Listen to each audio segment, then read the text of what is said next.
Today, in Audiobooks for Me, we are going to listen to Moby Dick, or The Whale, by Herman Melville. This book is divided in 6 videos. This is Part 1. We hope you enjoy it. Etymology, supplied by a late consumptive usher to a grammar school. The pale usher, threadbare in coat, heart, body, and brain. I see him now. He was ever dusting his old lexicons and grammars with a queer handkerchief, mockingly embellished with all the gay flags of all the known nations of the world. He loved to dust his old grammars. It somehow mildly reminded him of his mortality. While you take in hand to school others, and to teach them by what name a whalefish is to be called in our tongue, leaving out through ignorance the letter H, which almost alone maketh up the signification of the word, you deliver that which is not true. Hacklight, whale. Cebu and Dan. Val. This animal is named from roundness or rolling, for in Dan, vault is arched or vaulted. Webster's Dictionary. Whale. It is more immediately from the Dutterbe and Gurin as Walwian, to roll, to wallow. Richardson's Dictionary. Chi, Hebrew. Kitos, Greek. Cetus, Latin. Wool, Anglo-Saxon. H-valt, Danish. Wal, Dutch. H-whale, Swedish. H-valur, Icelandic. Whale, English. Balani, French. Balena, Spanish. Pekinwenwe, Fegi. Pehenwenwe, Eromangoan. Extracts, supplied by a sub-librarian. It will be seen that this mere painstaking burrower and grub-worm of a poor devil of a sub appears to have gone through the long Vaticans and street stalls of the earth, picking up whatever random allusions to whales he could anyways find in any book whatsoever, sacred or profane. Therefore you must not, in every case at least, take the higgledy-piggledy whale statements, however authentic, in these extracts, for veritable gospel cetology. Far from it. As touching the ancient authors generally, as well as the poets here appearing, these extracts are solely valuable or entertaining, as affording a glancing bird's-eye view of what has been promiscuously said, thought, fancied, and sung of Leviathan by many nations and generations, including our own. So fare thee well, poor devil of a sub, whose commentator I am. Thou belongest to that hopeless sallow tribe, which no wine of this world will ever warm, and for whom even pale sherry would be too rosy strong, but with whom one sometimes loves to sit, and feel poor devilish too, and grow convivial upon tears, and say to them bluntly, with full eyes and empty glasses, and in not altogether unpleasant sadness, give it up, subs, for by how much the more pains ye take to please the world, by so much the more shall ye for ever go thankless.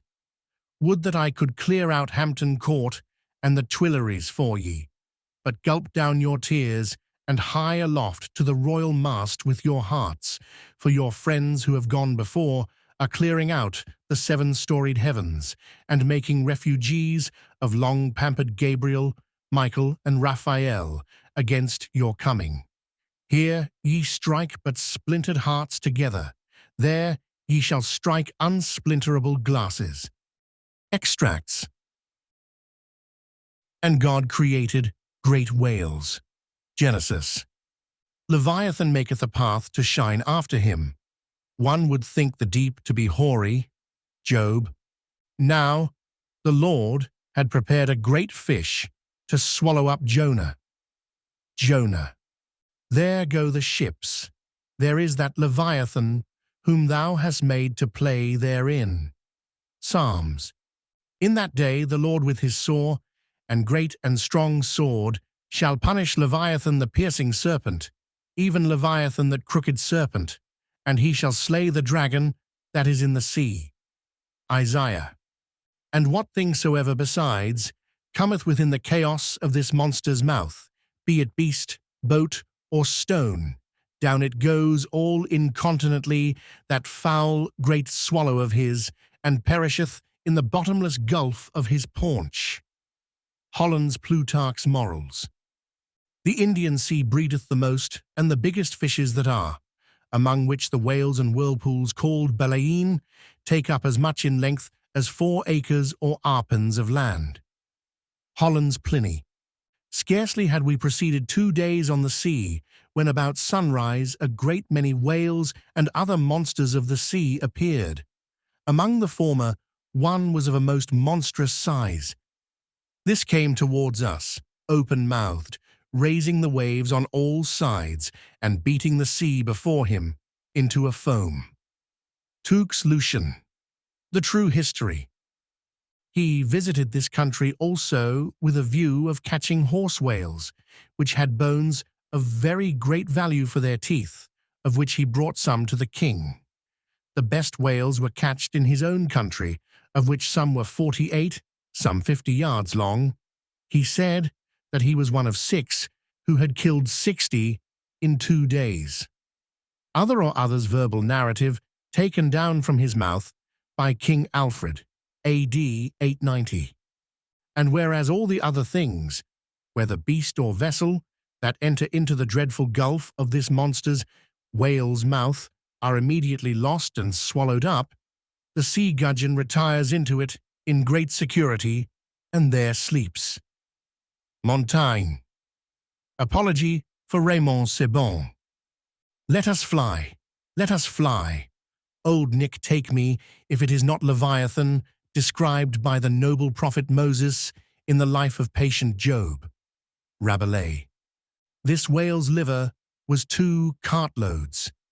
Stowe's Annals. The great Leviathan that maketh the seas to seethe like boiling pan. Lord Bacon's version of the Psalms. Touching that monstrous bulk of the whale or auk we have received nothing certain. They grow exceeding fat, insomuch that an incredible quantity of oil will be extracted out of one whale. Ibid. History of Life and Death. The sovereignest thing on earth is parmaceti for an inward bruise. King Henry. Very like a whale. Hamlet. Which to secure no skill of leech's art mote him avie, but to return again to his wound's worker, that with lowly dart, dinting his breast, had bred his restless pain, like as the wounded whale to shore flies through the main. The Fairy Queen.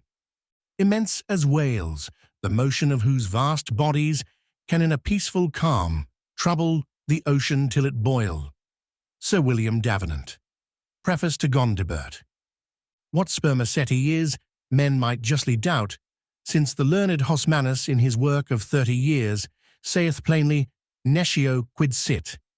Sir T. Brown, of spermaceti and the spermaceti whale. Vid his V.E. Like Spencer's Talus with his modern flail, he threatens ruin with his ponderous tail. Their fixed javelins in his side he wears, and on his back a grove of pikes appears. Waller's Battle of the Summer Islands. By art is created that great Leviathan, called a commonwealth or state, in Latin civitas, which is but an artificial man. Opening sentence of Hobbes's Leviathan. Silly Mansoul swallowed it without chewing, as if it had been a sprat in the mouth of a whale. Pilgrim's Progress. That sea beast Leviathan, which God of all his works created hugest that swim the ocean's stream. Paradise Lost. There Leviathan, hugest of living creatures, in the deep stretched like a promontory sleeps or swims, and seems a moving land, and at his gills draws in, and at his breath spouts out a sea. Ibid. The mighty whales, which swim in a sea of water, and have a sea of oil swimming in them. Fuller's Profane and Holy State. So close behind some promontory lie the huge leviathan to attend their prey, and give no chance, but swallow in the fry, which through their gaping jaws mistake the way. Dryden's Annus Mirabilis. While the whale is floating at the stern of the ship, they cut off his head and tow it with a boat as near the shore as it will come, but it will be aground in 12 or 13 feet water. Thomas Edge's 10 Voyages to Spitzbergen, in Purchas. In their way, they saw many whales sporting in the ocean, and in wantonness fuzzing up the water through their pipes and vents, which nature has placed on their shoulders. Sir T. Herbert's Voyages into Asia and Africa, Harris Cole. Here they saw such huge troops of whales that they were forced to proceed with a great deal of caution for fear they should run their ship upon them. Schouten's 6th Circumnavigation. We set sail from the Elbe, wind NNE, in the ship called the Jonas in the Whale. Some say the whale can't open his mouth, but that is a fable. They frequently climb up the masts to see whether they can see a whale, for the first discoverer has a ducat for his pains. I was told of a whale taken near Shetland that had above a barrel of herrings in his belly. One of our harpooneers told me that he caught once a whale in Spitzbergen that was white all over. A Voyage to Greenland, A.D. 1671. Harris Cole. Several whales have come in upon this coast. Fife, anno 1652, 180 feet in length of the whalebone kind, came in, which, as I was informed, besides a vast quantity of oil, did afford 500 weight of baleen. The jaws of it stand for a gate in the garden of Pitferren, Sibbald's Fife, and Kinross. Myself have agreed to try whether I can master and kill this spermaceti whale, for I could never hear of any of that sort that was killed by any man, such is his fierceness and swiftness. Richard Strafford's letter from the Bermudas, Phil Trans AD 1668. Whales in the sea, God's voice, obey. N.E. Primer. We saw also abundance of large whales, there being more in those southern seas, as I may say, by 100 to 1, than we have to the northward of us. Captain Cowley's Voyage, round the globe, A.D. 1729. And the breath of the whale is frequently attended with such an insupportable smell as to bring on a disorder of the brain. Ulloa's South America. To 50 chosen sylphs of special note, we trust the important charge, the petticoat. Oft have we known that sevenfold fence to fail, though stuffed with hoops and armed with ribs of whale. Rape of the lock. If we compare land animals in respect to magnitude with those that take up their abode in the deep, we shall find they will appear contemptible in the comparison. The whale is doubtless the largest animal in creation. Goldsmith, Nat. Hist. If you should write a fable for little fishes, you would make them speak like great whales. Goldsmith to Johnson. In the afternoon we saw what was supposed to be a rock, but it was found to be a dead whale, which some Asiatics had killed and were then towing ashore.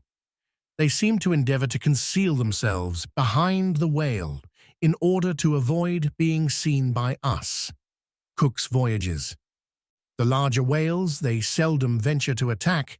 They stand in so great dread of some of them that when out at sea they are afraid to mention even their names, and carry dung, limestone, juniper wood, and some other articles of the same nature in their boats, in order to terrify and prevent their too near approach. Uno von Troil's Letters, on Banks's and Solander's voyage to Iceland in 1772. The spermaceti whale, found by the Nantukoy, is an active, fierce animal and requires vast address and boldness in the fisherman. Thomas Jefferson's Whale Memorial to the French minister in 1778. And pray, sir, what in the world is equal to it? Edmund Burke's reference in Parliament to the Nantucket whale fishery. Spain, a great whale stranded on the shores of Europe. Edmund Burke. Somewhere, a 10th branch of the King's ordinary revenue, said to be grounded on the consideration of his guarding and protecting the seas from pirates and robbers, is the right to royal fish, which are whale and sturgeon, and these, when either thrown ashore or caught near the coast, are the property of the king. Blackstone. Soon to the sport of death the crews repair. Rodman unerring o'er his head suspends the barbed steel, and every turn attends. Falconer's shipwreck. Bright shone the roofs, the domes, the spires, and rockets blue, self-driven, to hang their momentary fire around the vault of heaven. So fire with water to compare. The ocean serves on high, upspouted by a whale in air, to express unwieldy joy. Cowper, on the Queen's visit to London. 10 or 15 gallons of blood are thrown out of the heart at a stroke with immense velocity. John Hunter's account of the dissection of a whale, a small-sized one. The aorta of a whale is larger in the bore than the main pipe of the waterworks at London Bridge, and the water roaring in its passage through that pipe is inferior in impetus and velocity to the blood gushing from the whale's heart. Paley's theology. The whale is a mammiferous animal without hind feet. Baron Cuvier. In 40 degrees south, we saw spermaceti whales, but did not take any till the 1st of May, the sea being then covered with them. Colnett's voyage for the purpose of extending the spermaceti whale fishery. In the free element beneath me swam, floundered and dived, in play, in chase, in battle, fishes of every colour, form and kind, which language cannot paint, and mariner had never seen, from dread Leviathan to insect millions, peopling every wave, gathered in shoals immense, like floating islands, led by mysterious instincts through that waste and trackless region, though on every side assaulted by voracious enemies, whales, sharks, and monsters, armed in front or jaw with swords, saws, spiral horns, or hooked fangs. Montgomery's World before the flood. Eo Paean, Eo sing, to the finny people's king. Not a mightier whale than this in the vast Atlantic is, not a fatter fish than he, flounders round the polar sea. Charles Lamb's Triumph of the Whale. In the year 1690, some persons were on a high hill, observing the whales spouting and sporting with each other, when one observed, there, pointing to the sea, is a green pasture, where our children's grandchildren will go for bread. Obed Macy's History of Nantucket. I built a cottage for Susan and myself, and made a gateway in the form of a Gothic arch, by setting up a whale's jawbones. Hawthorne's Twice Told Tales. She came to bespeak a monument for her first love, who had been killed by a whale in the Pacific Ocean no less than 40 years ago. Ibid. No, sir, 'tis a right whale, answered Tom. I saw his sprout. He threw up a pair of as pretty rainbows as a Christian would wish to look at. He's a rail oil butt, that fellow. Cooper's Pilot. The papers were brought in, and we saw in the Berlin Gazette that whales had been introduced on the stage there. Eckermann's Conversations with Goethe. My God, Mr. Chase, what is the matter? I answered. We have been stove by a whale. Narrative of the shipwreck of the whale ship Essex of Nantucket, which was attacked and finally destroyed by a large sperm whale in the Pacific Ocean. By Owen Chase of Nantucket, first mate of said vessel. New York, 1821. A mariner sat in the shrouds one night. The wind was piping free. Now bright, now dimmed, was the moonlight pale, and the phosphor gleamed in the wake of the whale as it floundered in the sea. Elizabeth Oakes Smith. The quantity of line withdrawn from the boats engaged in the capture of this one whale amounted altogether to 10,440 yards, or nearly 6 English miles. Sometimes the whale shakes its tremendous tail in the air, which, cracking like a whip, resounds to the distance of 3 or 4 miles. Scoresby. Mad with the agonies he endures from these fresh attacks, the infuriated sperm whale rolls over and over.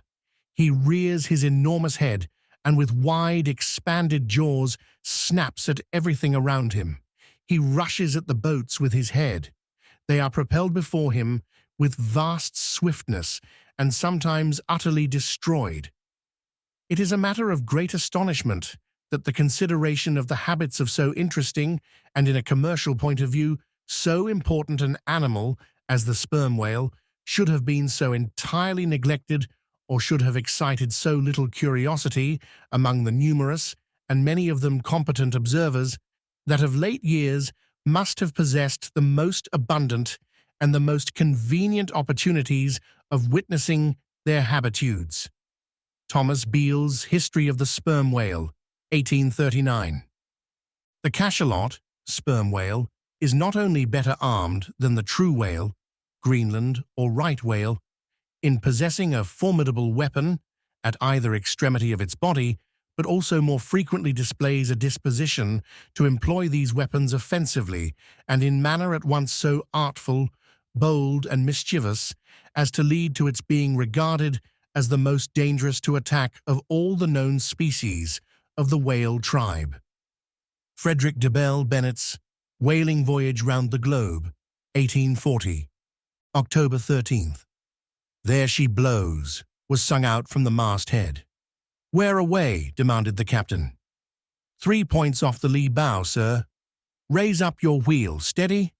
"Steady, sir." "Masthead ahoy! Do you see that whale now?" "Aye, aye, sir, a shoal of sperm whales. There she blows. There she breaches."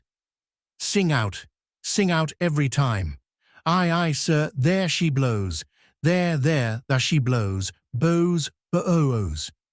"How far off?" 2 miles and a half. "Thunder and lightning, so near.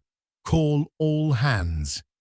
J. Ross Brown's Etchings of a Whaling Cruise, 1846.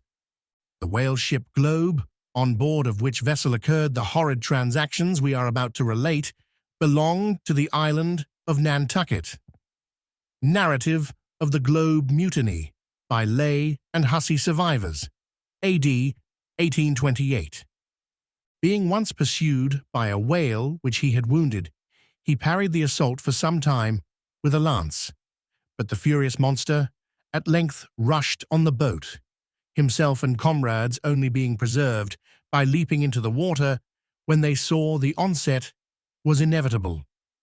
Missionary Journal of Tyerman and Bennett. "Nantucket itself," said Mr. Webster, "is a very striking and peculiar portion of the national interest. There is a population of 8 or 9,000 persons living here in the sea, adding largely every year to the national wealth by the boldest and most persevering industry." Report of Daniel Webster's speech in the U.S. Senate on the application for the erection of a breakwater at Nantucket, 1828. The whale fell directly over him and probably killed him in a moment. The Whale and His Captors, or The Whaleman's Adventures, and the Whale's Biography, gathered on the homeward cruise of the Commodore Preble, by Rev. Henry T. Cheever. "If you make the least damn bit of noise," replied Samuel, "I will send you to hell." Life of Samuel Comstock, the Mutineer, by his brother, William Comstock.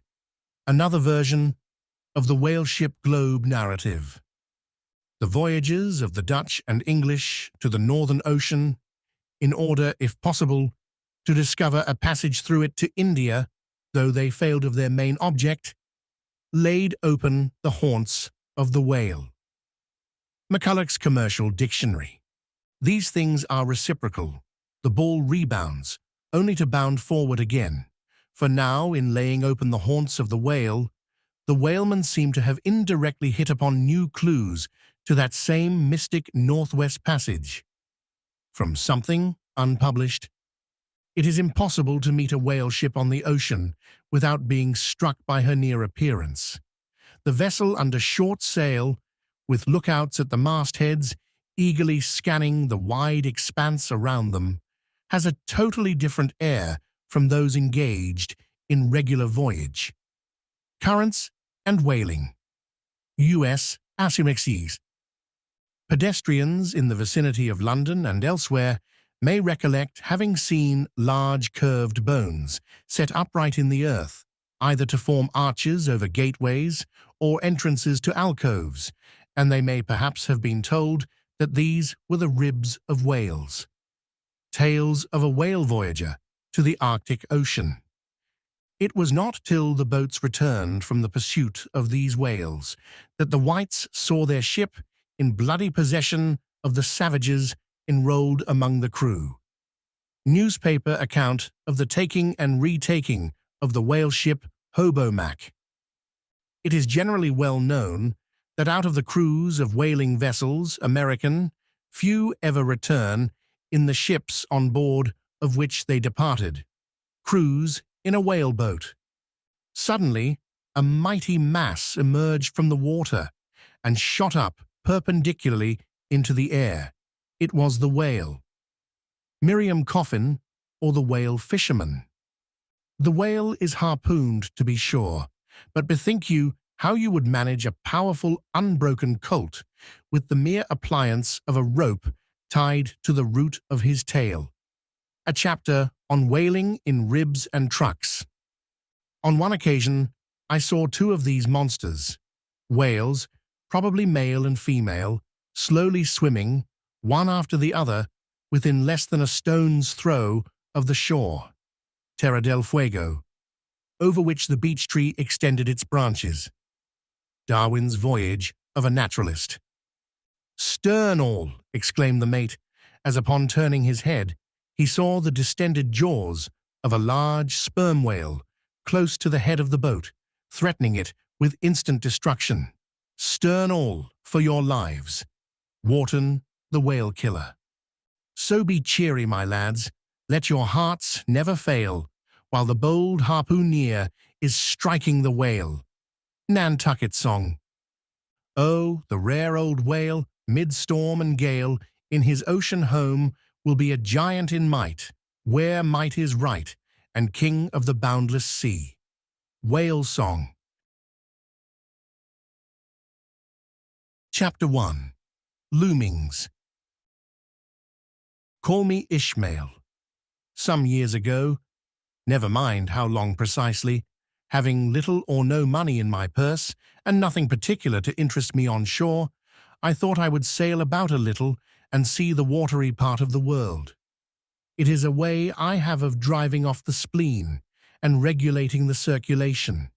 Whenever I find myself growing grim about the mouth, whenever it is a damp, drizzly November in my soul, whenever I find myself involuntarily pausing before coffin warehouses and bringing up the rear of every funeral I meet, and especially whenever my hypos get such an upper hand of me that it requires a strong moral principle to prevent me from deliberately stepping into the street and methodically knocking people's hats off. Then I account it high time to get to sea as soon as I can. This is my substitute for pistol and ball. With a philosophical flourish, Cato throws himself upon his sword. I quietly take to the ship. There is nothing surprising in this. If they but knew it, almost all men in their degree, sometime or other, cherish very nearly the same feelings towards the ocean with me. There now is your insular city of the Manhattoes, belted round by wharves, as Indian Isles by coral reefs. Commerce surrounds it with her surf. Right and left, the streets take you waterward. Its extreme downtown is the Battery, where that noble mole is washed by waves and cooled by breezes, which a few hours previous were out of sight of land. Look at the crowds of water-gazers there. Circumambulate the city of a dreamy Sabbath afternoon. Go from Corlear's Hook to Coenties Slip, and from thence, by Whitehall, northward. What do you see? Posted like silent sentinels all around the town, stand thousands upon thousands of mortal men fixed in ocean reveries. Some leaning against the spiles, some seated upon the pierheads, some looking over the bulwarks of ships from China, some high aloft in the rigging, as if striving to get a still better seaward peep. But these are all landsmen, of weekdays pent up in lath and plaster, tied to counters, nailed to benches, clinched to desks. How then is this? Are the green fields gone? What do they hear? But look, here come more crowds, pacing straight for the water and seemingly bound for a dive. Strange, nothing will content them but the extremest limit of the land, loitering under the shady lee of yonder warehouses, will not suffice. No, they must get just as nigh the water as they possibly can without falling in. And there they stand, miles of them, leagues. Inlanders all, they come from lanes and alleys, streets and avenues, north, east, south, and west. Yet here they all unite. Tell me, does the magnetic virtue of the needles of the compasses of all those ships attract them thither? Once more, say you are in the country, in some high land of lakes. Take almost any path you please, and 10 to 1 it carries you down in a dale and leaves you there by a pool in the stream. There is magic in it. Let the most absent-minded of men be plunged in his deepest reveries. Stand that man on his legs, set his feet a-going, and he will infallibly lead you to water, if water there be in all that region. Should you ever be athirst in the great American desert, try this experiment. If your caravan happen to be supplied with a metaphysical professor, yes, as everyone knows, meditation and water are wedded forever. But here is an artist. He desires to paint you the dreamiest, shadiest, quietest, most enchanting bit of romantic landscape in all the valley of the Saco. What is the chief element he employs? There stand his trees, each with a hollow trunk, as if a hermit and a crucifix were within, and here sleeps his meadow, and there sleep his cattle, and up from yonder cottage goes a sleepy smoke. Deep into distant woodlands winds a mazy way, reaching to overlapping spurs of mountains, bathed in their hillside blue. But though the picture lies thus tranced, and though this pine tree shakes down its sighs like leaves upon this shepherd's head, yet all were vain, unless the shepherd's eye were fixed upon the magic stream before him. Go visit the prairies in June, when for scores on scores of miles you wade knee-deep among tiger lilies. What is the one charm wanting? Water. There is not a drop of water there.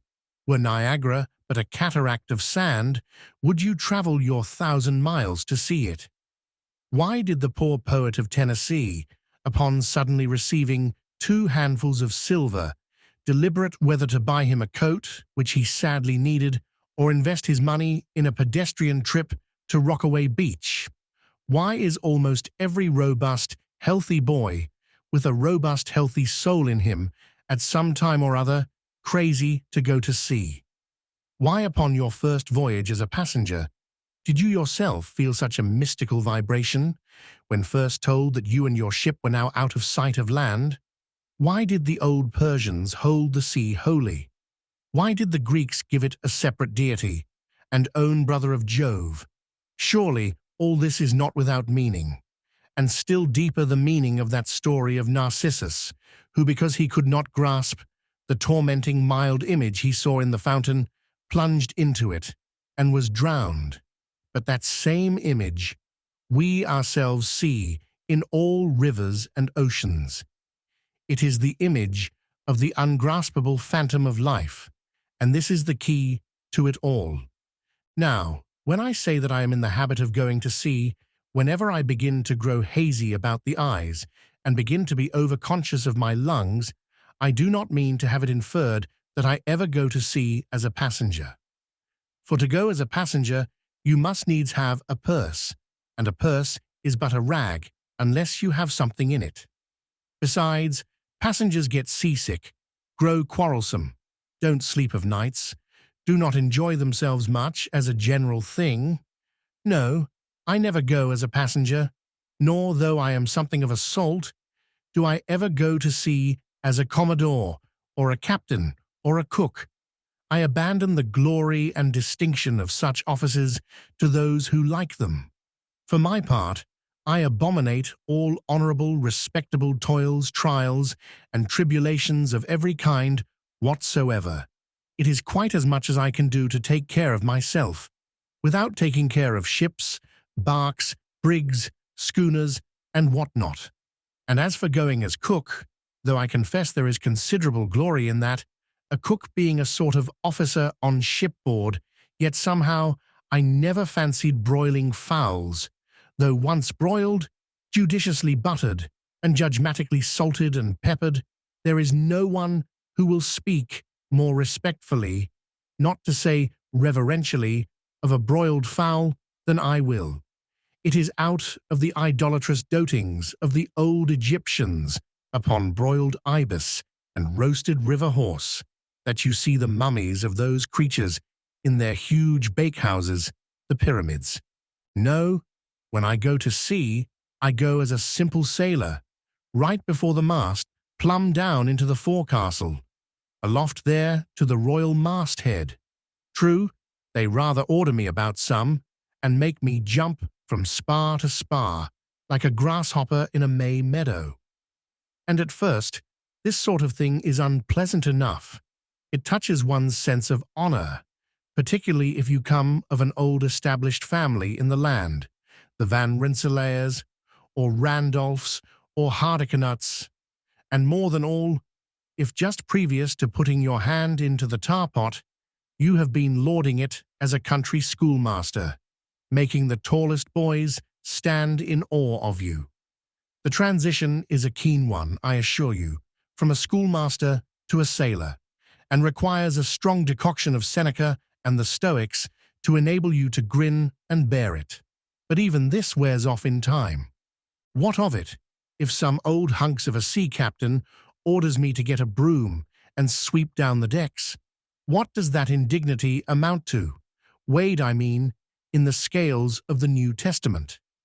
Do you think the Archangel Gabriel thinks anything the less of me, because I promptly and respectfully obey that old hunks in that particular instance? Who ain't a slave? Tell me that.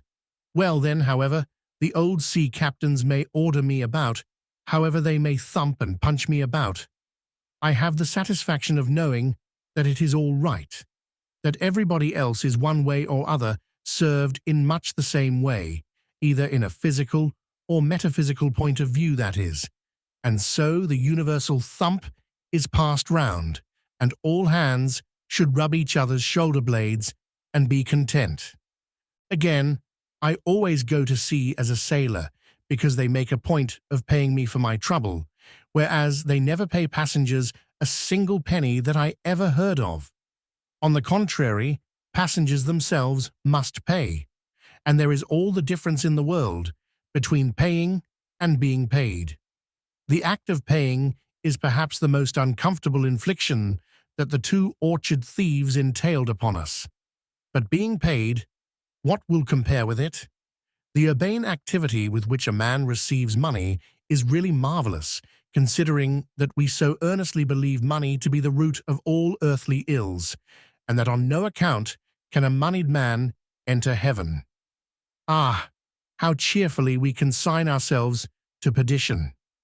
Finally, I always go to sea as a sailor because of the wholesome exercise and pure air of the forecastle deck. For as in this world, headwinds are far more prevalent than winds from astern. That is, if you never violate the Pythagorean maxim. So for the most part, the Commodore on the quarter-deck gets his atmosphere at second hand from the sailors on the forecastle. He thinks he breathes it first, but not so. In much the same way do the commonalty lead their leaders in many other things, at the same time that the leaders little suspect it. But wherefore it was that after having repeatedly smelt the sea as a merchant sailor, I should now take it into my head to go on a whaling voyage. This the invisible police officer of the fates, who has the constant surveillance of me and secretly dogs me and influences me in some unaccountable way. He can better answer than anyone else. And doubtless, my going on this whaling voyage formed part of the grand program of Providence that was drawn up a long time ago. It came in as a sort of brief interlude and solo between more extensive performances. I take it that this part of the bill must have run something like this.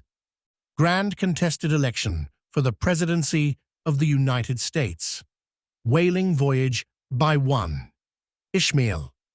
Bloody battle in Afghanistan. Though I cannot tell why it was exactly that those stage managers, the fates, put me down for this shabby part of a whaling voyage, when others were set down for magnificent parts in high tragedies and short and easy parts in genteel comedies and jolly parts in farces. Though I cannot tell why this was exactly, yet now that I recall all the circumstances, I think I can see a little into the springs and motives which, being cunningly presented to me under various disguises, induced me to set about performing the part I did, besides cajoling me into the delusion that it was a choice resulting from my own unbiased free will and discriminating judgment. Chief among these motives was the overwhelming idea of the great whale himself. Such a portentous and mysterious monster roused all my curiosity. Then the wild and distant seas where he rolled his island bulk, the undeliverable, nameless perils of the whale. These, with all the attending marvels of 1,000 Patagonian sights and sounds, helped to sway me to my wish. With other men, perhaps, such things would not have been inducements. But as for me, I am tormented with an everlasting itch for things remote. I love to sail forbidden seas and land on barbarous coasts. Not ignoring what is good, I am quick to perceive a horror, and could still be social with it. Would they let me, since it is but well to be on friendly terms with all the inmates of the place one lodges in? By reason of these things, then, the whaling voyage was welcome. The great floodgates of the wonder world swung open, and in the wild conceits that swayed me to my purpose, two and two there floated into my inmost soul, endless processions of the whale, and mid most of them all, one grand hooded phantom, like a snow hill in the air. Chapter 2. The Carpet Bag. I stuffed a shirt or two into my old carpet bag, tucked it under my arm, and started for Cape Horn and the Pacific. Quitting the good city of Old Manhattan, I duly arrived in New Bedford. It was a Saturday night in December. Much was I disappointed upon learning that the little packet for Nantucket had already sailed, and that no way of reaching that place would offer till the following Monday. As most young candidates for the pains and penalties of whaling stop at this same New Bedford, thence to embark on their voyage, it may as well be related that I, for one, had no idea of so doing, for my mind was made up to sail in no other than a Nantucket craft, because there was a fine, boisterous something about everything connected with that famous old island, which amazingly pleased me. Besides, though New Bedford has of late been gradually monopolizing the business of whaling, and though in this matter poor old Nantucket is now much behind her, yet Nantucket was her great original, the Tyre of this Carthage, the place where the first dead American whale was stranded. Where else but from Nantucket did those aboriginal whalemen, the red men, first sally out in canoes to give chase to the Leviathan? And where but from Nantucket, too, did that first adventurous little sloop put forth, partly laden with imported cobblestones, so goes the story, to throw at the whales in order to discover when they were nigh enough to risk a harpoon from the bowsprit. Now, having a night, a day, and still another night following before me in New Bedford, ere I could embark for my destined port, it became a matter of concernment where I was to eat and sleep meanwhile. It was a very dubious-looking, nay, a very dark and dismal night, bitingly cold and cheerless. I knew no one in the place. With anxious grapnels I had sounded my pocket and only brought up a few pieces of silver. So wherever you go, Ishmael, said I to myself, as I stood in the middle of a dreary street, shouldering my bag, and comparing the gloom towards the north with the darkness towards the south, wherever in your wisdom you may conclude to lodge for the night, my dear Ishmael, be sure to inquire the price, and don't be too particular. With halting steps I paced the streets and passed the sign of the crossed harpoons, but it looked too expensive and jolly there. Further on, from the bright red windows of the Swordfish Inn, there came such fervent rays that it seemed to have melted the packed snow and ice from before the house, for everywhere else the congealed frost lay 10 inches thick in a hard, asphaltic pavement. Rather weary for me when I struck my foot against the flinty projections, because from hard, remorseless service the soles of my boots were in a most miserable plight.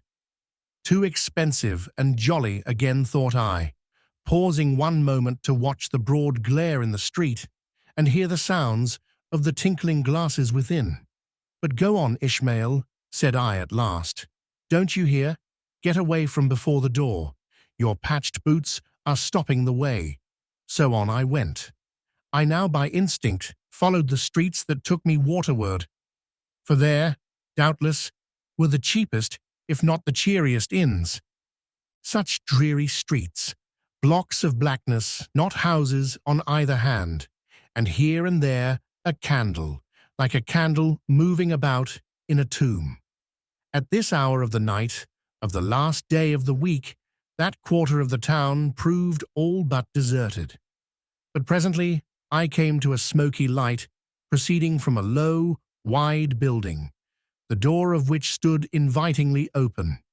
It had a careless look, as if it were meant for the uses of the public. So, entering, the first thing I did was to stumble over an ash-box in the porch. Ha, thought I, ha, as the flying particles almost choked me. Are these ashes from that destroyed city, Gomorrah? But the crossed harpoons and the swordfish, this, then, must needs be the sign of the trap.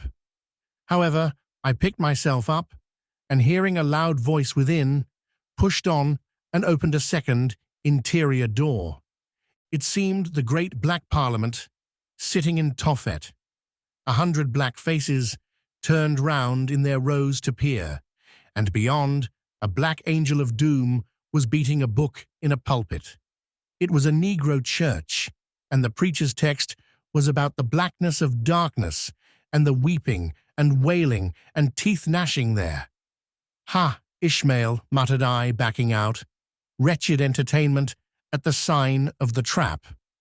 Moving on, I at last came to a dim sort of light, not far from the docks, and heard a forlorn creaking in the air, and looking up, saw a swinging sign over the door with a white painting upon it, faintly representing a tall, straight jet of misty spray, and these words underneath: The Spouter Inn, Peter Coffin. Coffin? Spouter? Rather ominous in that particular connection, thought I. But it is a common name in Nantucket, they say, and I suppose this Peter here is an emigrant from there. As the light looked so dim, and the place, for the time, looked quiet enough, and the dilapidated little wooden house itself looked as if it might have been carted here from the ruins of some burnt district, and as the swinging sign had a poverty-stricken sort of creak to it, I thought that here was the very spot for cheap lodgings and the best of pea coffee. It was a queer sort of place, a gable-ended old house, one side palsied as it were, and leaning over sadly. It stood on a sharp, bleak corner, where that tempestuous wind, Euroclydon, kept up a worse howling than ever it did about poor Paul's tossed craft.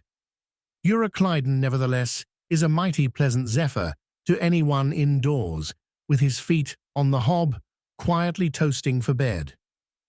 In judging of that tempestuous wind called Euroclydon, says an old writer, of whose works I possess the only copy extant, it maketh a marvellous difference, whether thou lookest out at it from a glass window, where the frost is all on the outside, or whether thou observest it from that sashless window, where the frost is on both sides, and of which the white death is the only glazier. True enough, thought I, as this passage occurred to my mind, old black letter, thou reasonest well. Yes, these eyes are windows, and this body of mine is the house. What a pity they didn't stop up the chinks and the crannies, though, and thrust in a little lint here and there. But it's too late to make any improvements now. The universe is finished, the copestone is on, and the chips were carted off 1,000,000 years ago. Poor Lazarus there, chattering his teeth against the curbstone for his pillow and shaking off his tatters with his shiverings, he might plug up both ears with rags and put a corncob into his mouth, and yet that would not keep out the tempestuous Euroclydon. Euroclydon, says old Dives in his red silken wrapper. He had a redder one afterwards. Pooh, pooh. What a fine frosty night. How Orion glitters. What northern lights. Let them talk of their oriental summer climes, of everlasting conservatories. Give me the privilege of making my own summer with my own coals. But what thinks Lazarus? Can he warm his blue hands by holding them up to the grand northern lights? Would not Lazarus rather be in Sumatra than here? Would he not far rather lay him down lengthwise along the line of the equator? Yea, ye gods, go down to the fiery pit itself in order to keep out this frost. Now, that Lazarus should lie stranded there on the curbstone before the door of Dives, this is more wonderful than that an iceberg should be moored to one of the Moluccas. Yet Dives himself, he too lives like a czar in an ice palace made of frozen sighs, and being a president of a temperance society, he only drinks the tepid tears of orphans. But no more of this blubbering now.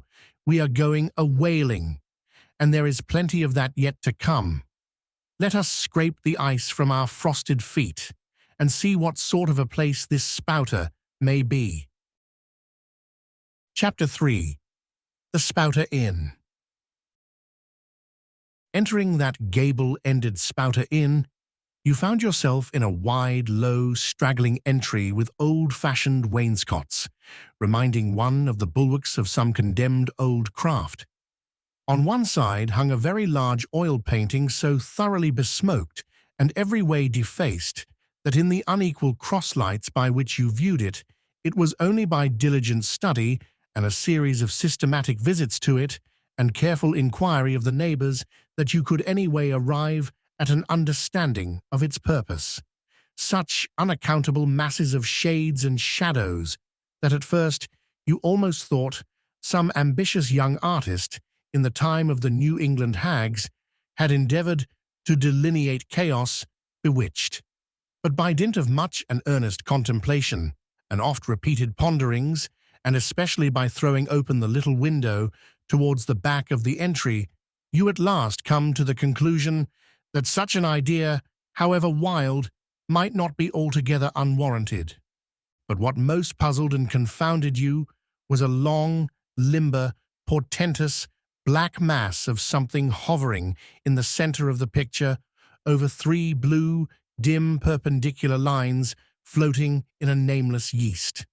a boggy, soggy, squitchy picture, truly enough to drive a nervous man distracted. Yet was there a sort of indefinite, half-attained, unimaginable sublimity about it that fairly froze you to it, till you involuntarily took an oath with yourself to find out what that marvelous painting meant. Ever and anon, a bright, but alas, deceptive idea would dart you through. It's the Black Sea in a midnight gale. It's the unnatural combat of the four primal elements. It's a blasted heath. It's a Hyperborean winter scene. It's the breaking up of the icebound stream of time. But at last, all these fancies yielded to that one portentous something in the picture's midst. That once found out, and all the rest were plain. But stop. Does it not bear a faint resemblance to a gigantic fish, even the great Leviathan himself? In fact, the artist's design seemed this, a final theory of my own, partly based upon the aggregated opinions of many aged persons with whom I conversed upon the subject. The picture represents a Cape Horner in a great hurricane, the half-foundered ship weltering there with its 3 dismantled masts alone visible, and an exasperated whale, purposing to spring clean over the craft, is in the enormous act of impaling himself upon the 3 mastheads. The opposite wall of this entry was hung all over with a heathenish array of monstrous clubs and spears. Some were thickly set, with glittering teeth resembling ivory saws. Others were tufted with knots of human hair, and one was sickle-shaped, with a vast handle sweeping round like the segment made in the new-mown grass by a long-armed mower. You shuddered as you gazed, and wondered what monstrous cannibal and savage could ever have gone a death-harvesting with such a hacking, horrifying implement. Mixed with these were rusty old whaling lances and harpoons, all broken and deformed. Some were storied weapons. With this once long lance, now wildly elbowed 50 years ago, did Nathan Swain kill 15 whales between a sunrise and a sunset. And that harpoon, so like a corkscrew now, was flung in Javan seas and run away with by a whale years afterwards, slain off the Cape of Blanco. The original iron entered nigh the tail, and like a restless needle sojourning in the body of a man, travelled full 40 feet, and at last was found embedded in the hump. Crossing this dusky entry, and on through yon low-arched way, cut through what in old times must have been a great central chimney with fireplaces all round, you enter the public room. A still duskier place is this, with such low, ponderous beams above, and such old wrinkled planks beneath, that you would almost fancy you trod some old craft's cockpits, especially of such a howling night, when this corner-anchored old ark rocked so furiously. On one side stood a long, low, shelf-like table covered with cracked glass cases, filled with dusty rarities gathered from this wide world's remotest nooks. Projecting from the further angle of the room stands a dark-looking den, the bar, a rude attempt at a right whale's head. Be that how it may, there stands the vast arched bone of the whale's jaw, so wide a coach might almost drive beneath it. Within are shabby shelves, ranged round with old decanters, bottles, flasks, and in those jaws of swift destruction, like another cursed Jonah, by which name indeed they called him, bustles a little withered old man, who, for their money, dearly sells the sailors' deliriums and death. Abominable are the tumblers into which he pours his poison, though true cylinders within, the villainous green goggling glasses deceitfully tapered downwards to a cheating bottom. Parallel meridians rudely pecked into the glass surround these footpads goblets. Fill to this mark, and your charge is but a penny, to this a penny more, and so on to the full glass, the Cape Horn measure, which you may gulp down for a shilling. Upon entering the place, I found a number of young seamen gathered about a table, examining by a dim light divers specimens of scrim-shander. I sought the landlord, and telling him I desired to be accommodated with a room, received for answer that his house was full, not a bed unoccupied. But avast, he added, tapping his forehead, you hain't no objections to sharing a harpooner's blanket, have ye? I suppose you are going a whaling, so you'd better get used to that sort of thing. I told him that I never liked to sleep two in a bed, that if I should ever do so, it would depend upon who the harpooner might be, and that if he, the landlord, really had no other place for me, and the harpooner was not decidedly objectionable, why, rather than wander further about a strange town on so bitter a night, I would put up with the half of any decent man's blanket. I thought so. All right, take a seat. Supper? You want supper? Supper'll be ready directly.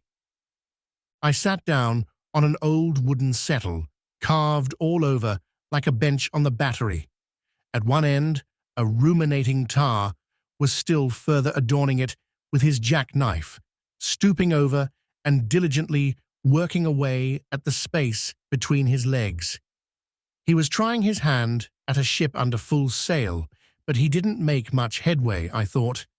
At last, some 4 or 5 of us were summoned to our meal in an adjoining room. It was cold as Iceland, no fire at all. The landlord said he couldn't afford it. Nothing but 2 dismal tallow candles, each in a winding sheet. We were fain to button up our monkey jackets and hold to our lips cups of scalding tea with our half-frozen fingers. But the fare was of the most substantial kind. Not only meat and potatoes, but dumplings. Good heavens, dumplings for supper! One young fellow in a green box coat addressed himself to these dumplings in a most direful manner.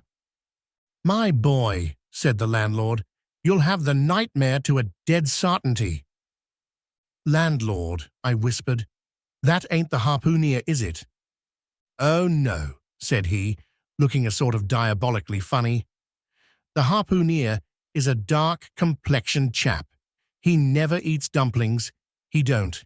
He eats nothing but steaks, and he likes 'em rare." "The devil he does," says I.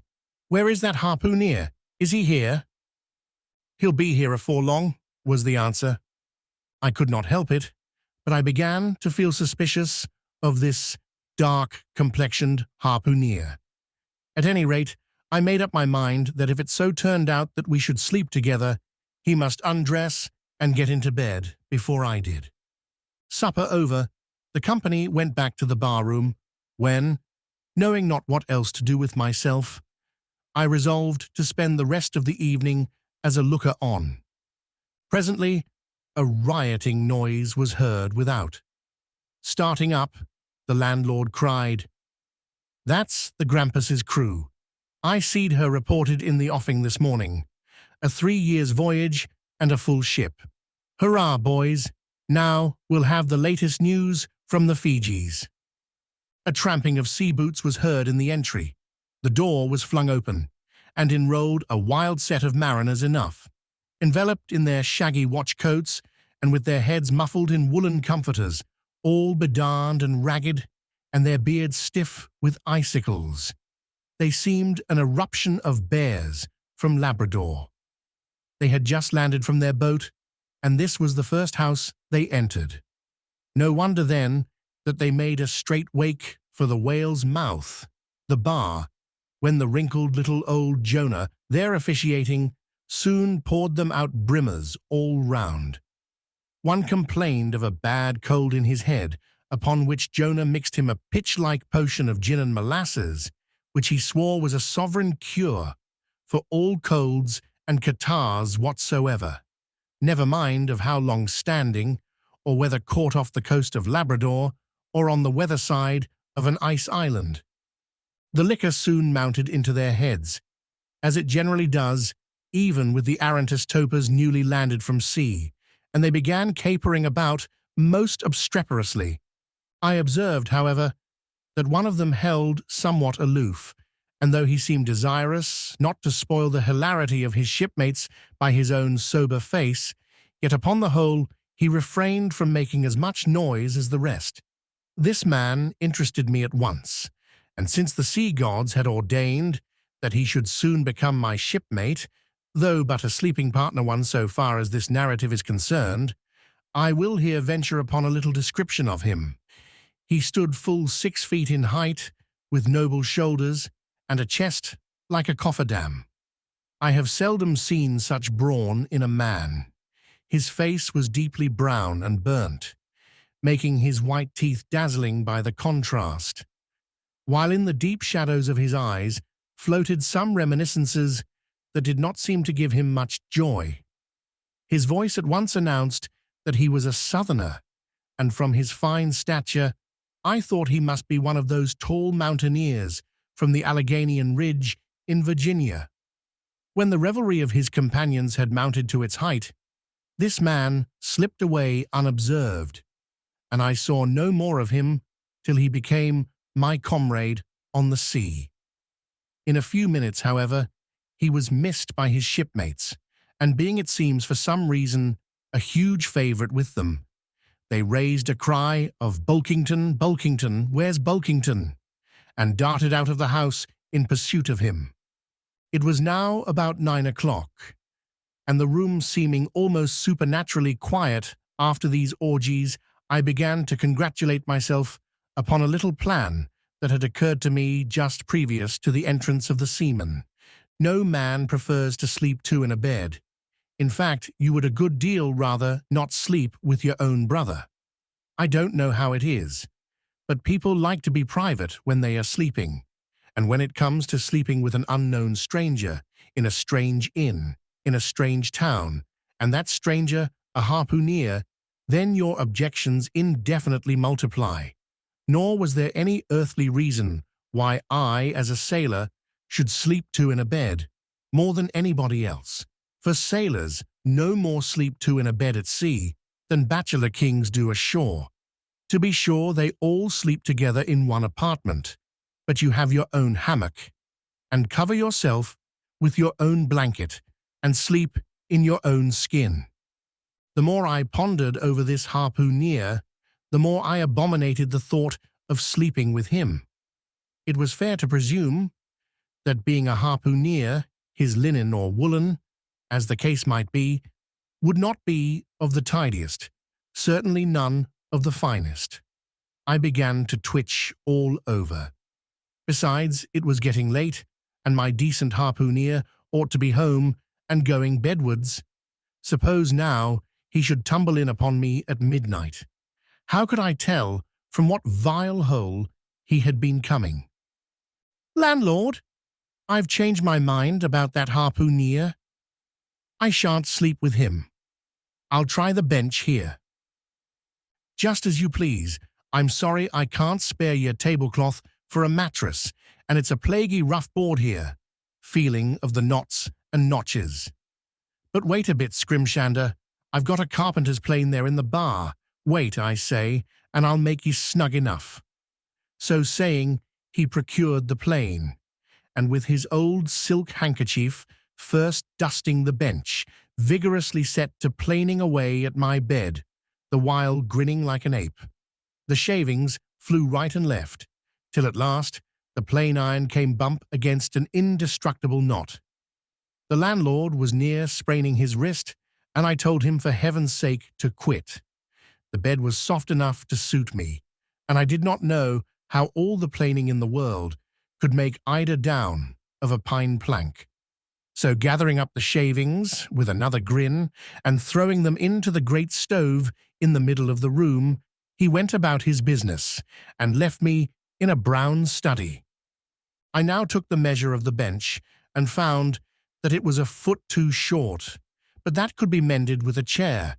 But it was a foot too narrow, and the other bench in the room was about 4 inches higher than the planed one, so there was no yoking them. I then placed the first bench lengthwise along the only clear space against the wall, leaving a little interval between for my back to settle down in. But I soon found that there came such a draught of cold air over me from under the sill of the window that this plan would never do at all, especially as another current from the rickety door met the one from the window, and both together formed a series of small whirlwinds in the immediate vicinity of the spot where I had thought to spend the night. The devil fetch that harpooneer, thought I, but stop. Couldn't I steal a march on him, bolt his door inside, and jump into his bed, not to be wakened by the most violent knockings? It seemed no bad idea, but upon second thoughts I dismissed it, for who could tell but what the next morning, so soon as I popped out of the room, the harpooneer might be standing in the entry, all ready to knock me down. Still, looking round me again, and seeing no possible chance of spending a sufferable night, unless in some other person's bed, I began to think that after all I might be cherishing unwarrantable prejudices against this unknown harpooneer. Thinks I, I'll wait a while. He must be dropping in before long. I'll have a good look at him then, and perhaps we may become jolly good bedfellows after all. There's no telling. But though the other boarders kept coming in by ones, twos, and threes, and going to bed, yet no sign of my harpooneer. "Landlord," said I, "what sort of a chap is he? Does he always keep such late hours?" It was now hard upon 12 o'clock. The landlord chuckled again with his lean chuckle, and seemed to be mightily tickled at something beyond my comprehension. "No," he answered, "generally he's an early bird, early to bed and early to rise. Yes, he's the bird what catches the worm. But tonight he went out a-peddling, you see, and I don't see what on earth keeps him so late, unless maybe he can't sell his head." "Can't sell his head? What sort of a bamboozingly story is this you are telling me?" Getting into a towering rage. "Do you pretend to say, landlord, that this harpooneer is actually engaged this blessed Saturday night, or rather Sunday morning, in peddling his head around this town?" "That's precisely it," said the landlord, "and I told him he couldn't sell it here, the market's overstocked." "With what?" shouted I. "With heads, to be sure. Ain't there too many heads in the world?" "I tell you what it is, landlord," said I quite calmly. "You'd better stop spinning that yarn to me. I'm not green." "Maybe not," taking out a stick and whittling a toothpick, "but I rather guess you'll be done brown if that harpooneer hears you a-slanderin' his head." "I'll break it for him," said I, now flying into a passion again at this unaccountable farrago of the landlord's. "It's broke already," said he. "Broke," said I. "Broke, do you mean?" "Sartain, and that's the very reason he can't sell it, I guess." "Landlord," said I, going up to him as cool as St. Hecla in a snowstorm, "landlord, stop whittling. You and I must understand one another, and that too without delay. I come to your house and want a bed. You tell me you can only give me half a one, that the other half belongs to a certain harpooneer, and about this harpooneer, whom I have not yet seen, you persist in telling me the most mystifying and exasperating stories, tending to beget in me an uncomfortable feeling towards the man whom you design for my bedfellow. A sort of connection, landlord, which is an intimate and confidential one in the highest degree. I now demand of you to speak out and tell me who and what this harpooneer is, and whether I shall be in all respects safe to spend the night with him. And in the first place, you will be so good as to unsay that story about selling his head, which, if true, I take to be good evidence that this harpooneer is stark mad, and I've no idea of sleeping with a madman. And you, sir, I mean landlord, you, sir, by trying to induce me to do so knowingly, would thereby render yourself liable to a criminal prosecution." "Wall," said the landlord, fetching a long breath. "That's a purty long sarmon for a chap that rips a little now and then. But be easy, be easy. This here harpooneer I have been telling you of has just arrived from the South Seas, where he bought up a lot of balmed New Zealand heads, great curios, you know, and he's sold all on 'em but one, and that one he's trying to sell tonight, 'cause tomorrow's Sunday, and it would not do to be selling human heads about the streets when folks is going to churches. He wanted to last Sunday, but I stopped him just as he was going out of the door, with 4 heads strung on a string, for all the earth like a string of Indians." This account cleared up the otherwise unaccountable mystery, and showed that the landlord, after all, had had no idea of fooling me.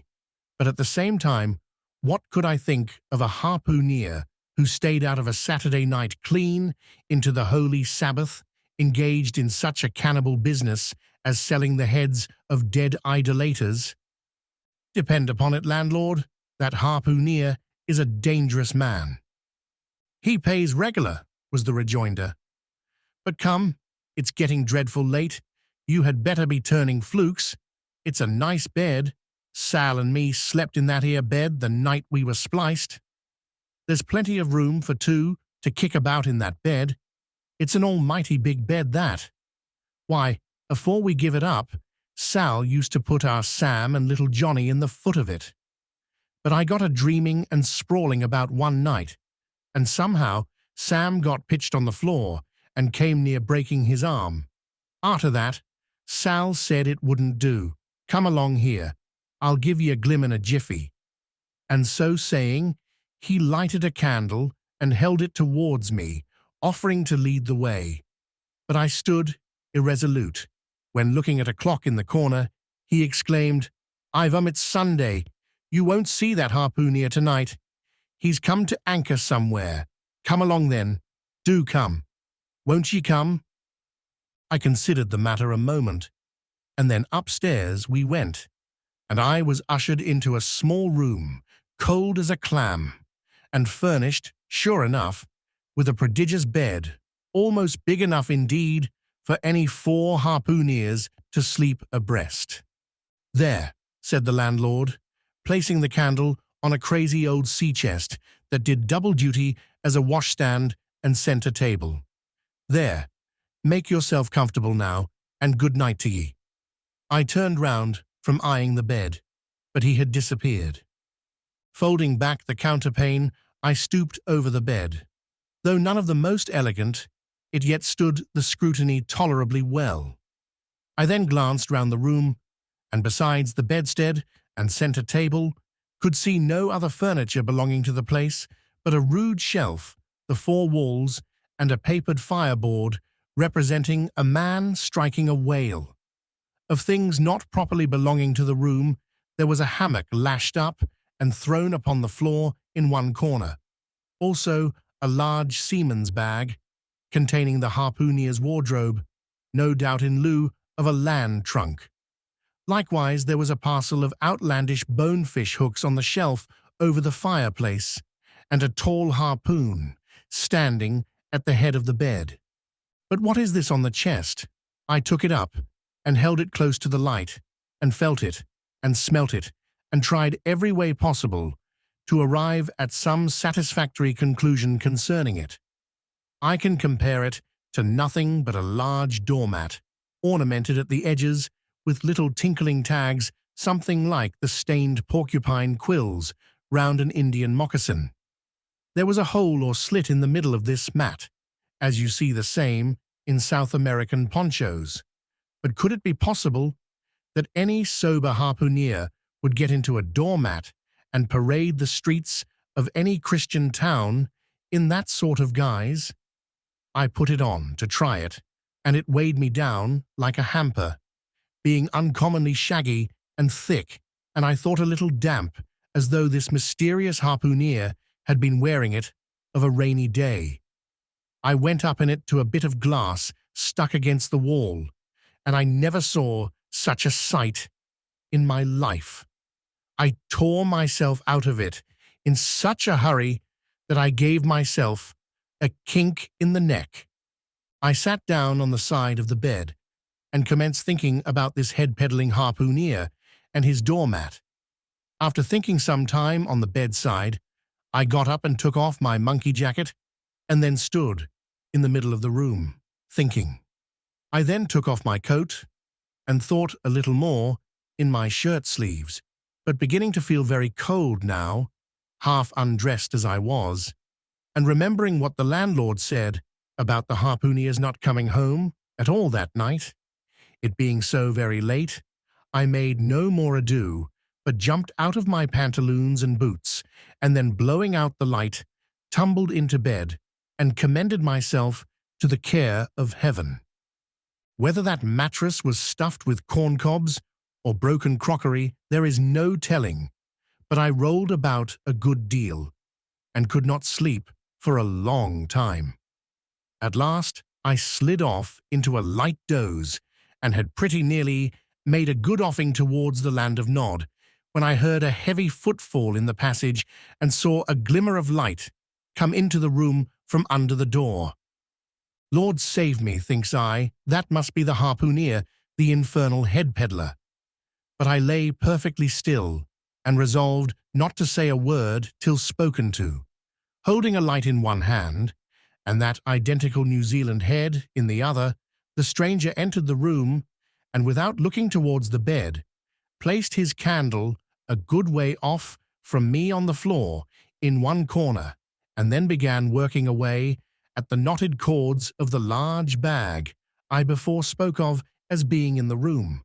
I was all eagerness to see his face, but he kept it averted for some time while employed in unlacing the bag's mouth. This accomplished, however, he turned round, when, good heavens, what a sight! Such a face! It was of a dark purplish-yellow colour, here and there stuck over with large blackish-looking squares. Yes, it's just as I thought. He's a terrible bedfellow. He's been in a fight, got dreadfully cut, and here he is, just from the surgeon. But at that moment, he chanced to turn his face so towards the light that I plainly saw they could not be sticking plasters at all, those black squares on his cheeks. They were stains of some sort or other. At first I knew not what to make of this, but soon an inkling of the truth occurred to me. I remembered a story of a white man, a whaleman too, who, falling among the cannibals, had been tattooed by them. I concluded that this harpooner, in the course of his distant voyages, must have met with a similar adventure. And what is it, thought I, after all? It's only his outside. A man can be honest in any sort of skin. But then, what to make of his unearthly complexion? That part of it, I mean, lying round about, and completely independent of the squares of tattooing. To be sure, it might be nothing but a good coat of tropical tanning, but I never heard of a hot sun's tanning a white man into a purplish-yellow one. However, I had never been in the South Seas, and perhaps the sun there produced these extraordinary effects upon the skin. Now, while all these ideas were passing through me like lightning, this harpooner never noticed me at all, but after some difficulty having opened his bag, he commenced fumbling in it, and presently pulled out a sort of tomahawk and a sealskin wallet with the hair on. Placing these on the old chest in the middle of the room, he then took the New Zealand head, a ghastly thing enough, and crammed it down into the bag. He now took off his hat, a new beaver hat, when I came nigh, singing out with fresh surprise. There was no hair on his head, none to speak of at least, nothing but a small scalp knot twisted up on his forehead. His bald, purplish head now looked for all the world like a mildewed skull. Had not the stranger stood between me and the door, I would have bolted out of it quicker than ever. I bolted a dinner. Even as it was, I thought something of slipping out of the window, but it was the second floor back. I am no coward, but what to make of this head-peddling purple rascal altogether past my comprehension. Ignorance is the parent of fear, and being completely nonplussed and confounded about the stranger. I confess I was now as much afraid of him as if it was the devil himself who had thus broken into my room at the dead of night. In fact, I was so afraid of him that I was not game enough just then to address him and demand a satisfactory answer concerning what seemed inexplicable in him. Meanwhile, he continued the business of undressing, and at last showed his chest and arms. As I live, these covered parts of him were checkered with the same squares as his face. His back, too, was all over the same dark squares. He seemed to have been in a 30 years' war, and just escaped from it with a sticking plaster shirt. Still more, his very legs were marked, as if a parcel of dark green frogs were running up the trunks of young palms.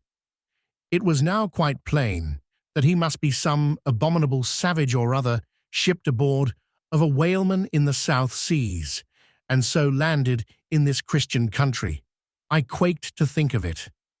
A peddler of heads, too, perhaps the heads of his own brothers. He might take a fancy to mine. Heavens, look at that tomahawk! But there was no time for shuddering, for now the savage went about something that completely fascinated my attention and convinced me that he must indeed be a heathen. Going to his heavy grego or rapple or dreadnought, which he had previously hung on a chair, he fumbled in the pockets and produced at length a curious little deformed image with a hunch on its back and exactly the color of a 3-days-old Congo baby. Remembering the embalmed head, at first I almost thought that this black mannequin was a real baby preserved in some similar manner. But seeing that it was not at all limber, and that it glistened a good deal like polished ebony, I concluded that it must be nothing but a wooden idol, which indeed it proved to be. For now, the savage goes up to the empty fireplace, and removing the papered fireboard, sets up this little hunchbacked image, like a 10-pin, between the andirons. The chimney jambs and all the bricks inside were very sooty, so that I thought this fireplace made a very appropriate little shrine or chapel for his Congo idol. I now screwed my eyes hard towards the half-hidden image, feeling but ill at ease meantime to see what was next to follow. First he takes about a double handful of shavings out of his grego pocket and places them carefully before the idol. Then, laying a bit of ship biscuit on top and applying the flame from the lamp, he kindled the shavings into a sacrificial blaze. Presently, after many hasty snatches into the fire, and still hastier withdrawals of his fingers, whereby he seemed to be scorching them badly, he at last succeeded in drawing out the biscuit. Then, blowing off the heat and ashes a little, he made a polite offer of it to the little negro. But the little devil did not seem to fancy such dry sort of fare at all. He never moved his lips. All these strange antics were accompanied by still stranger guttural noises from the devotee, who seemed to be praying in a sing-song, or else singing some pagan psalmody or other, during which his face twitched about in the most unnatural manner. At last, extinguishing the fire, he took the idol up very unceremoniously and bagged it again in his grego pocket as carelessly as if he were a sportsman bagging a dead woodcock. All these queer proceedings increased my uncomfortableness, and seeing him now exhibiting strong symptoms of concluding his business operations and jumping into bed with me, I thought it was high time, now or never, before the light was put out, to break the spell in which I had so long been bound. But the interval I spent in deliberating what to say was a fatal one. Taking up his tomahawk from the table, he examined the head of it for an instant, and then holding it to the light, with his mouth at the handle, he puffed out great clouds of tobacco smoke. The next moment the light was extinguished, and this wild cannibal, tomahawk between his teeth, sprang into bed with me. I sang out. I could not help it now, and giving a sudden grunt of astonishment, he began feeling me. Stammering out something, I knew not what, I rolled away from him against the wall, and then conjured him, whoever or whatever he might be, to keep quiet, and let me get up and light the lamp again. But his guttural responses satisfied me at once that he but ill comprehended my meaning. "Who would devil you?" he at last said. "You no speaky, damn me, I killy." And so saying, the lighted tomahawk began flourishing about me in the dark. "Landlord, for God's sake, Peter Coffin!" shouted I. "Landlord! Watch! Coffin! Angels! Save me!" "Speaky, telly me who he be, or damn me, I killy," again growled the cannibal, while his horrid flourishings of the tomahawk scattered the hot tobacco ashes about me, till I thought my linen would get on fire. But thank heaven, at that moment the landlord came into the room, light in hand, and leaping from the bed, I ran up to him. "Don't be afraid now," said he, grinning again. "Queequeg here wouldn't harm a hair of your head." "Stop your grinning," shouted I, "and why didn't you tell me that that infernal harpooneer was a cannibal? I thought ye knowed it. Didn't I tell ye he was a peddlin' heads around town, but turn flukes again and go to sleep? Queequeg, look here. You sabby me, I sabby. You this man sleep you sabby." "Me sabby plenty," grunted Queequeg, puffing away at his pipe and sitting up in bed. "You get in," he added, motioning to me with his tomahawk and throwing the clothes to one side. He really did this in not only a civil but a really kind and charitable way. I stood, looking at him a moment. For all his tattooings, he was on the whole a clean, comely-looking cannibal. What's all this fuss I have been making about, thought I to myself. The man's a human being just as I am. He has just as much reason to fear me as I have to be afraid of him. Better sleep with a sober cannibal than a drunken Christian. "Landlord," said I, "tell him to stash his tomahawk there, or pipe, or whatever you call it. Tell him to stop smoking, in short, and I will turn in with him. But I don't fancy having a man smoking in bed with me. It's dangerous. Besides, I ain't insured." This being told to Queequeg, he at once complied, and again politely motioned me to get into bed, rolling over to one side, as much as to say, "I won't touch a leg of ye." "Good night, landlord," said I. "You may go." I turned in, and never slept better in my life.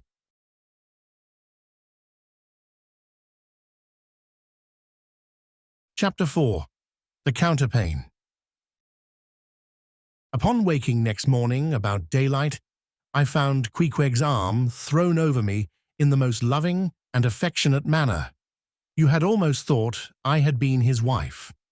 The counterpane was of patchwork, full of odd little party-coloured squares and triangles, and this arm of his tattooed all over with an interminable Cretan labyrinth of a figure, no two parts of which were of one precise shade, owing, I suppose, to his keeping his arm at sea, unmethodically in sun and shade, his shirt sleeves irregularly rolled up at various times.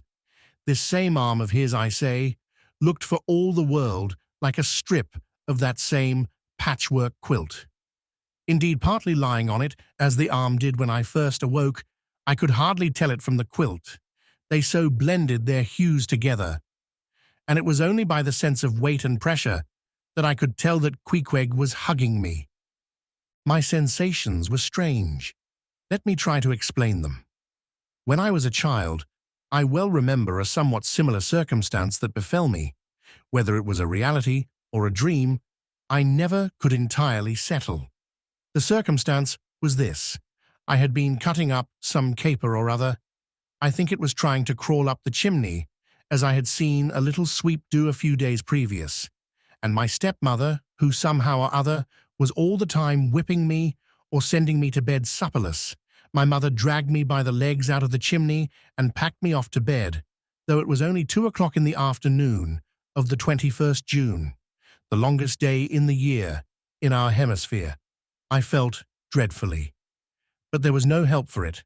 So upstairs, I went to my little room in the third floor, undressed myself as slowly as possible so as to kill time, and with a bitter sigh, got between the sheets. I lay there dismally calculating that 16 entire hours must elapse before I could hope for a resurrection. 16 hours in bed. The small of my back ached to think of it, and it was so light too, the sun shining in at the window, and a great rattling of coaches in the streets, and the sound of gay voices all over the house. I felt worse and worse. At last I got up, dressed, and softly going down, in my stockinged feet, sought out my stepmother, and suddenly threw myself at her feet, beseeching her, as a particular favour, to give me a good slippering for my misbehaviour. Anything indeed, but condemning me to lie abed such an unendurable length of time. But she was the best and most conscientious of stepmothers, and back I had to go to my room. For several hours I lay there, broad awake, feeling a great deal worse than I have ever done since, even from the greatest subsequent misfortunes. At last, I must have fallen into a troubled nightmare of a doze, and slowly waking from it, half steeped in dreams, I opened my eyes, and the before sunlit room was now wrapped in outer darkness. Instantly, I felt a shock running through all my frame. Nothing was to be seen, and nothing was to be heard. But a supernatural hand seemed placed in mine. My arm hung over the counterpane, and the nameless, unimaginable, silent form, or phantom to which the hand belonged, seemed closely seated by my bedside. For what seemed ages piled on ages, I lay there, frozen with the most awful fears, not daring to drag away my hand, yet ever thinking that if I could but stir it one single inch, the horrid spell would be broken. I knew not how this consciousness at last glided away from me, but waking in the morning, I shudderingly remembered it all, and for days and weeks and months afterwards, I lost myself in confounding attempts to explain the mystery. Nay, to this very hour, I often puzzle myself with it. Now, take away the awful fear, and my sensations at feeling the supernatural hand in mine were very similar in their strangeness to those which I experienced on waking up and seeing Queequeg's pagan arm thrown round me. But at length, all the past night's events soberly recurred, one by one, in fixed reality, and then I lay only alive to the comical predicament. For though I tried to move his arm, unlock his bridegroom clasp, yet sleeping as he was, he still hugged me tightly, as though naught but death should part us twain. I now strove to rouse him, Queequeg, but his only answer was a snore. I then rolled over, my neck feeling as if it were in a horse collar, and suddenly felt a slight scratch. Throwing aside the counterpane, there lay the tomahawk sleeping by the savage's side, as if it were a hatchet-faced baby. A pretty pickle, truly, thought I. A bed here, in a strange house, in the broad day, with a cannibal and a tomahawk. Queequeg, in the name of goodness, Queequeg, wake. At length, by dint of much wriggling and loud and incessant expostulations upon the unbecomingness of his hugging a fellow male in that matrimonial sort of style, I succeeded in extracting a grunt, and presently he drew back his arm, shook himself all over like a Newfoundland dog just from the water, and sat up in bed, stiff as a pikestaff, looking at me and rubbing his eyes as if he did not altogether remember how I came to be there, though a dim consciousness of knowing something about me seemed slowly dawning over him. Meanwhile, I lay quietly eyeing him, having no serious misgivings now, and bent upon narrowly observing so curious a creature. When at last his mind seemed made up touching the character of his bedfellow, and he became as it were, reconciled to the fact. He jumped out upon the floor, and by certain signs and sounds gave me to understand that if it pleased me, he would dress first and then leave me to dress afterwards, leaving the whole apartment to myself. Thinks I, Queequeg, under the circumstances, this is a very civilized overture. But the truth is, these savages have an innate sense of delicacy. Say what you will. It is marvelous how essentially polite they are.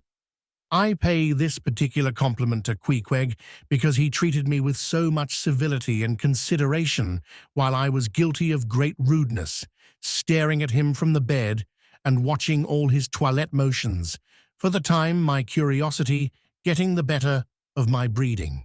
Nevertheless, a man like Queequeg you don't see every day, he and his ways were well worth unusual regarding.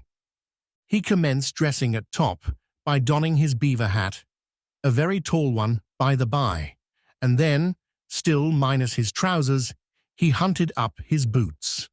What under the heavens he did it for, I cannot tell, but his next movement was to crush himself, boots in hand and hat on, under the bed, when from sundry violent gaspings and strainings I inferred he was hard at work, booting himself, though by no law of propriety that I ever heard of is any man required to be private when putting on his boots. But Queequeg, you see, was a creature in the transition stage, neither caterpillar nor butterfly. He was just enough civilized to show off his outlandishness in the strangest possible manners. His education was not yet completed. He was an undergraduate. If he had not been a small degree civilized, he very probably would not have troubled himself with boots at all. But then, if he had not been still a savage, he never would have dreamt of getting under the bed to put them on.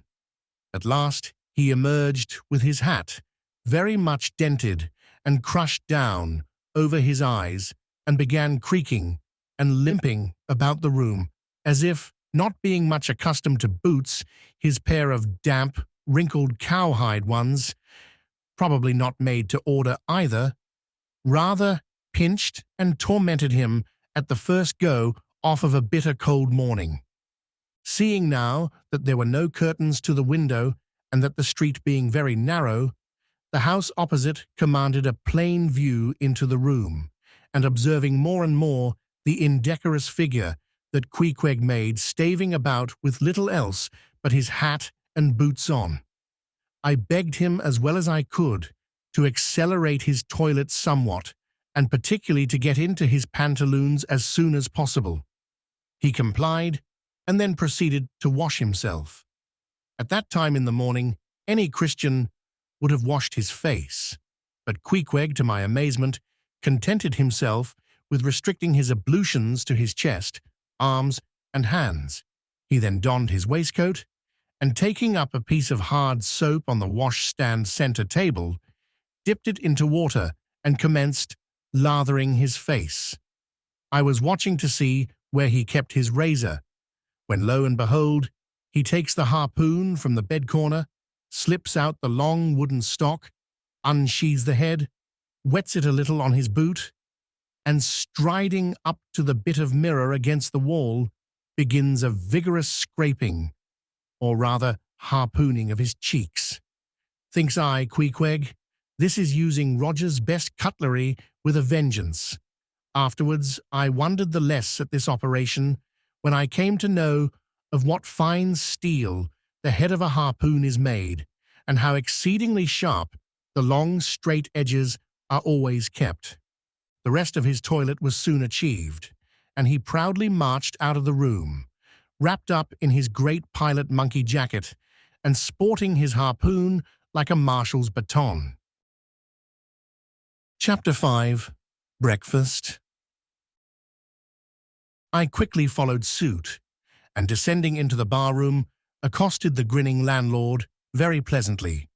I cherished no malice towards him, though he had been skylarking with me not a little in the matter of my bedfellow. However, a good laugh is a mighty good thing, and rather too scarce a good thing. the more's the pity.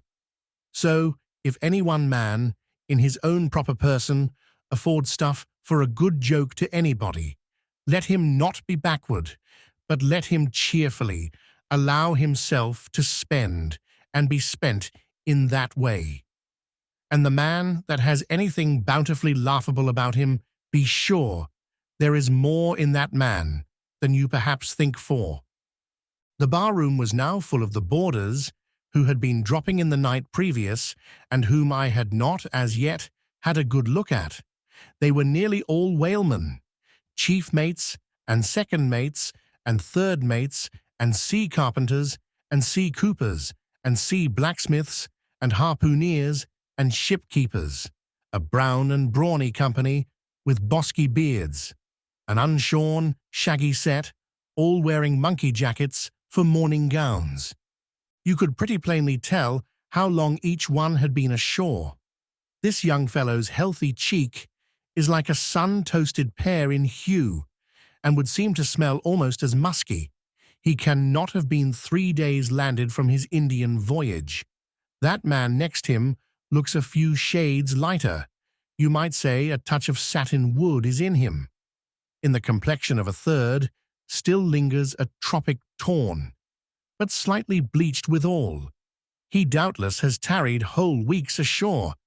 But who could show a cheek like Queequeg, which, barred with various tints, seemed like the Andes' western slope to show forth in one array, contrasting climates, zone by zone. "Grub ho!" now cried the landlord, flinging open a door, and in we went to breakfast. They say that men who have seen the world thereby become quite at ease in manner, quite self-possessed in company. Not always, though. Ledyard, the great New England traveller, and Mungo Park, the Scotch one. Of all men, they possessed the least assurance in the parlour. But perhaps the mere crossing of Siberia in a sledge drawn by dogs, as Ledyard did, or the taking a long solitary walk on an empty stomach in the Negro heart of Africa, which was the sum of poor Mungo's performances. This kind of travel, I say, may not be the very best mode of attaining a high social polish. Still, for the most part, that sort of thing is to be had anywhere. These reflections just here are occasioned by the circumstance that after we were all seated at the table and I was preparing to hear some good stories about whaling, to my no small surprise, nearly every man maintained a profound silence, and not only that, but they looked embarrassed. Yes, here were a set of sea dogs, many of whom, without the slightest bashfulness, had boarded great whales on the high seas, entire strangers to them, and duelled them dead without winking. And yet, here they sat at a social breakfast table, all of the same calling, all of kindred tastes, looking round as sheepishly at each other as though they had never been out of sight of some sheepfold among the Green Mountains. A curious sight, these bashful bears, these timid warrior whalemen. But as for Queequeg, why, Queequeg sat there among them. At the head of the table, too, it so chanced, as cool as an icicle. To be sure, I cannot say much for his breeding. His greatest admirer could not have cordially justified his bringing his harpoon into breakfast with him, and using it there without ceremony, reaching over the table with it to the imminent jeopardy of many heads and grappling the beefsteaks towards him. But that was certainly very coolly done by him, and everyone knows that in most people's estimation, to do anything coolly is to do it genteelly. We will not speak of all Queequeg's peculiarities here, how he eschewed coffee and hot rolls and applied his undivided attention to beefsteaks done rare.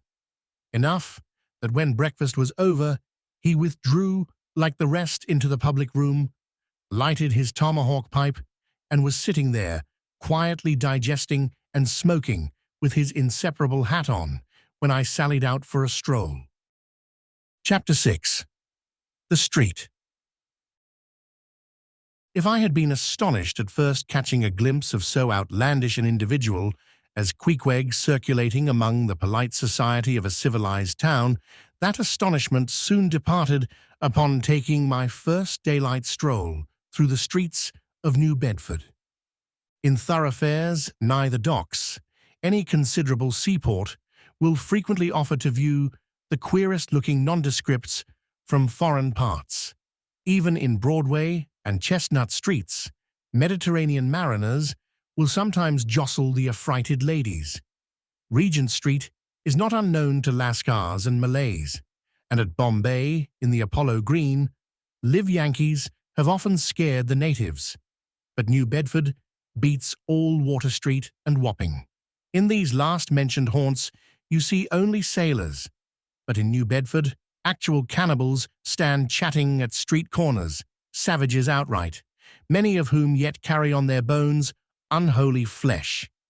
It makes a stranger stare. But besides the Fijians, Tongatabuas, Eromangoans, Panangians and Briggians, and besides the wild specimens of the whaling craft which unheeded reel about the streets, you will see other sights still more curious, certainly more comical. There weekly arrive in this town scores of green Vermonters and New Hampshire men, all athirst for gain and glory in the fishery. They are mostly young, of stalwart frames, fellows who have felled forests and now seek to drop the axe and snatch the whale lance. Many are as green as the Green Mountains whence they came. In some things, you would think them but a few hours old. Look there, that chap strutting round the corner. He wears a beaver hat and swallow-tailed coat, girdled with a sailor belt and sheath knife. Here comes another, with a sou'wester and a bombazine cloak. No town-bred dandy will compare with a country-bred one. I mean a downright bumpkin dandy, a fellow that, in the dog days, will mow his 2 acres in buckskin gloves for fear of tanning his hands. Now, when a country dandy like this takes it into his head to make a distinguished reputation and joins the great whale fishery, you should see the comical things he does upon reaching the seaport. In bespeaking his sea outfit, he orders bell buttons to his waistcoats, straps to his canvas trousers. Ah, poor hayseed! How bitterly will burst those straps in the first howling gale, when thou art driven, straps, buttons and all, down the throat of the tempest. But think not that this famous town has only harpooneers, cannibals, and bumpkins to show her visitors. Not at all. Still, New Bedford is a queer place. Had it not been for us whalemen, that tract of land would this day perhaps have been in as howling condition as the coast of Labrador. As it is, parts of her back country are enough to frighten one. They look so bony. The town itself is perhaps the dearest place to live in all New England. It is a land of oil, true enough, but not like Canaan, a land also of corn and wine. The streets do not run with milk, nor in the springtime do they pave them with fresh eggs. Yet, in spite of this, nowhere in all America will you find more patrician-like houses, parks and gardens more opulent than in New Bedford. Whence came they? How planted upon this once scraggy scoria of a country? Go and gaze upon the iron emblematical harpoons round yonder lofty mansion, and your question will be answered. Yes, all these brave houses and flowery gardens came from the Atlantic, Pacific, and Indian Oceans. One and all, they were harpooned and dragged up hither from the bottom of the sea. Can Herr Alexander perform a feat like that? In New Bedford fathers, they say, give whales for dowers to their daughters and portion off their nieces with a few porpoises apiece. You must go to New Bedford to see a brilliant wedding, for they say they have reservoirs of oil in every house, and every night recklessly burn their lengths in spermaceti candles. In summertime, the town is sweet to see, full of fine maples, long avenues of green and gold, and in August, high in air, the beautiful and bountiful horse chestnuts candelabra-wise, proffer the passer-by their tapering upright cones of congregated blossoms. So omnipotent is art, which in many a district of New Bedford has superinduced bright terraces of flowers upon the barren refuse rocks thrown aside at creation's final day. And the women of New Bedford, they bloom like their own red roses, but roses only bloom in summer, whereas the fine carnation of their cheeks is perennial as sunlight in the seventh heavens. Elsewhere match that bloom of theirs ye cannot save in Salem, where they tell me the young girls breathe such musk, their sailor sweethearts smell them miles offshore, as though they were drawing nigh the odorous Moluccas instead of the puritanic sands. Chapter 7. The Chapel. In this same New Bedford there stands a whaleman's chapel, and few are the moody fishermen, shortly bound for the Indian Ocean or Pacific, who failed to make a Sunday visit to the spot. I am sure that I did not. Returning from my first morning stroll, I again sallied out upon this special errand. The sky had changed from clear, sunny cold to driving sleet and mist. Wrapping myself in my shaggy jacket of the cloth called bearskin, I fought my way against the stubborn storm. Entering, I found a small, scattered congregation of sailors, and sailors' wives and widows. A muffled silence reigned, only broken at times by the shrieks of the storm. Each silent worshipper seemed purposely sitting apart from the other, as if each silent grief were insular and incommunicable. The chaplain had not yet arrived, and there, these silent islands of men and women sat steadfastly eyeing several marble tablets, with black borders masoned into the wall on either side the pulpit. 3 of them ran something like the following, but I do not pretend to quote: "Sacred to the memory of John Talbot, who at the age of 18 was lost overboard near the Isle of Desolation off Patagonia, November 1st, 1836. This tablet is erected to his memory by his sister. Sacred to the memory of Robert Long, Willis Ellery, Nathan Coleman, Walter Canny, Seth Macy, and Samuel Glegg, forming one of the boat's crews of the ship Eliza, who were towed out of sight by a whale on the offshore ground in the Pacific, December 31st, 1839. This marble is here placed by their surviving shipmates. Sacred to the memory of the late Captain Ezekiel Hardy, who in the bows of his boat was killed by a sperm whale on the coast of Japan, August 3rd, 1833. This tablet is erected to his memory by his widow. Shaking off the sleet from my ice-glazed hat and jacket, I seated myself near the door, and turning sideways, was surprised to see Queequeg near me. Affected by the solemnity of the scene, there was a wondering gaze of incredulous curiosity in his countenance. This savage was the only person present who seemed to notice my entrance, because he was the only one who could not read, and therefore was not reading those frigid inscriptions on the wall. Whether any of the relatives of the seamen whose names appeared there were now among the congregation, I knew not, but so many are the unrecorded accidents in the fishery, and so plainly did several women present, where the countenance, if not the trappings, of some unceasing grief, that I feel sure that here before me were assembled those in whose unhealing hearts the sight of those bleak tablets sympathetically caused the old wounds to bleed afresh. Oh, ye whose dead lie buried beneath the green grass, who standing among flowers can say, "Here, here lies my beloved." Ye know not the desolation that broods in bosoms like these. What bitter blanks in those black-bordered marbles which cover no ashes! What despair in those immovable inscriptions!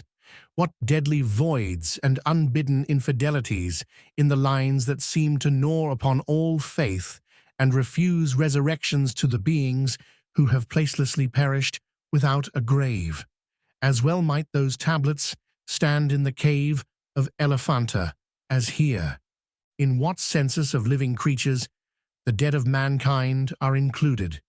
Why it is that a universal proverb says of them that they tell no tales, though containing more secrets than the Goodwin sands. How it is that to his name, who yesterday departed for the other world, we prefix so significant and infidel a word, and yet do not thus entitle him, if he but embarks for the remotest Indies of this living earth. Why the life insurance companies pay death forfeitures upon immortals? In what eternal, unstirring paralysis and deadly, hopeless trance yet lies antique Adam, who died 60 round centuries ago? How it is that we still refuse to be comforted for those who we nevertheless maintain are dwelling in unspeakable bliss?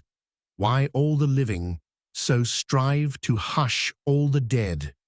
Wherefore but the rumour of a knocking in a tomb will terrify a whole city? All these things are not without their meanings. But faith, like a jackal, feeds among the tombs, and even from these dead doubts she gathers her most vital hope. It needs scarcely to be told with what feelings, on the eve of a Nantucket voyage, I regarded those marble tablets, and by the murky light of that darkened, doleful day, read the fate of the whaleman who had gone before me. Yes, Ishmael, the same fate may be thine. But somehow I grew merry again. Delightful inducements to embark. Fine chance for promotion, it seems. Aye, a stove-boat will make me an immortal by brevet. Yes, there is death in this business of whaling, a speechlessly quick, chaotic bundling of a man into eternity. But what then? Methinks we have hugely mistaken this matter of life and death. Methinks that what they call my shadow here on earth is my true substance. Methinks that in looking at things spiritual, we are too much like oysters, observing the sun through the water, and thinking that thick water the thinnest of air. Methinks my body is but the lees of my better being. In fact, take my body who will. Take it, I say, it is not me. And therefore 3 cheers for Nantucket, and come a stove-boat, and stove-body when they will, for stave my soul, Jove himself cannot. Chapter 8. The Pulpit. I had not been seated very long, ere a man of a certain venerable robustness entered. Immediately, as the storm-pelted door flew back upon admitting him, a quick, regardful eyeing of him by all the congregation sufficiently attested that this fine old man was the chaplain. Yes, it was the famous Father Mapple, so called by the whalemen, among whom he was a very great favourite. He had been a sailor and a harpooneer in his youth, but for many years past had dedicated his life to the ministry. At the time I now write of, Father Mapple was in the hardy winter of a healthy old age, that sort of old age which seems merging into a second flowering youth, for among all the fissures of his wrinkles there shone certain mild gleams of a newly developing bloom, the spring verdure peeping forth even beneath February's snow.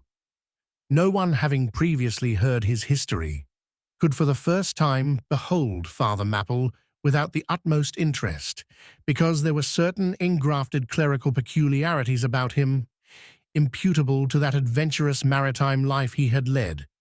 When he entered, I observed that he carried no umbrella, and certainly had not come in his carriage, for his tarpaulin hat ran down with melting sleet, and his great pilot-cloth jacket seemed almost to drag him to the floor with the weight of the water it had absorbed. However, hat and coat and overshoes were one by one removed, and hung up in a little space in an adjacent corner, when, arrayed in a decent suit, he quietly approached the pulpit. Like most old-fashioned pulpits, it was a very lofty one, and since a regular stairs to such a height would, by its long angle with the floor, seriously contract the already small area of the chapel. The architect, it seemed, had acted upon the hint of Father Mapple and finished the pulpit without a stairs, substituting a perpendicular side ladder like those used in mounting a ship from a boat at sea. The wife of a whaling captain had provided the chapel with a handsome pair of red worsted man ropes for this ladder, which being itself nicely headed and stained with a mahogany color, the whole contrivance, considering what manner of chapel it was, seemed by no means in bad taste. Halting for an instant at the foot of the ladder, and with both hands grasping the ornamental knobs of the man-ropes, Father Mapple cast a look upwards, and then with a truly sailor-like but still reverential dexterity, hand over hand, mounted the steps as if ascending the main top of his vessel. The perpendicular parts of this side ladder, as is usually the case with swinging ones, were of cloth-covered rope, only the rounds were of wood, so that at every step there was a joint. At my first glimpse of the pulpit, it had not escaped me that, however convenient for a ship, these joints in the present instance seemed unnecessary, for I was not prepared to see Father Mapple, after gaining the height, slowly turn round, and stooping over the pulpit, deliberately drag up the ladder step by step till the whole was deposited within, leaving him impregnable in his little Quebec. I pondered some time without fully comprehending the reason for this. Father Mapple enjoyed such a wide reputation for sincerity and sanctity that I could not suspect him of courting notoriety by any mere tricks of the stage. No, thought I, there must be some sober reason for this thing. Furthermore, it must symbolize something unseen. Can it be, then, that by that act of physical isolation he signifies his spiritual withdrawal for the time from all outward worldly ties and connections? Yes, for replenished with the meat and wine of the Word, to the faithful man of God, this pulpit, I see, is a self-containing stronghold, a lofty Ehrenbreitstein with a perennial well of water within the walls. But the side ladder was not the only strange feature of the place. Borrowed from the chaplain's former seafarings, between the marble cenotaphs on either hand of the pulpit, the wall which formed its back was adorned with a large painting representing a gallant ship beating against a terrible storm off a lee coast of black rocks and snowy breakers. But high above the flying scud and dark rolling clouds, there floated a little isle of sunlight from which beamed forth an angel's face, and this bright face shed a distinct spot of radiance upon the ship's tossed deck, something like that silver plate now inserted into the Victory's plank where Nelson fell. "Ah, noble ship," the angel seemed to say, beat on, thou noble ship, and bear a hardy helm, for lo, the sun is breaking through, the clouds are rolling off, serenest azure is at hand." Nor was the pulpit itself without a trace of the same sea taste that had achieved the ladder and the picture. Its panelled front was in the likeness of a ship's bluff bows, and the Holy Bible rested on a projecting piece of scroll-work fashioned after a ship's fiddle-headed beak. What could be more full of meaning? For the pulpit is ever this earth's foremost part. All the rest comes in its rear. The pulpit leads the world. From thence it is the storm of God's quick wrath is first descried, and the bow must bear the earliest brunt. From thence it is the god of breezes fair or foul is first invoked for favourable winds. Yes, the world's a ship on its passage out, and not a voyage complete, and the pulpit is its prow. Chapter 9. The Sermon. Father Mapple rose, and in a mild voice of unassuming authority, ordered the scattered people to condense. "Starboard gangway there, side away to larboard, larboard gangway to starboard, midships, midships." There was a low rumbling of heavy sea boots among the benches, and a still slighter shuffling of women's shoes, and all was quiet again, and every eye on the preacher. He paused a little, then kneeling in the pulpit's bows, folded his large brown hands across his chest, uplifted his closed eyes, and offered a prayer so deeply devout that he seemed kneeling and praying at the bottom of the sea. This ended in prolonged, solemn tones, like the continual tolling of a bell in a ship that is foundering at sea in a fog. In such tones, he commenced reading the following hymn, but changing his manner towards the concluding stanzas, burst forth with a pealing exultation and joy. The ribs and terrors in the whale arched over me a dismal gloom, while all God's sunlit waves rolled by and lift me deepening down to doom. I saw the opening maw of hell, with endless pains and sorrows there, which none but they that feel can tell. Oh, I was plunging to despair.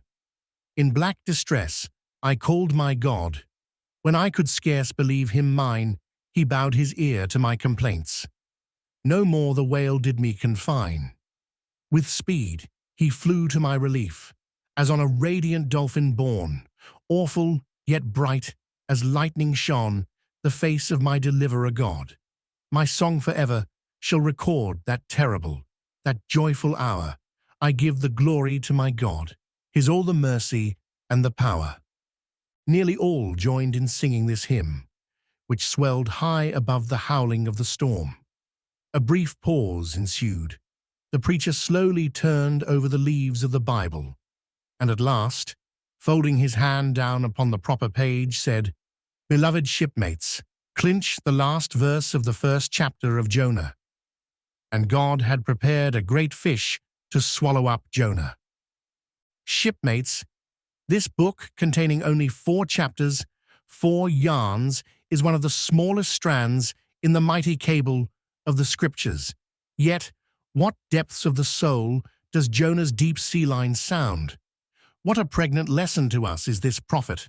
What a noble thing is that canticle in the fish's belly! How billow-like and boisterously grand! We feel the floods surging over us. We sound with him to the kelpy bottom of the waters. Seaweed and all the slime of the sea is about us. But what is this lesson that the book of Jonah teaches? Shipmates, it is a 2-stranded lesson, a lesson to us all as sinful men, and a lesson to me as a pilot of the living God. As sinful men, it is a lesson to us all, because it is a story of the sin, hard-heartedness, suddenly awakened fears, the swift punishment, repentance, prayers, and finally the deliverance and joy of Jonah. As with all sinners among men, the sin of this son of Amittai was in his willful disobedience of the command of God. Never mind now what that command was or how conveyed, which he found a hard command. But all the things that God would have us do are hard for us to do. Remember that, and hence he oftener commands us than endeavors to persuade. And if we obey God, we must disobey ourselves, and it is in this disobeying ourselves wherein the hardness of obeying God consists.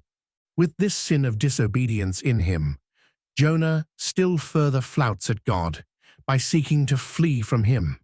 He thinks that a ship made by men will carry him into countries where God does not reign, but only the captains of this earth. He skulks about the wharves of Joppa and seeks a ship that's bound for Tarshish. There lurks perhaps a hitherto unheeded meaning here. By all accounts, Tarshish could have been no other city than the modern Cadiz. That's the opinion of learned men. And where is Cadiz, shipmates? Cadiz is in Spain, as far by water from Joppa as Jonah could possibly have sailed in those ancient days, when the Atlantic was an almost unknown sea. Because Joppa, the modern Jaffa, shipmates, is on the most easterly coast of the Mediterranean, the Syrian, and Tarshish, or Cadiz, more than 2,000 miles to the westward from that, just outside the Straits of Gibraltar. See ye not then, shipmates, that Jonah sought to flee worldwide from God? Miserable man, O most contemptible and worthy of all scorn, with slouched hat and guilty eye, skulking from his God, prowling among the shipping like a vile burglar hastening to cross the seas. So disordered, self-condemning is his look, that had there been policemen in those days, Jonah, on the mere suspicion of something wrong, had been arrested ere he touched a deck. How plainly he's a fugitive. No baggage, not a hat box, valise, or carpet bag. No friends accompany him to the wharf with their adieu. At last, after much dodging search, he finds the Tarshish ship receiving the last items of her cargo, and as he steps on board to see its captain in the cabin, all the sailors for the moment desist from hoisting in the goods to mark the stranger's evil eye. Jonah sees this, but in vain he tries to look all ease and confidence. In vain essays his wretched smile. Strong intuitions of the man assure the mariners he can be no innocent. In their gamesome but still serious way, one whispers to the other, "Jack, he's robbed a widow," or "Joe, do you mark him? He's a bigamist," or "Harry lad, I guess he's the adulterer that broke jail in old Gomorrah," or belike one of the missing murderers from Sodom. Another runs to read the bill that's stuck against the spile upon the wharf to which the ship is moored, offering 500 gold coins for the apprehension of a parricide, and containing a description of his person. He reads and looks from Jonah to the bill, while all his sympathetic shipmates now crowd round Jonah, prepared to lay their hands upon him. Frighted, Jonah trembles, and summoning all his boldness to his face, only looks so much the more a coward. He will not confess himself suspected, but that itself is strong suspicion. So he makes the best of it, and when the sailors find him not to be the man that is advertised, they let him pass, and he descends into the cabin. "Who's there?" cries the captain at his busy desk, hurriedly making out his papers for the customs. "Who's there?" Oh, how that harmless question mangles Jonah. For the instant he almost turns to flee again. But he rallies. "I seek a passage in this ship to Tarshish. How soon sail ye, sir?" Thus far the busy captain had not looked up to Jonah, though the man now stands before him. But no sooner does he hear that hollow voice than he darts a scrutinizing glance. "We sail with the next coming tide." At last he slowly answered, still intently eyeing him. "No sooner, sir? Soon enough for any honest man that goes a passenger." "Ha! Jonah, that's another stab." But he swiftly calls away the captain from that scent. "I'll sail with ye," he says. "The passage money, how much is that? I'll pay now." For it is particularly written, shipmates, as if it were a thing not to be overlooked in this history, that he paid the fare thereof, ere the craft did sail. And taken with the context, this is full of meaning. Now Jonah's captain, shipmates, was one whose discernment detects crime in any, but whose cupidity exposes it only in the penniless. In this world, shipmates, sin that pays its way can travel freely and without a passport, whereas virtue, if a pauper, is stopped at all frontiers.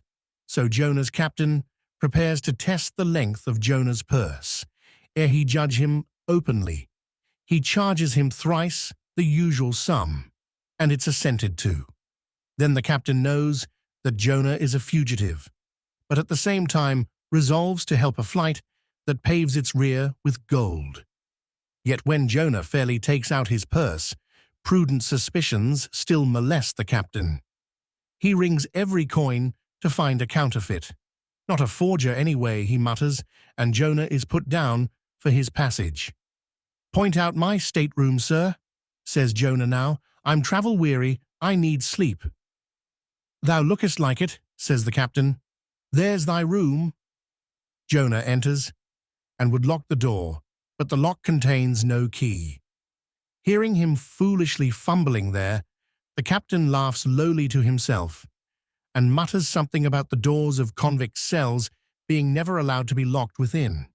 All dressed and dusty as he is, Jonah throws himself into his berth and finds the little stateroom ceiling almost resting on his forehead. The air is close, and Jonah gasps. Then, in that contracted hole, sunk too beneath the ship's waterline, Jonah feels the heralding presentiment of that stifling hour, when the whale shall hold him in the smallest of his bowels wards.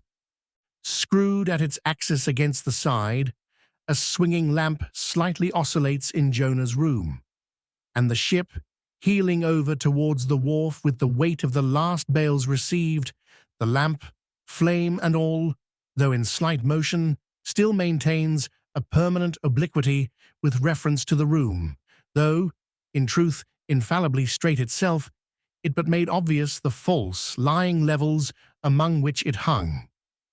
The lamp alarms and frightens Jonah, as lying in his berth, his tormented eyes roll round the place, and this thus far successful fugitive finds no refuge for his restless glance. But that contradiction in the lamp more and more appalls him. The floor, the ceiling, and the side are all awry. "Oh, so my conscience hangs in me," he groans, "straight upwards, so it burns, but the chambers of my soul are all in crookedness." Like one who after a night of drunken revelry hies to his bed, still reeling, but with conscience yet pricking him, as the plungings of the Roman racehorse, but so much the more, strike his steel tags into him, as one who in that miserable plight still turns and turns in giddy anguish, praying God for annihilation, until the fit be past. And at last, amid the whirl of woe he feels, a deep stupor steals over him, as over the man who bleeds to death, for conscience is the wound, and there's naught to staunch it.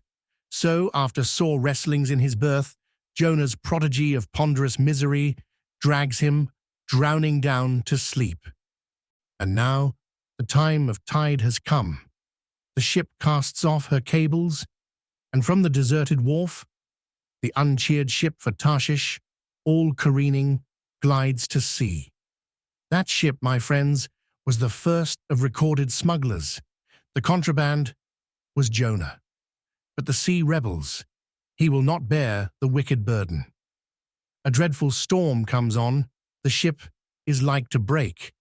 But now, when the boatswain calls all hands to lighten her, when boxes, bales, and jars are clattering overboard, when the wind is shrieking and the men are yelling, and every plank thunders with trampling feet right over Jonah's head. In all this raging tumult, Jonah sleeps his hideous sleep. He sees no black sky and raging sea, feels not the reeling timbers, and little hears he or heeds he the far rush of the mighty whale, which even now with open mouth is cleaving the seas after him. Aye, shipmates, Jonah was gone, down into the sides of the ship, a berth in the cabin as I have taken it, and was fast asleep. But the frightened master comes to him, and shrieks in his dead ear, "What meanest thou, O sleeper? Arise!" Startled from his lethargy by that direful cry, Jonah staggers to his feet, and stumbling to the deck, grasps a shroud to look out upon the sea. But at that moment, he is sprung upon by a panther billow leaping over the bulwarks. Wave after wave thus leaps into the ship, and finding no speedy vent, runs roaring fore and aft, till the mariners come nigh to drowning while yet afloat. And ever, as the white moon shows her affrighted face from the steep gullies in the blackness overhead, aghast Jonah sees the rearing bowsprit pointing high upward, but soon beat downward again towards the tormented deep. Terrors upon terrors run shouting through his soul. In all his cringing attitudes, the god-fugitive is now too plainly known. The sailors mark him, more and more certain, grow their suspicions of him, and at last, fully to test the truth, by referring the whole matter to high heaven, they fall to casting lots to see for whose cause this great tempest was upon them. The lot is Jonah's. That discovered, then how furiously they mob him with their questions. What is thine occupation? Whence comest thou? Thy country? What people? But mark now, my shipmates, the behavior of poor Jonah. The eager mariners but ask him who he is, and where from, whereas they not only receive an answer to those questions, but likewise another answer to a question not put by them. But the unsolicited answer is forced from Jonah by the hard hand of God that is upon him. I am a Hebrew, he cries, and then, I fear the Lord, the God of heaven, who hath made the sea and the dry land. Fear him, O Jonah? Aye, well mightest thou fear the Lord God then. Straightway he now goes on to make a full confession, whereupon the mariners became more and more appalled, but still are pitiful. For when Jonah, not yet supplicating God for mercy, since he but too well knew the darkness of his deserts, when wretched Jonah cries out to them to take him and cast him forth into the sea, for he knew that for his sake this great tempest was upon them. They mercifully turn from him and seek by other means to save the ship. But all in vain. The indignant gale howls louder. Then, with one hand raised invokingly to God, with the other they not unreluctantly lay hold of Jonah. And now, behold, Jonah taken up as an anchor and dropped into the sea, when instantly an oily calmness floats out from the east, and the sea is still, as Jonah carries down the gale with him, leaving smooth water behind. He goes down in the whirling heart of such a masterless commotion that he scarce heeds the moment when he drops seething into the yawning jaws awaiting him, and the whale shoots to all his ivory teeth, like so many white bolts upon his prison. Then Jonah prayed unto the Lord out of the fish's belly. But observe his prayer and learn a weighty lesson. For sinful as he is, Jonah does not weep and wail for direct deliverance. He feels that his dreadful punishment is just. He leaves all his deliverance to God, contenting himself with this, that spite of all his pains and pangs, he will still look towards his holy temple. And here, shipmates, is true and faithful repentance, not clamorous for pardon, but grateful for punishment. And how pleasing to God was this conduct in Jonah is shown in the eventual deliverance of him from the sea and the whale. Shipmates, I do not place Jonah before you to be copied for his sin, but I do place him before you as a model for repentance. Sin not, but if you do, take heed to repent of it, like Jonah. While he was speaking these words, the howling of the shrieking, slanting storm without seemed to add new power to the preacher, who, when describing Jonah's sea storm, seemed tossed by a storm himself. His deep chest heaved as with a groundswell, his tossed arms seemed the warring elements at work, and the thunders that rolled away from off his swarthy brow, and the light leaping from his eye, made all his simple hearers look on him with a quick fear that was strange to them. There now came a lull in his look, as he silently turned over the leaves of the book once more, and at last, standing motionless, with closed eyes, for the moment, seemed communing with God and himself. But again, he leaned over towards the people, and bowing his head lowly, with an aspect of the deepest yet manliest humility, he spake these words, Shipmates, God has laid but one hand upon you. Both his hands press upon me. I have read ye, by what murky light may be mine, the lesson that Jonah teaches to all sinners, and therefore to ye, and still more to me, for I am a greater sinner than ye. And now how gladly would I come down from this masthead, and sit on the hatches there where you sit, and listen as you listen, while some one of you reads me that other and more awful lesson which Jonah teaches to me as a pilot of the living God. How being an anointed pilot prophet, or speaker of true things, and bidden by the Lord to sound those unwelcome truths in the ears of a wicked Nineveh, Jonah, appalled at the hostility he should raise, fled from his mission and sought to escape his duty and his God by taking ship at Joppa. But God is everywhere. Tarshish he never reached. As we have seen, God came upon him in the whale and swallowed him down to living gulfs of doom, and with swift slantings tore him along into the midst of the seas, where the eddying depths sucked him 10,000 fathoms down, and the weeds were wrapped about his head, and all the watery world of woe bowled over him. Yet even then, beyond the reach of any plummet, out of the belly of hell, when the whale grounded upon the ocean's utmost bones, even then God heard the engulfed, repenting prophet when he cried. Then God spake unto the fish, and from the shuddering cold and blackness of the sea, the whale came breaching up towards the warm and pleasant sun, and all the delights of air and earth, and vomited out Jonah upon the dry land, when the word of the Lord came a second time, and Jonah, bruised and beaten, his ears like two seashells, still multitudinously murmuring of the ocean. Jonah did the Almighty's bidding. And what was that, shipmates? To preach the truth to the face of falsehood. That was it. This, shipmates, this is that other lesson. And woe to that pilot of the living God who slights it. Woe to him whom this world charms from gospel duty. Woe to him who seeks to pour oil upon the waters when God has brewed them into a gale. Woe to him who seeks to please rather than to appall.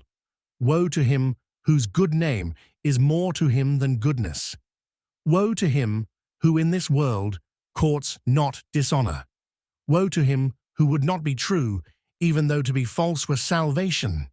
Yea, woe to him who, as the great pilot Paul has it, while preaching to others, is himself a castaway. He dropped and fell away from himself for a moment, then lifting his face to them again, showed a deep joy in his eyes as he cried out with a heavenly enthusiasm. But, O shipmates, on the starboard hand of every woe there is a sure delight, and higher the top of that delight than the bottom of the woe is deep. Is not the main truck higher than the kelson is low? Delight is to him a far, far upward and inward delight, who against the proud gods and commodores of this earth ever stands forth his own inexorable self. Delight is to him whose strong arms yet support him when the ship of this base, treacherous world has gone down beneath him. Delight is to him who gives no quarter in the truth, and kills, burns, and destroys all sin, though he pluck it out from under the robes of senators and judges. Delight, top-gallant delight is to him who acknowledges no law or lord, but the Lord his God, and is only a patriot to heaven. Delight is to him whom all the waves of the billows of the seas of the boisterous mob can never shake from this sure keel of the ages. And eternal delight and deliciousness will be his, who coming to lay him down can say with his final breath, O Father, chiefly known to me by thy rod, mortal or immortal, here I die.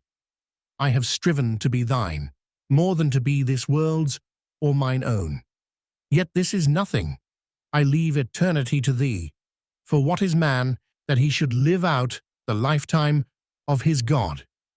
He said no more, but slowly waving a benediction, covered his face with his hands, and so remained kneeling till all the people had departed, and he was left alone in the place.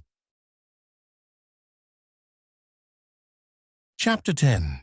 A Bosom Friend. Returning to the Spouter Inn from the chapel, I found Queequeg there quite alone.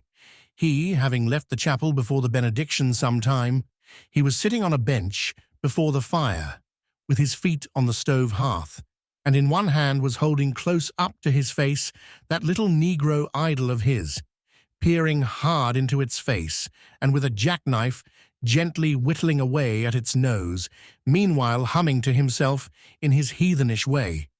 But being now interrupted, he put up the image, and pretty soon, going to the table, took up a large book there, and placing it on his lap, began counting the pages with deliberate regularity.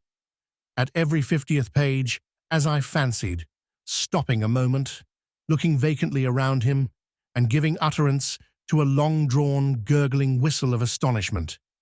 He would then begin again at the next 50, seeming to commence at number 1 each time, as though he could not count more than 50, and it was only by such a large number of 50s being found together that his astonishment at the multitude of pages was excited.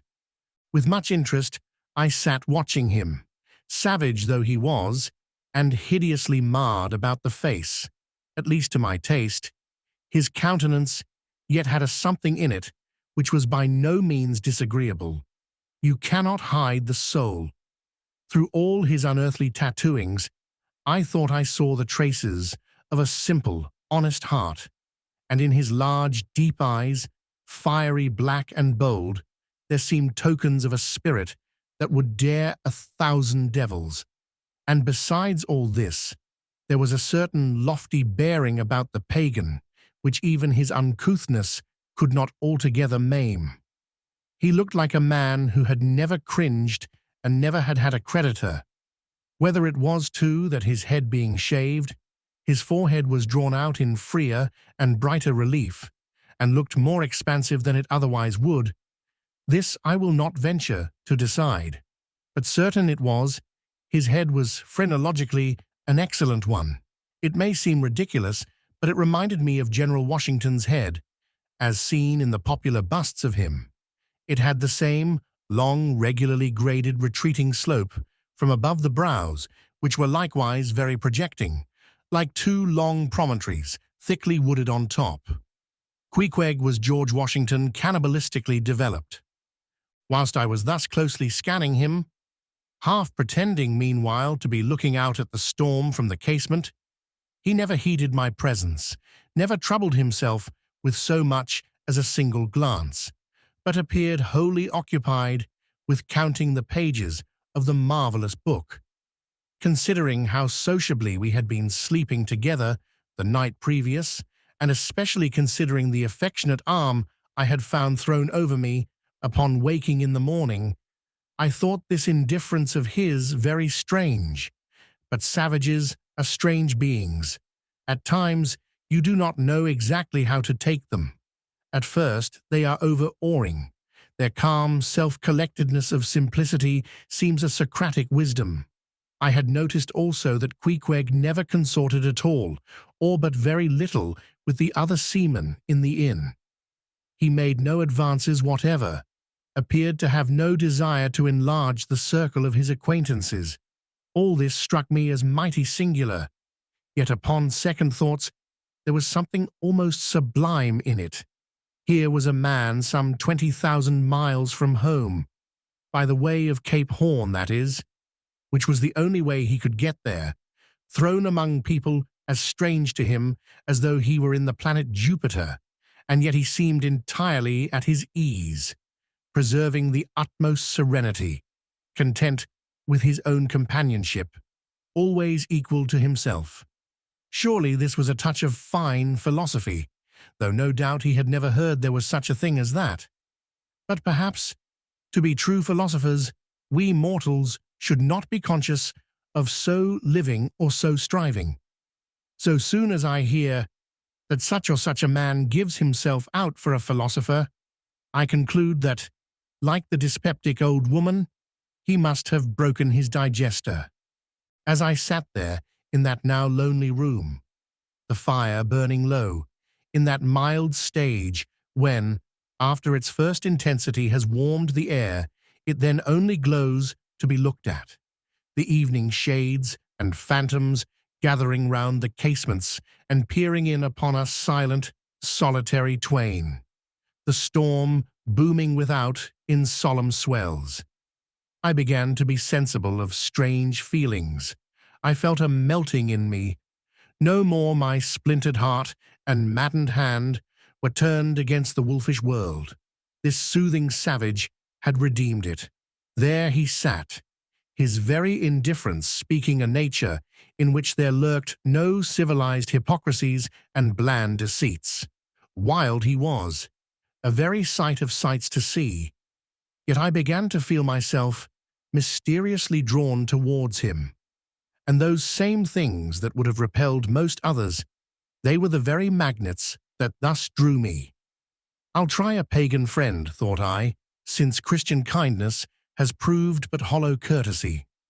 I drew my bench near him and made some friendly signs and hints, doing my best to talk with him meanwhile. At first he little noticed these advances, but presently, upon my referring to his last night's hospitalities, he made out to ask me whether we were again to be bedfellows. I told him yes, whereat I thought he looked pleased, perhaps a little complimented. We then turned over the book together, and I endeavored to explain to him the purpose of the printing and the meaning of the few pictures that were in it. Thus I soon engaged his interest, and from that we went to jabbering the best we could about the various outer sights to be seen in this famous town. Soon I proposed a social smoke, and producing his pouch and tomahawk, he quietly offered me a puff. And then we sat exchanging puffs from that wild pipe of his, and keeping it regularly passing between us. If there yet lurked any ice of indifference towards me in the pagan's breast, this pleasant, genial smoke we had soon thawed it out and left us cronies. He seemed to take to me quite as naturally and unbiddenly as I to him, and when our smoke was over, he pressed his forehead against mine, clasped me round the waist, and said that henceforth we were married, meaning, in his country's phrase, that we were bosom friends. He would gladly die for me, if need should be. In a countryman, this sudden flame of friendship would have seemed far too premature, a thing to be much distrusted. But in this simple savage, those old rules would not apply. After supper, and another social chat and smoke, we went to our room together. He made me a present of his embalmed head, took out his enormous tobacco wallet, and groping under the tobacco, drew out some $30 in silver. Then spreading them on the table and mechanically dividing them into 2 equal portions, pushed one of them towards me and said it was mine. I was going to remonstrate, but he silenced me by pouring them into my trousers pockets. I let them stay. He then went about his evening prayers, took out his idol, and removed the paper fireboard. By certain signs and symptoms, I thought he seemed anxious for me to join him, but well knowing what was to follow, I deliberated a moment whether, in case he invited me, I would comply or otherwise. I was a good Christian, born and bred in the bosom of the infallible Presbyterian Church. How then could I unite with this wild idolater in worshipping his piece of wood? But what is worship, thought I? Do you suppose now, Ishmael, that the magnanimous God of heaven and earth, pagans and all included, can possibly be jealous of an insignificant bit of black wood? Impossible. But what is worship? To do the will of God. That is worship. And what is the will of God? To do to my fellow man what I would have my fellow man to do to me. That is the will of God. Now Queequeg is my fellow man, and what do I wish that this Queequeg would do to me? Why, unite with me in my particular Presbyterian form of worship. Consequently, I must then unite with him in his. Ergo, I must turn idolater. So I kindled the shavings, helped prop up the innocent little idol, offered him burnt biscuit with Queequeg, salaamed before him twice or thrice, kissed his nose, and that done, we undressed and went to bed, at peace with our own consciences and all the world. But we did not go to sleep without some little chat. How it is, I know not. But there is no place like a bed for confidential disclosures between friends. Man and wife, they say, they open the very bottom of their souls to each other, and some old couples often lie and chat over old times till nearly morning. Thus then, in our heart's honeymoon, lay I and Queequeg, a cosy, loving pair. Chapter 11. Nightgown. We had lain thus in bed, chatting and napping at short intervals, and Queequeg now and then affectionately throwing his brown, tattooed legs over mine, and then drawing them back, so entirely sociable and free and easy were we. When at last, by reason of our confabulations, what little nappishness remained in us altogether departed, and we felt like getting up again, though daybreak was yet some way down the future. Yes, we became very wakeful, so much so that our recumbent position began to grow wearisome, and by little and little we found ourselves sitting up, the clothes well tucked around us, leaning against the headboard with our 4 knees drawn up close together, and our 2 noses bending over them, as if our knee-pans were warming pans. We felt very nice and snug, the more so since it was so chilly out of doors. Indeed, out of bedclothes too, seeing that there was no fire in the room. The more so, I say, because truly, to enjoy bodily warmth, some small part of you must be cold, for there is no quality in this world that is not what it is merely by contrast. Nothing exists in itself. If you flatter yourself that you are all over comfortable, and have been so a long time, then you cannot be said to be comfortable any more. But if, like Queequeg and me in the bed, the tip of your nose or the crown of your head be slightly chilled, why then, indeed, in the general consciousness, you feel most delightfully and unmistakably warm. For this reason, a sleeping apartment should never be furnished with a fire, which is one of the luxurious discomforts of the rich. For the height of this sort of deliciousness is to have nothing but the blanket between you and your snugness and the cold of the outer air. Then there you lie, like the one warm spark, in the heart of an Arctic crystal. We had been sitting in this crouching manner for some time, when all at once I thought I would open my eyes, for when between sheets, whether by day or by night, and whether asleep or awake, I have a way of always keeping my eyes shut, in order the more to concentrate the snugness of being in bed. Because no man can ever feel his own identity aright, except his eyes be closed, as if darkness were indeed the proper element of our essences, though light be more congenial to our clayey part. Upon opening my eyes then, and coming out of my own pleasant and self-created darkness into the imposed and coarse outer gloom of the unilluminated 12 o'clock at night, I experienced a disagreeable revulsion. Nor did I at all object to the hint from Queequeg that perhaps it were best to strike a light, seeing that we were so wide awake, and besides, he felt a strong desire to have a few quiet puffs from his tomahawk.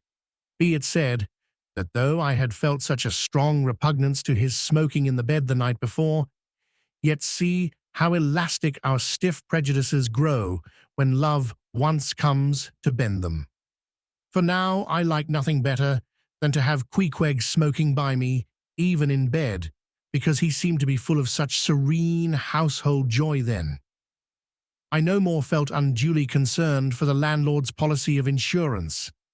I was only alive to the condensed, confidential comfortableness of sharing a pipe and a blanket with a real friend. With our shaggy jackets drawn about our shoulders, we now passed the tomahawk from one to the other, till slowly there grew over us a blue hanging tester of smoke, illuminated by the flame of the new-lit lamp.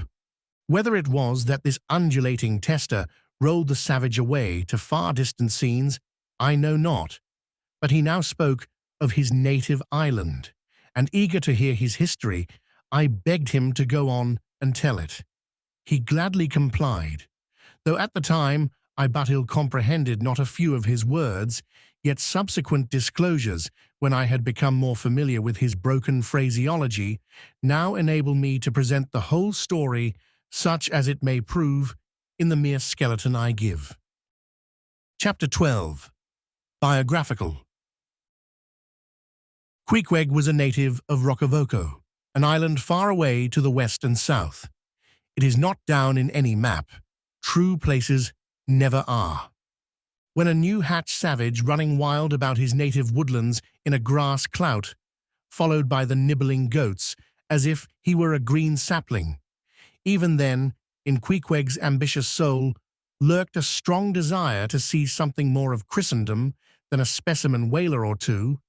His father was a high chief, a king, his uncle, a high priest, and on the maternal side he boasted aunts, who were the wives of unconquerable warriors. There was excellent blood in his veins, royal stuff, though sadly vitiated, I fear, by the cannibal propensity he nourished in his untutored youth. A Sag Harbor ship visited his father's bay, and Queequeg sought a passage to Christian lands. But the ship, having her full complement of seamen, spurned his suit, and not all the king his father's influence could prevail. But Queequeg vowed a vow. Alone in his canoe, he paddled off to a distant strait, which he knew the ship must pass through when she quitted the island. On one side was a coral reef, on the other a low tongue of land covered with mangrove thickets that grew out into the water.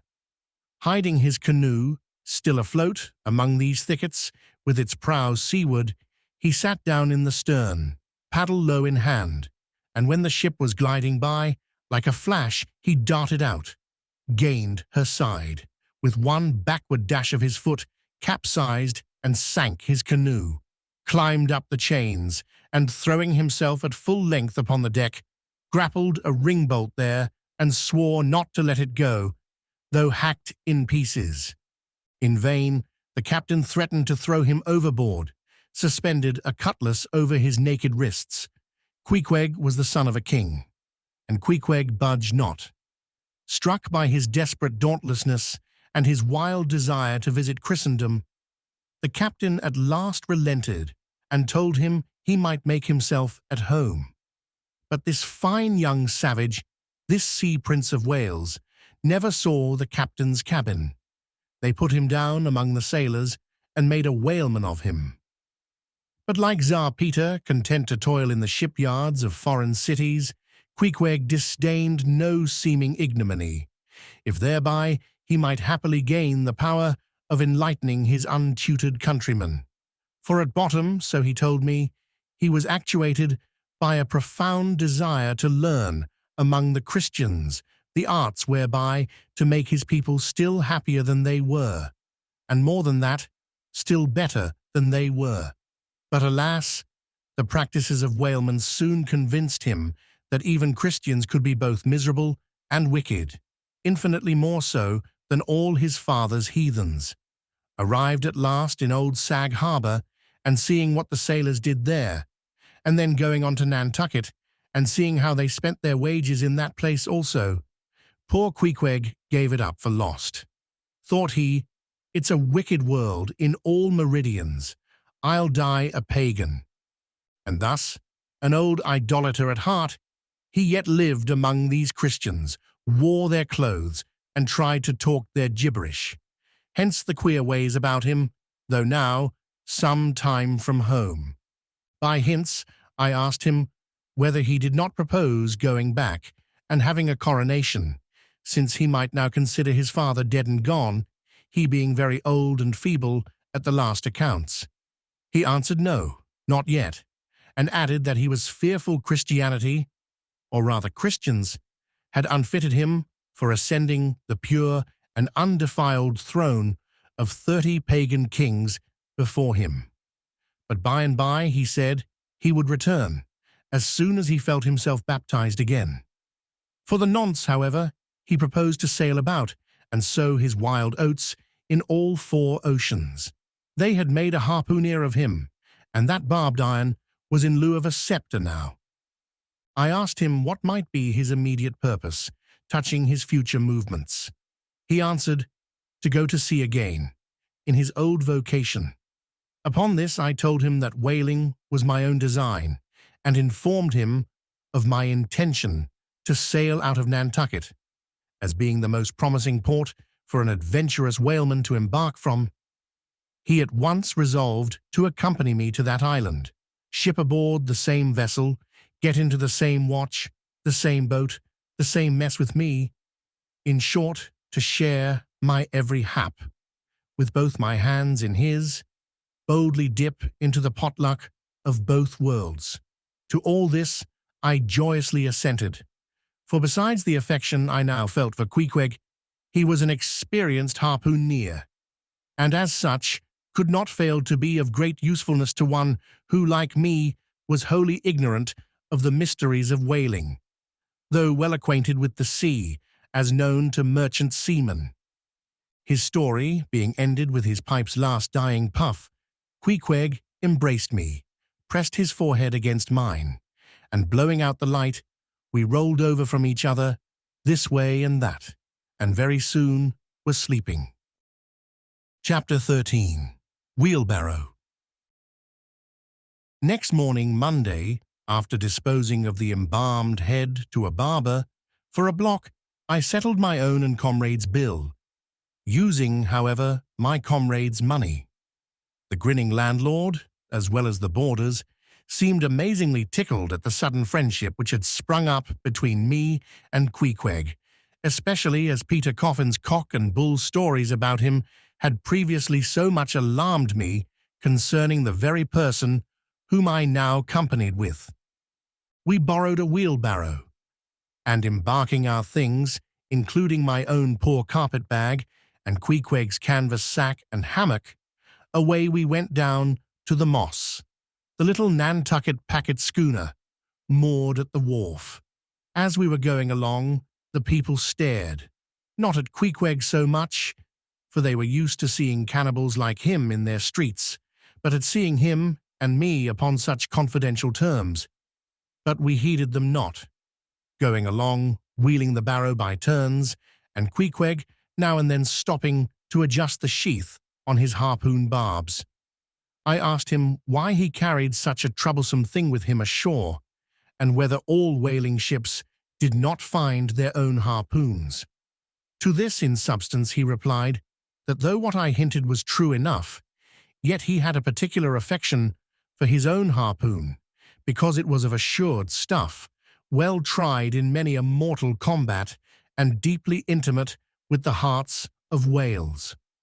In short, like many inland reapers and mowers who go into the farmers' meadows armed with their own scythes, though in no wise obliged to furnish them, even so Queequeg, for his own private reasons, preferred his own harpoon. Shifting the barrow from my hand to his, he told me a funny story about the first wheelbarrow he had ever seen. It was in Sag Harbor. The owners of his ship, it seems, had lent him one in which to carry his heavy chest to his boarding house. Not to seem ignorant about the thing, though in truth he was entirely so concerning the precise way in which to manage the barrow, Queequeg puts his chest upon it, lashes it fast, and then shoulders the barrow and marches up the wharf.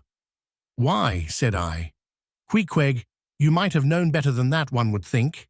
Didn't the people laugh?" Upon this, he told me another story. The people of his island of Rokovoko, it seems, at their wedding feasts express the fragrant water of young coconuts into a large stained calabash like a punch bowl, and this punch bowl always forms the great central ornament on the braided mat where the feast is held. Now, a certain grand merchant ship once touched at Rokovoko, and its commander, From all accounts, a very stately, punctilious gentleman, at least for a sea captain. This commander was invited to the wedding feast of Queequeg's sister, a pretty young princess just turned of 10. Well, when all the wedding guests were assembled at the bride's bamboo cottage, this captain marches in, and being assigned the post of honor, placed himself over against the punch bowl, and between the high priest and his majesty, the king, Queequeg's father. Grace being said, for those people have their grace as well as we, though Queequeg told me that, unlike us, who at such times look downwards to our platters, they, on the contrary, copying the ducks, glance upwards to the great giver of all feasts. Grace, I say, being said, the high priest opens the banquet by the immemorial ceremony of the island, that is, dipping his consecrated and consecrating fingers into the bowl before the blessed beverage circulates, seeing himself placed next the priest and noting the ceremony and thinking himself, being captain of a ship, as having plain precedence over a mere island king, especially in the king's own house, the captain coolly proceeds to wash his hands in the punch bowl, taking it, I suppose, for a huge finger-glass. "Now," said Queequeg, "what you think now? Didn't our people laugh?" At last, passage paid and luggage safe, we stood on board the schooner. Hoisting sail, it glided down the Acushnet River. On one side, New Bedford rose in terraces of streets, their ice-covered trees all glittering in the clear, cold air. Huge hills and mountains of casks on casks were piled upon her wharves, and side by side, the world-wandering whale ships lay silent and safely moored at last, while from others came a sound of carpenters and coopers, with blended noises of fires and forges to melt the pitch, all betokening that new cruisers were on the start. That one most perilous and long voyage ended, only begins a second, and a second ended, only begins a third, and so on for ever and for aye. Such is the endlessness, yea, the intolerableness of all earthly effort. Gaining the more open water, the bracing breeze waxed fresh. The little moss tossed the quick foam from her bows as a young colt his snortings. How I snuffed that Tartar air, how I spurned that turnpike earth, that common highway all over dented with the marks of slavish heels and hooves, and turned me to admire the magnanimity of the sea, which will permit no records. At the same foam fountain, Queequeg seemed to drink and reel with me. His dusky nostrils swelled apart. He showed his filed and pointed teeth. On we flew, and our offing gained, the moss did homage to the blast, ducked and dived her bows as a slave before the Sultan. Sideways leaning, we sideways darted, every rope yarn tingling like a wire, the two tall masts buckling like Indian canes in land tornadoes. So full of this reeling scene were we, as we stood by the plunging bowsprit, that for some time we did not notice the jeering glances of the passengers, a lubber-like assembly who marveled that two fellow beings should be so companionable, as though a white man were anything more dignified than a whitewashed Negro. But there were some boobies and bumpkins there who, by their intense greenness, must have come from the heart and centre of all verdure. Queequeg caught one of these young saplings mimicking him behind his back. I thought the bumpkin's hour of doom was come. Dropping his harpoon, the brawny savage caught him in his arms, and by an almost miraculous dexterity and strength, sent him high up bodily into the air, then slightly tapping his stern in mid-Somerset, the fellow landed with bursting lungs upon his feet, while Queequeg, turning his back upon him, lighted his tomahawk pipe and passed it to me for a puff. "Capting, capting," yelled the bumpkin, running towards that officer. "Capting, capting, here's the devil." "Hello, you sir," cried the captain. a gaunt rib of the sea, stalking up to Queequeg. "What in thunder do you mean by that? Don't you know you might have killed that chap?" "What him say?" said Queequeg, as he mildly turned to me. "He say," said I, "that you came near killy that man there," pointing to the still shivering greenhorn. "Killy!" cried Queequeg, twisting his tattooed face into an unearthly expression of disdain. "Ah, him bevy smally fishy. Queequeg no killy so smally fishy.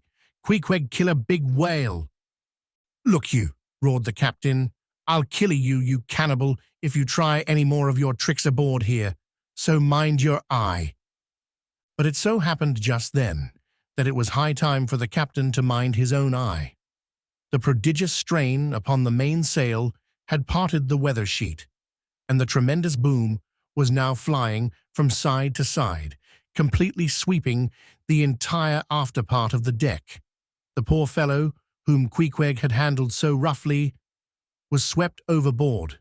All hands were in a panic, and to attempt snatching at the boom to stay it seemed madness. It flew from right to left and back again, almost in one ticking of a watch, and every instant seemed on the point of snapping into splinters. Nothing was done, and nothing seemed capable of being done. Those on deck rushed towards the bows and stood eyeing the boom as if it were the lower jaw of an exasperated whale. In the midst of this consternation, Queequeg dropped deftly to his knees, and crawling under the path of the boom, whipped hold of a rope, secured one end to the bulwarks, and then, flinging the other like a lasso, caught it round the boom as it swept over his head, and at the next jerk, the spar was that way trapped, and all was safe. The schooner was run into the wind, and while the hands were clearing away the stern boat, Queequeg, stripped to the waist, darted from the side with a long living arc of a leap. For 3 minutes or more he was seen swimming like a dog, throwing his long arms straight out before him, and by turns revealing his brawny shoulders through the freezing foam. I looked at the grand and glorious fellow, but saw no one to be saved. The greenhorn had gone down. Shooting himself perpendicularly from the water, Queequeg now took an instant's glance around him, and seeming to see just how matters were, dived down and disappeared.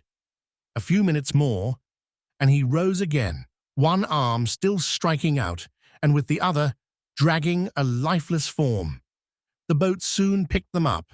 The poor bumpkin was restored. All hands voted Queequeg a noble trump. The captain begged his pardon. From that hour I clove to Queequeg like a barnacle. Yea, till poor Queequeg took his last long dive. Was there ever such unconsciousness? He did not seem to think that he at all deserved a medal from the humane and magnanimous societies. He only asked for water, fresh water, something to wipe the brine off.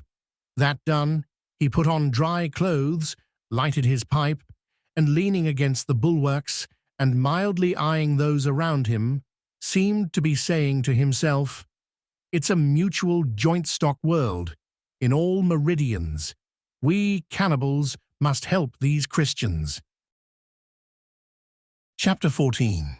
Nantucket. Nothing more happened on the passage worthy the mentioning. So, after a fine run, we safely arrived in Nantucket. Nantucket, take out your map and look at it. See what a real corner of the world it occupies, how it stands there, away offshore, more lonely than the Eddystone Lighthouse. Look at it, a mere hillock, an elbow of sand, all beach without a background. There is more sand there than you would use in 20 years as a substitute for blotting paper. Some gamesome whites will tell you that they have to plant weeds there.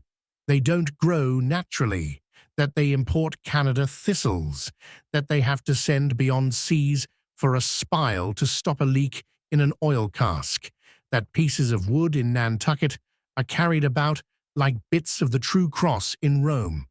that people there plant toadstools before their houses to get under the shade in summertime, that one blade of grass makes an oasis, 3 blades in a day's walk a prairie, that they wear quicksand shoes, something like Laplander snowshoes, that they are so shut up, belted about, every way enclosed, surrounded, and made an utter island of by the ocean, that to their very chairs and tables small clams will sometimes be found adhering as to the backs of sea turtles. But these extravaganzas only show that Nantucket is no Illinois. Look now at the wondrous traditional story of how this island was settled by the red men. Thus goes the legend. In olden times, an eagle swooped down upon the New England coast and carried off an infant Indian in his talons. With loud lament, the parents saw their child borne out of sight over the wide waters. They resolved to follow in the same direction. Setting out in their canoes after a perilous passage, they discovered the island, and there they found an empty ivory casket, the poor little Indian's skeleton. What wonder, then, that these Nantucketers, born on a beach, should take to the sea for a livelihood. They first caught crabs and quahogs in the sand, grown bolder. They waded out with nets for mackerel. More experienced, they pushed off in boats and captured cod, and at last, launching a navy of great ships on the sea, explored this watery world, put an incessant belt of circumnavigations round it, peeped in at Bering Straits, and in all seasons and all oceans declared everlasting war with the mightiest animated mass that has survived the flood, most monstrous and most mountainous. That Himalayan salt sea mastodon, clothed with such portentousness of unconscious power that his very panics are more to be dreaded than his most fearless and malicious assaults. And thus have these naked Nantucketers, these sea hermits, issuing from their ant-hill in the sea, overrun and conquered the watery world like so many Alexanders, parceling out among them the Atlantic, Pacific, and Indian Oceans, as the 3 pirate powers did Poland. Let America add Mexico to Texas, and pile Cuba upon Canada. Let the English overswarm all India, and hang out their blazing banner from the sun. 2/3 of this terraqueous globe are the Nantucketers. For the sea is his, he owns it, as emperors own empires, other seamen having but a right of way through it. Merchant ships are but extension bridges, armed ones but floating forts. Even pirates and privateers, though following the sea as highwaymen the road, they but plunder other ships, other fragments of the land, like themselves, without seeking to draw their living from the bottomless deep itself. The Nantucketer, he alone resides and riots on the sea. He alone, in Bible language, goes down to it in ships, to and fro ploughing it, as his own special plantation. There is his home, there lies his business, which a Noah's flood would not interrupt, though it overwhelmed all the millions in China. He lives on the sea, as prairie cocks in the prairie. He hides among the waves, he climbs them, as chamois hunters climb the Alps. For years he knows not the land, so that when he comes to it at last, it smells like another world, more strangely than the moon would to an earthsman. With the landless gull, that at sunset folds her wings and is rocked to sleep between billows. So at nightfall, the Nantucketer, out of sight of land, furls his sails and lays him to his rest, while under his very pillow rush herds of walruses and whales. Chapter 15. Chowder. It was quite late in the evening when the little Moss came snugly to anchor, and Queequeg and I went ashore, so we could attend to no business that day, at least none but a supper and a bed. The landlord of the Spouter Inn had recommended us to his cousin Hosea Hussey of the Trypots, whom he asserted to be the proprietor of one of the best-kept hotels in all Nantucket, and moreover he had assured us that Cousin Hosea, as he called him, was famous for his chowders. In short, he plainly hinted that we could not possibly do better than try potluck at the Trypots. But the directions he had given us about keeping a yellow warehouse on our starboard hand till we opened a white church to the larboard, and then keeping that on the larboard hand till we made a corner 3 points to the starboard, and that done, then asked the first man we met where the place was.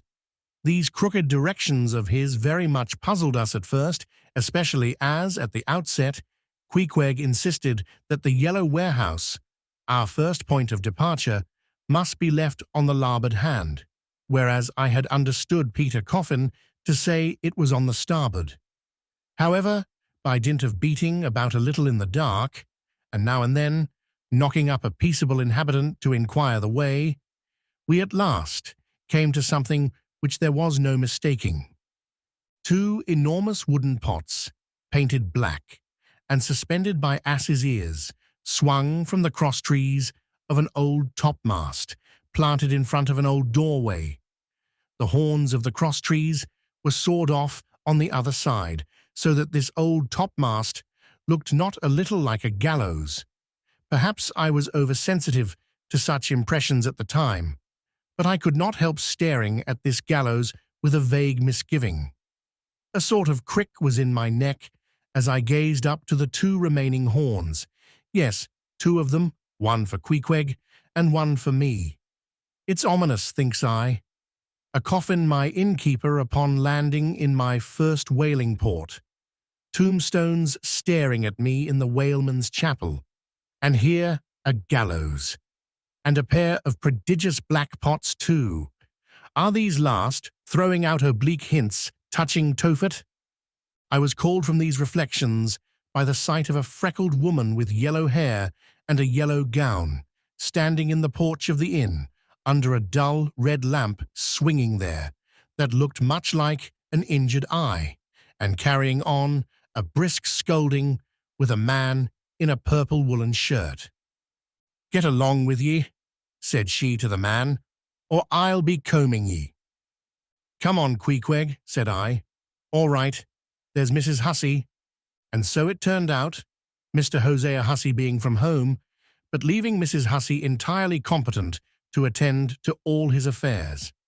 Upon making known our desires for a supper and a bed, Mrs. Hussey, postponing further scolding for the present, ushered us into a little room, and seating us at a table spread with the relics of a recently concluded repast, turned round to us and said, "Clam or cod?" "What's that about cods, ma'am?" said I, with much politeness. "Clam or cod," she repeated. "A clam for supper. A cold clam. Is that what you mean, Mrs. Hussey?" says I. "But that's a rather cold and clammy reception in the winter time, ain't it, Mrs. Hussey?" But being in a great hurry to resume scolding the man in the purple shirt, who was waiting for it in the entry, and seeming to hear nothing but the word clam, Mrs. Hussey hurried towards an open door leading to the kitchen, and bawling out, "Clam for 2, disappeared. "Queequeg," said I, "do you think that we can make out a supper for us both on 1 clam?" However, a warm, savoury steam from the kitchen served to belie the apparently cheerless prospect before us. But when that smoking chowder came in, the mystery was delightfully explained. Oh, sweet friends, hearken to me. It was made of small juicy clams, scarcely bigger than hazelnuts, mixed with pounded ship biscuit and salted pork cut up into little flakes, the whole enriched with butter, and plentifully seasoned with pepper and salt.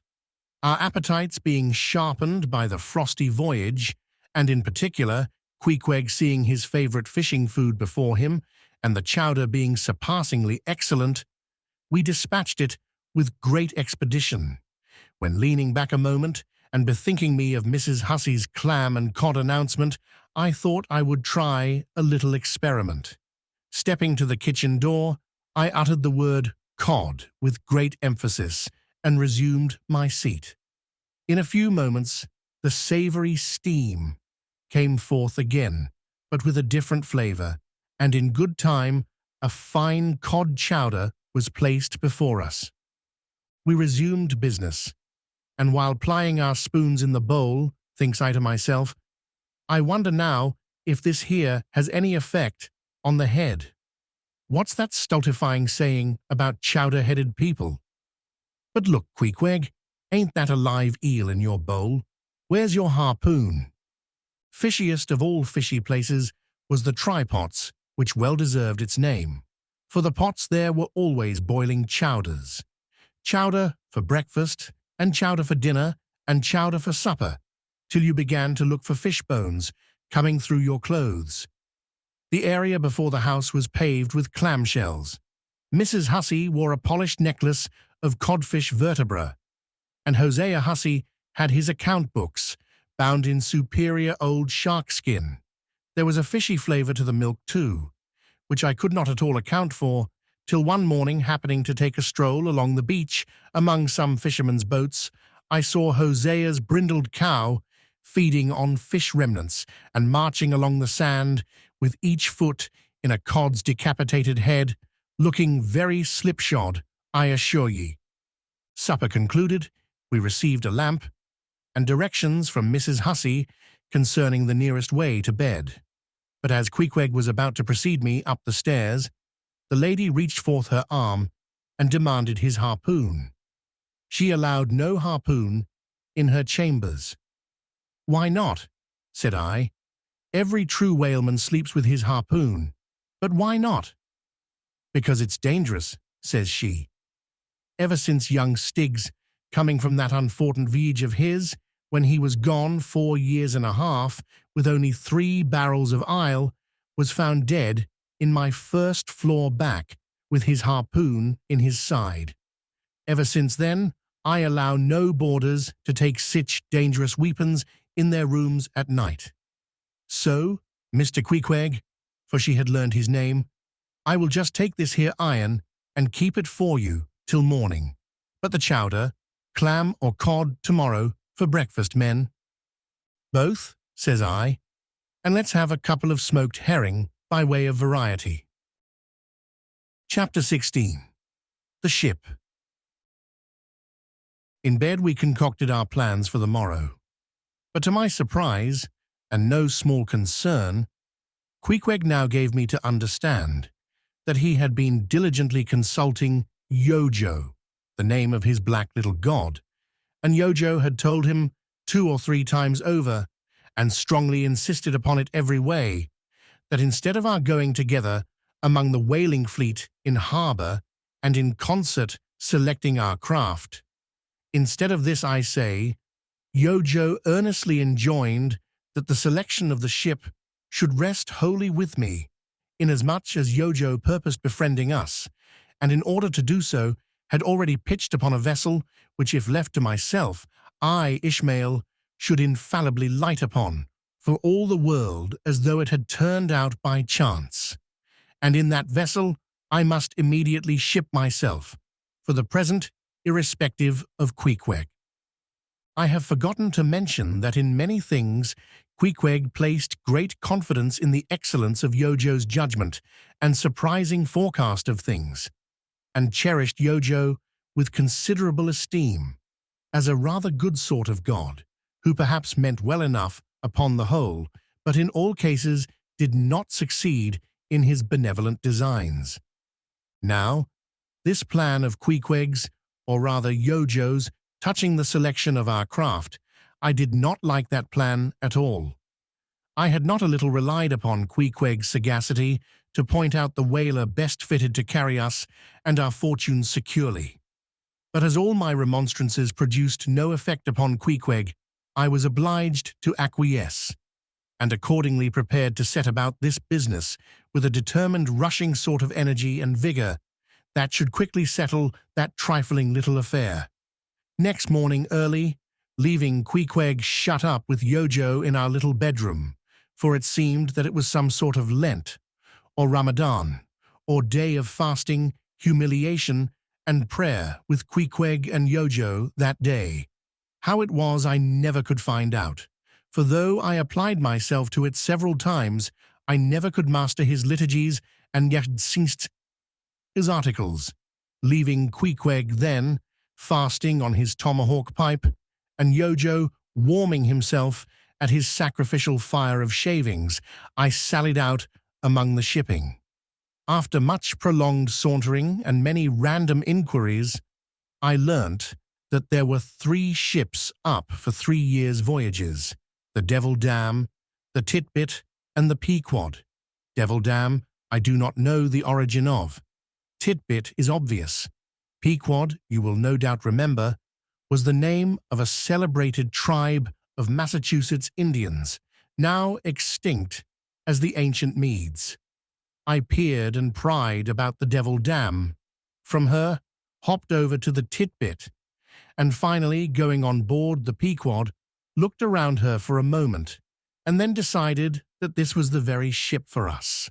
You may have seen many a quaint craft in your day, for aught I know: square-toed luggers, mountainous Japanese junks, butterbox galliots, and what not, but take my word for it, you never saw such a rare old craft as this same rare old Pequod. She was a ship of the old school, rather small if anything, with an old-fashioned claw-footed look about her. Long-seasoned and weather-stained in the typhoons and calms of all 4 oceans, her old hull's complexion was darkened like a French grenadier's, who has alike fought in Egypt and Siberia. Her venerable bows looked bearded, her masts cut somewhere on the coast of Japan, where her original ones were lost overboard in a gale. Her masts stood stiffly up, like the spines of the 3 old kings of Cologne. Her ancient decks were worn and wrinkled, like the pilgrim-worshipped flagstone in Canterbury Cathedral, where Becket bled. But to all these her old antiquities were added new and marvellous features, pertaining to the wild business that for more than half a century she had followed. Old Captain Peleg, many years her chief mate, before he commanded another vessel of his own, and now a retired seaman and one of the principal owners of the Pequod. This old Peleg, during the term of his chief mateship, had built upon her original grotesqueness and inlaid it all over with a quaintness both of material and device, unmatched by anything except it be Thorkel Hake's carved buckler or bedstead. She was apparelled like any barbaric Ethiopian emperor, his neck heavy with pendants of polished ivory. She was a thing of trophies, a cannibal of a craft, tricking herself forth in the chaste bones of her enemies. All round, her unpanelled open bulwarks were garnished like one continuous jaw, with the long, sharp teeth of the sperm whale inserted there for pins to fasten her old hempen thews and tendons to. Those thews ran not through base blocks of landwood, but deftly travelled over sheaves of sea ivory. Scorning a turnstile wheel at her reverend helm, she sported there a tiller, and that tiller was in one mass, curiously carved from the long, narrow lower jaw of her hereditary foe. The helmsman who steered by that tiller in a tempest felt like the Tartar when he holds back his fiery steed by clutching its jaw. A noble craft, but somehow a most melancholy. All noble things are touched with that. Now when I looked about the quarter-deck for someone having authority in order to propose myself as a candidate for the voyage, at first I saw nobody, but I could not well overlook a strange sort of tent, or rather wigwam, pitched a little behind the main mast. It seemed only a temporary erection used in port. It was of a conical shape, some 10 feet high, consisting of the long, huge slabs of limber black bone taken from the middle and highest part of the jaws of the right whale. Planted with their broad ends on the deck, a circle of these slabs laced together, mutually sloped towards each other, and at the apex, united in a tufted point, where the loose hairy fibers waved to and fro like the top knot on some old Potawatomi sachem's head. A triangular opening faced towards the bows of the ship, so that the insider commanded a complete view forward. And half concealed in this queer tenement, I at length found one who by his aspect seemed to have authority, and who, it being noon and the ship's work suspended, was now enjoying respite from the burden of command. He was seated on an old-fashioned oaken chair, wriggling all over with curious carving, and the bottom of which was formed of a stout interlacing of the same elastic stuff of which the wigwam was constructed. There was nothing so very particular, perhaps, about the appearance of the elderly man I saw. He was brown and brawny, like most old seamen, and heavily rolled up in blue pilot cloth, cut in the Quaker style.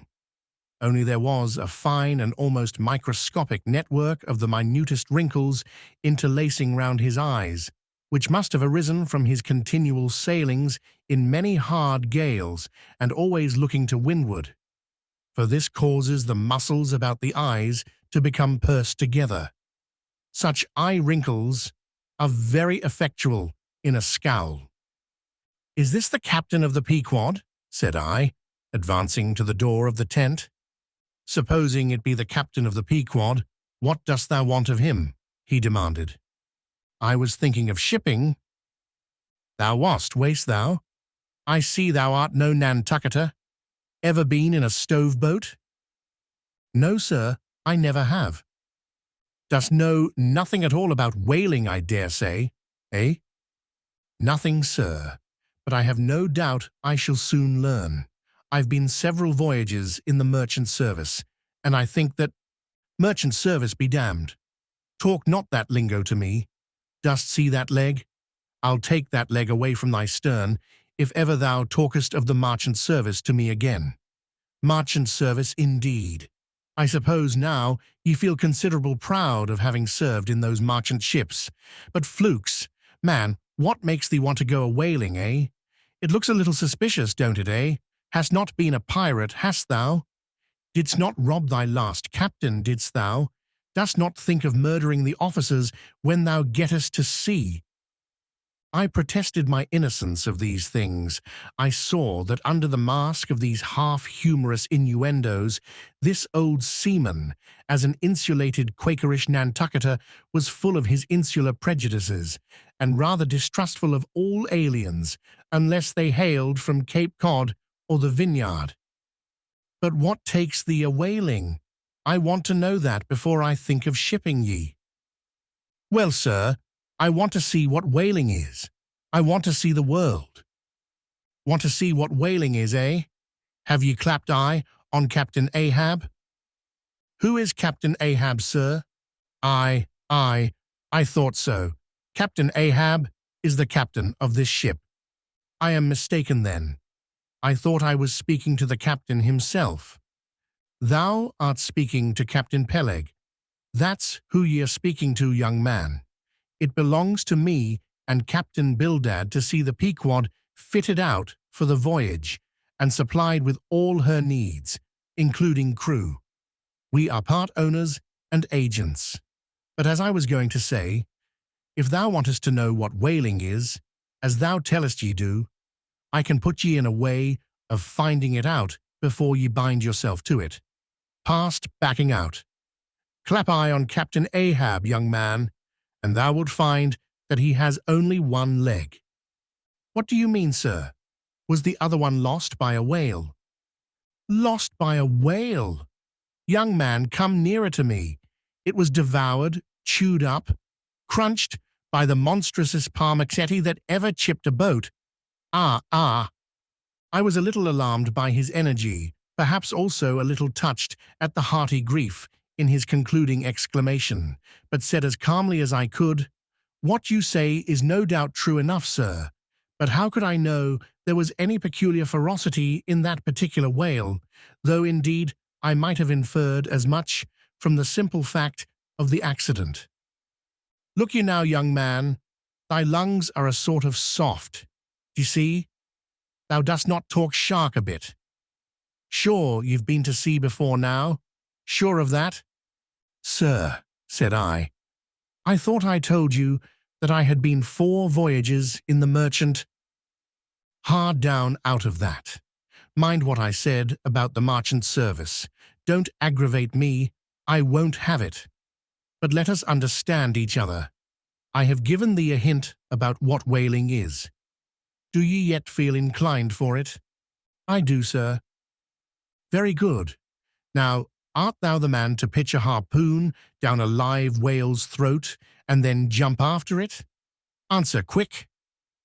I am, sir, if it should be positively indispensable to do so, not to be got rid of, that is, which I don't take to be the fact. Good again. Now then, thou not only wantest to go a-whaling, to find out by experience what whaling is, but ye also want to go in order to see the world. Was not that what ye said? I thought so. Well then, just step forward there and take a peep over the weather bow, and then back to me, and tell me what ye see there. For a moment, I stood a little puzzled by this curious request, not knowing exactly how to take it, whether humorously or in earnest, but concentrating all his crow's feet into one scowl, Captain Peleg started me on the errand. Going forward and glancing over the weather bow, I perceived that the ship swinging to her anchor with the flood tide was now obliquely pointing towards the open ocean. The prospect was unlimited, but exceedingly monotonous and forbidding. Not the slightest variety that I could see. Well, what's the report? Said Peleg when I came back. What did ye see? Not much, I replied. Nothing but water. Considerable horizon, though, and there's a squall coming up, I think. Well, what dost thou think then of seeing the world? Do you wish to go round Cape Horn to see any more of it, eh? Can't ye see the world where you stand? I was a little staggered, but go a-whaling I must, and I would. And the Pequod was as good a ship as any. I thought the best. And all this I now repeated to Peleg. Seeing me so determined, he expressed his willingness to ship me. And thou mayest as well sign the papers right off, he added. Come along with ye. And so saying, he led the way below deck into the cabin. Seated on the transom was what seemed to me a most uncommon and surprising figure. It turned out to be Captain Bildad, who along with Captain Peleg was one of the largest owners of the vessel. The other shares, as is sometimes the case in these ports, being held by a crowd of old annuitants, widows, fatherless children, and chancery wards, each owning about the value of a timber-head or a foot of plank, or a nail or two in the ship. People in Nantucket invest their money in whaling vessels, the same way that you do yours in approved state stocks, bringing in good interest. Now Bildad, like Peleg, and indeed many other Nantucketers, was a Quaker, the island having been originally settled by that sect. And to this day, its inhabitants in general retain in an uncommon measure the peculiarities of the Quaker, only variously and anomalously modified by things altogether alien and heterogeneous. For some of these same Quakers are the most sanguinary of all sailors and whale hunters. They are fighting Quakers. They are Quakers with a vengeance. So that there are instances among them of men who named with scripture names a singularly common fashion on the island, and in childhood naturally imbibing the stately dramatic thee and thou of the Quaker idiom. Still, from the audacious daring and boundless adventure of their subsequent lives, strangely blend with these unoutgrown peculiarities, 1,000 bold dashes of character, not unworthy a Scandinavian sea king, or a poetical pagan Roman. And when these things unite in a man of greatly superior natural force, with a globular brain and a ponderous heart, who has also, by the stillness and seclusion of many long night watches in the remotest waters, and beneath constellations never seen here at the north, been led to think untraditionally and independently, receiving all nature's sweet or savage impressions, fresh from her own virgin voluntary and confiding breast, and thereby chiefly, but with some help from accidental advantages, to learn a bold and nervous, lofty language. That man makes one, in a whole nation's census, a mighty pageant creature, formed for noble tragedies. Nor will it at all detract from him, dramatically regarded, if either by birth or other circumstances, he have what seems a half-wilful overruling morbidness at the bottom of his nature. For all men tragically great are made so through a certain morbidness. Be sure of this, O young ambition, all mortal greatness is but disease.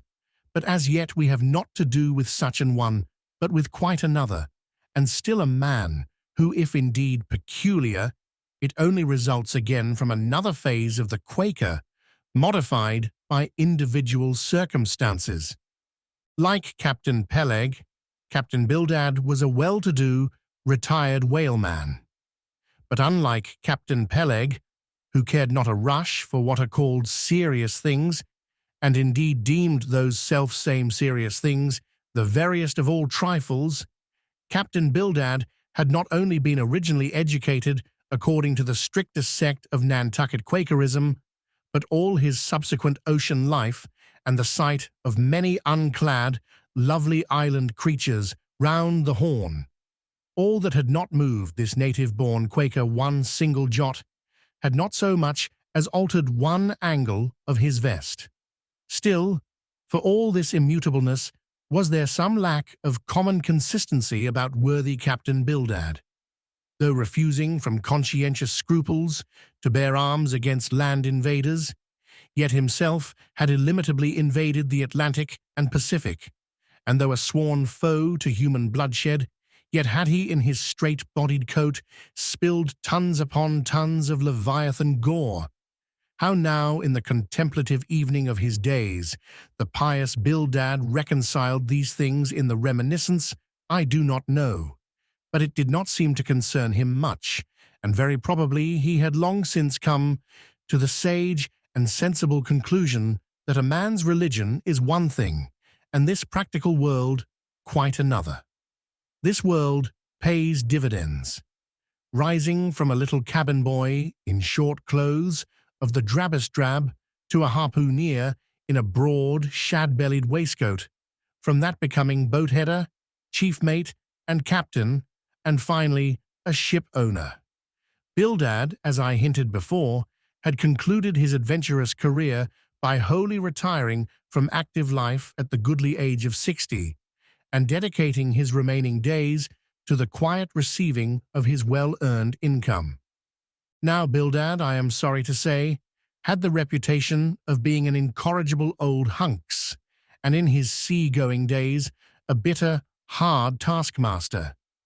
They told me in Nantucket, though it certainly seems a curious story, that when he sailed the old Cattegut whaleman, his crew, upon arriving home, were mostly all carried ashore to the hospital, sore, exhausted, and worn out.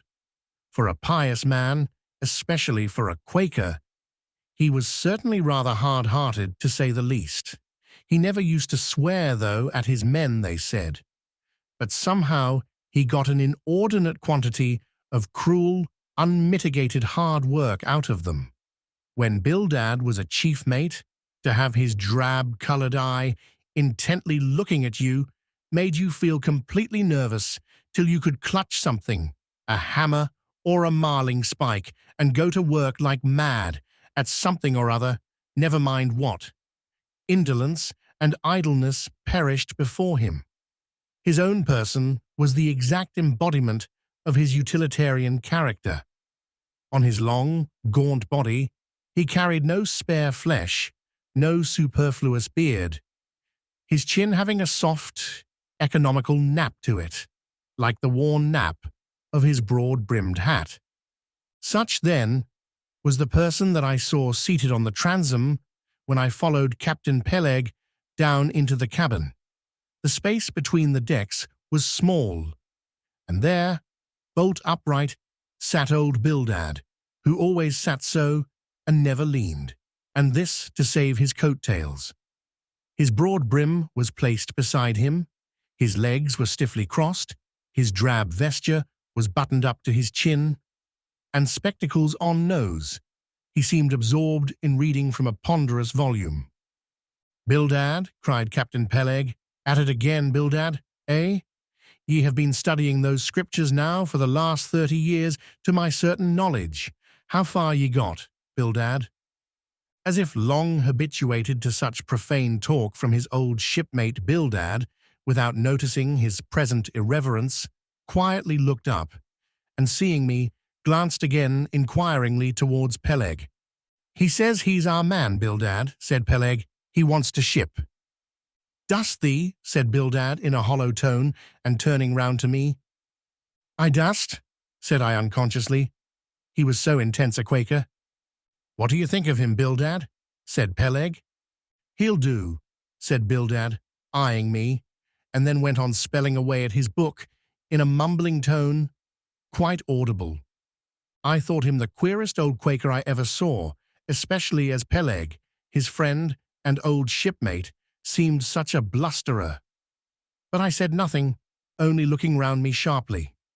Peleg now threw open a chest, and drawing forth the ship's articles, placed pen and ink before him, and seated himself at a little table. I began to think it was high time to settle with myself at what terms I would be willing to engage for the voyage.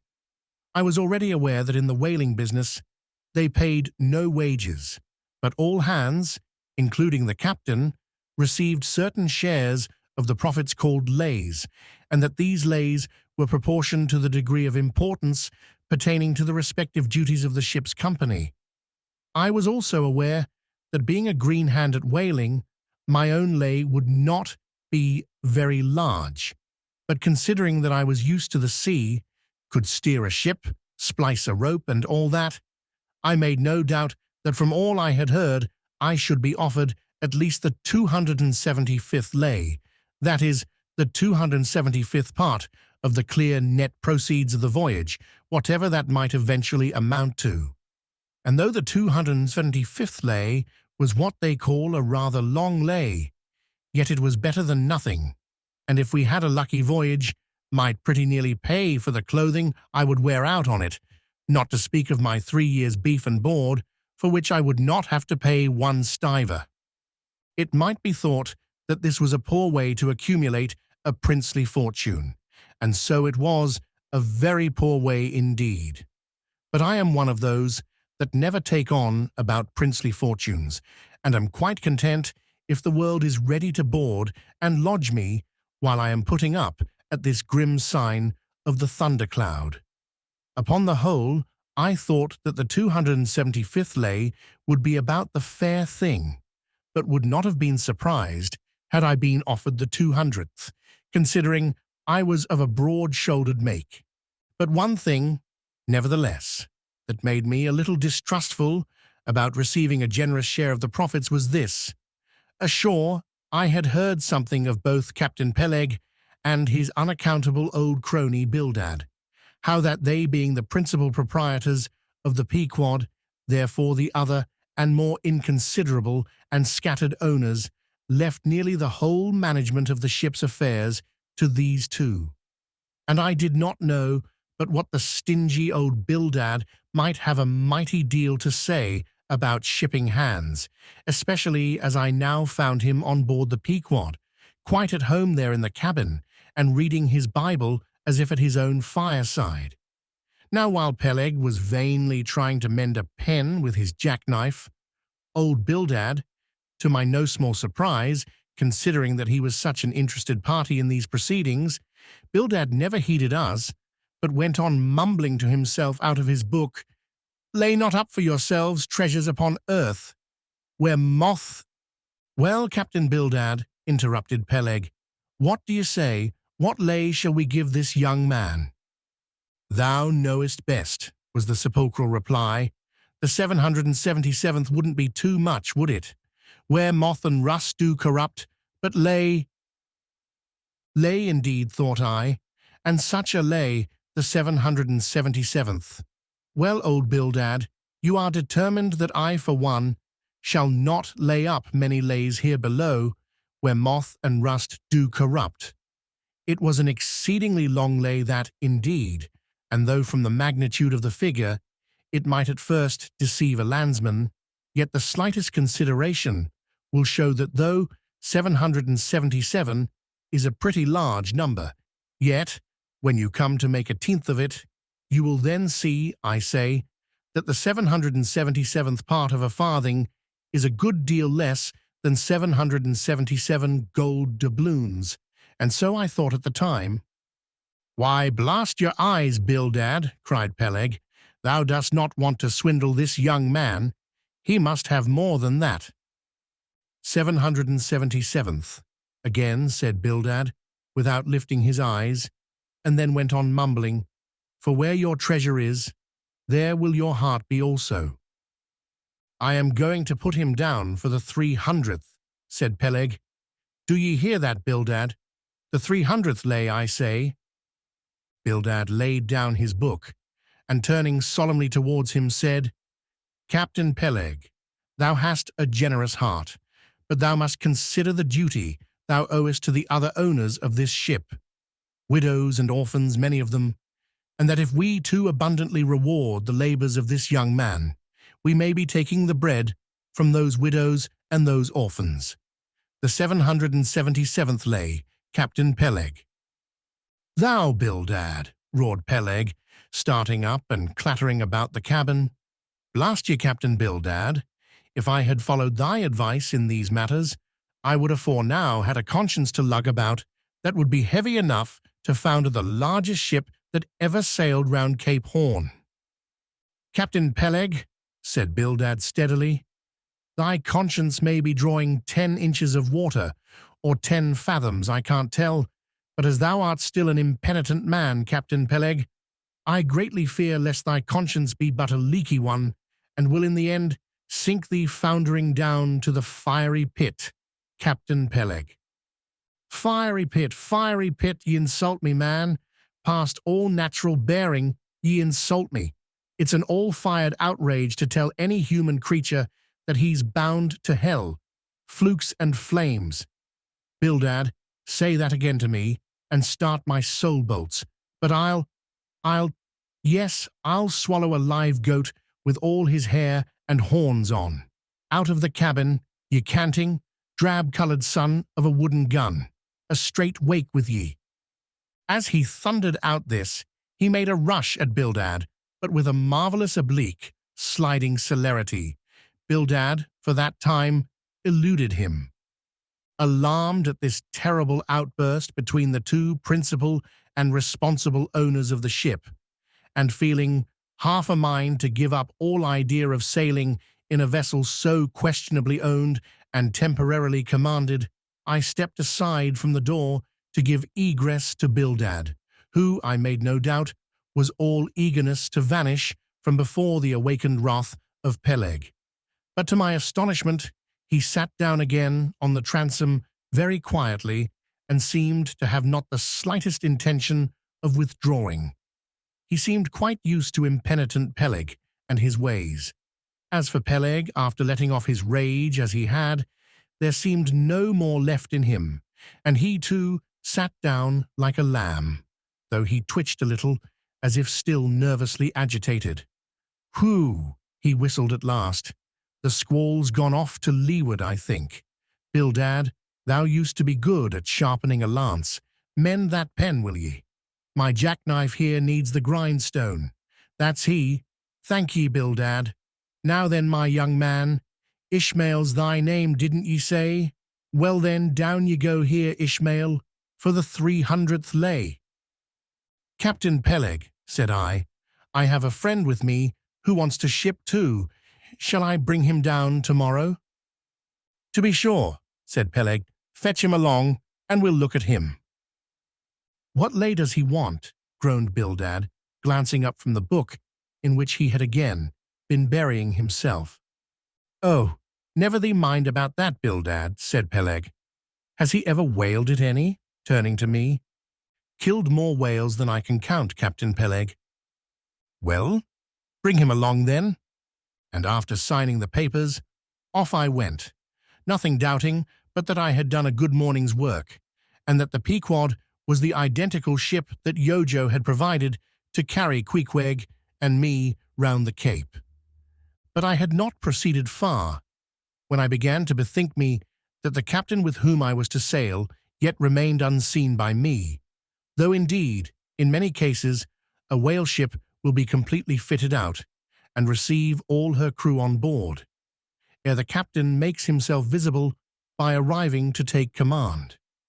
For sometimes these voyages are so prolonged, and the shore intervals at home so exceedingly brief, that if the captain have a family, or any absorbing concernment of that sort, he does not trouble himself much about his ship in port, but leaves her to the owners till all is ready for sea.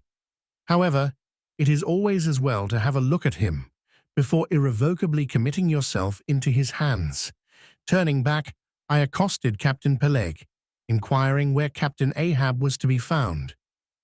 "And what dost thou want of Captain Ahab?" "It's all right enough. Thou art shipped." "Yes, but I should like to see him." "But I don't think thou wilt be able to at present. I don't know exactly what's the matter with him, but he keeps close inside the house, a sort of sick. And yet he don't look so. In fact, he ain't sick, but no, he isn't well either. Anyhow, young man, he won't always see me, so I don't suppose he will thee. He's a queer man, Captain Ahab, so some think, but a good one. Oh, thou'lt like him well enough. No fear, no fear. He's a grand, ungodly, godlike man, Captain Ahab. Doesn't speak much, but when he does speak, then you may well listen. Mark ye, be forewarned. Ahab's above the common. Ahab's been in colleges as well as 'mong the cannibals, been used to deeper wonders than the waves, fixed his fiery lance in mightier, stranger foes than whales, his lance. Aye, the keenest and the surest that out of all our isle. Oh, he ain't Captain Bildad, no, and he ain't Captain Peleg. He's Ahab, boy, and Ahab of old, thou knowest, was a crowned king, and a very vile one. When that wicked king was slain, the dogs, did they not lick his blood? Come hither to me, hither, hither, said Peleg, with a significance in his eye that almost startled me. Look ye, lad, never say that on board the Pequod, never say it anywhere. Captain Ahab did not name himself. 'Twas a foolish, ignorant whim of his crazy widowed mother, who died when he was only a 12-month-old. And yet the old squaw Tistig, at Gayhead, said that the name would somehow prove prophetic. And perhaps other fools like her may tell thee the same. I wish to warn thee. It's a lie. I know Captain Ahab well. I've sailed with him as mate years ago. I know what he is, a good man, not a pious good man like Bildad, but a swearing good man, something like me, only there's a good deal more of him. I know that he was never very jolly, and I know that on the passage home he was a little out of his mind for a spell, but it was the sharp shooting pains in his bleeding stump that brought that about, as anyone might see. I know, too, that ever since he lost his leg last voyage by that accursed whale, he's been a kind of moody, desperate moody, and savage sometimes, but that will all pass off, and once for all, let me tell thee and assure thee, young man, it's better to sail with a moody good captain than a laughing bad one. So goodbye to thee, and wrong not Captain Ahab, because he happens to have a wicked name. Besides, my boy, he has a wife, not 3 voyages wedded, a sweet, resigned girl. Think of that. By that sweet girl that old man has a child. Hold ye then, there can be any utter, hopeless harm in Ahab? No, no, my lad. Stricken, blasted if he be, Ahab has his humanities.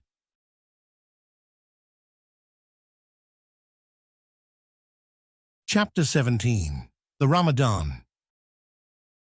As Queequeg's Ramadan, or fasting and humiliation, was to continue all day, I did not choose to disturb him till towards nightfall, for I cherish the greatest respect towards everybody's religious obligations, never mind how comical, and could not find it in my heart to undervalue even a congregation of ants worshipping a toadstool, or those other creatures in certain parts of our earth who, with a degree of footmanism quite unprecedented in other planets, bow down before the torso of a deceased landed proprietor merely on account of the inordinate possessions yet owned and rented in his name.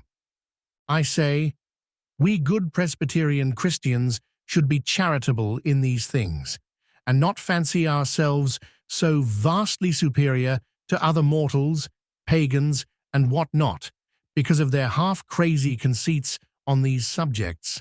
There was Queequeg now, certainly entertaining the most absurd notions about Yojo and his Ramadan. But what of that? Queequeg thought he knew what he was about, I suppose. He seemed to be content, and they let him rest. All our arguing with him would not avail. Let him be, I say, and heaven have mercy on us all, Presbyterians and pagans alike, for we are all somehow dreadfully cracked about the head, and sadly need mending. Towards evening, when I felt assured that all his performances and rituals must be over, I went up to his room and knocked at the door, but no answer. I tried to open it, but it was fastened inside. "Queequeg," said I softly through the keyhole, all silent. "I say, Queequeg, why don't you speak? It's Ishmael." But all remained still, as before. I began to grow alarmed. I had allowed him such abundant time. I thought he might have had an apoplectic fit. I looked through the keyhole, but the door opening into an odd corner of the room, the keyhole prospect was but a crooked and sinister one. I could only see part of the footboard of the bed and a line of the wall, but nothing more. I was surprised to behold, resting against the wall, the wooden shaft of Queequeg's harpoon, which the landlady the evening previous had taken from him before our mounting to the chamber. That's strange, thought I, but at any rate, since the harpoon stands yonder, and he seldom or never goes abroad without it, therefore he must be inside here, and no possible mistake. "Queequeg, Queequeg!" All still. Something must have happened. Apoplexy. I tried to burst open the door, but it stubbornly resisted. Running downstairs, I quickly stated my suspicions to the first person I met, the chambermaid. "La, la," she cried. I thought something must be the matter. I went to make the bed after breakfast, and the door was locked, and not a mouse to be heard, and it's been just so silent ever since. But I thought maybe you had both gone off and locked your baggage in for safe keeping. "La, la, ma'am. Mistress, murder, Mrs. Hussey, apoplexy," and with these cries she ran towards the kitchen, I following. Mrs. Hussey soon appeared, with a mustard pot in one hand and a vinegar cruet in the other, having just broken away from the occupation of attending to the casters, and scolding her little black boy meantime. "Woodhouse," cried I, "which way to it? Run for God's sake, and fetch something to pry open the door. The axe, the axe! He's had a stroke, depend upon it." And so saying, I was unmethodically rushing upstairs again empty-handed, when Mrs. Hussey interposed the mustard pot and vinegar cruet and the entire caster of her countenance. "What's the matter with you, young man? Get the axe. For God's sake, run for the doctor, someone, while I pry it open." "Look here," said the landlady, quickly putting down the vinegar cruet, so as to have one hand free. "Look here, are you talking about prying open any of my doors?" And with that, she seized my arm. "What's the matter with you? What's the matter with you, shipmate?" In as calm but rapid a manner as possible, I gave her to understand the whole case. Unconsciously clapping the vinegar cruet to one side of her nose, she ruminated for an instant, then exclaimed, "No, I haven't seen it since I put it there." Running to a little closet under the landing of the stairs, she glanced in, and returning, told me that Queequeg's harpoon was missing. "He's killed himself," she cried. "It's unfortunate Stig's done over again. There goes another counterpane. God pity his poor mother. It will be the ruin of my house. Has the poor lad a sister? Where's that girl? There, Betty, go to Snarls the painter and tell him to paint me a sign with 'No suicides permitted here' and 'No smoking in the parlor.' Might as well kill both birds at once. Kill. The Lord be merciful to his ghost. What's that noise there? You, young man, avast there." And running up after me, she caught me as I was again trying to force open the door. "I don't allow it. I won't have my premises spoiled. Go for the locksmith. There's one about a mile from here, but avast." Putting her hand in her side pocket, "Here's a key that'll fit, I guess. Let's see." And with that, she turned it in the lock. But alas, Queequeg's supplemental bolt remained unwithdrawn within. "Have to burst it open," said I, and was running down the entry a little for a good start when the landlady caught at me, again vowing I should not break down her premises. But I tore from her, and with a sudden bodily rush, dashed myself full against the mark. With a prodigious noise the door flew open, and the knob slamming against the wall sent the plaster to the ceiling. And there, good heavens, there sat Queequeg, altogether cool and self-collected, right in the middle of the room, squatting on his hams and holding Yojo on top of his head.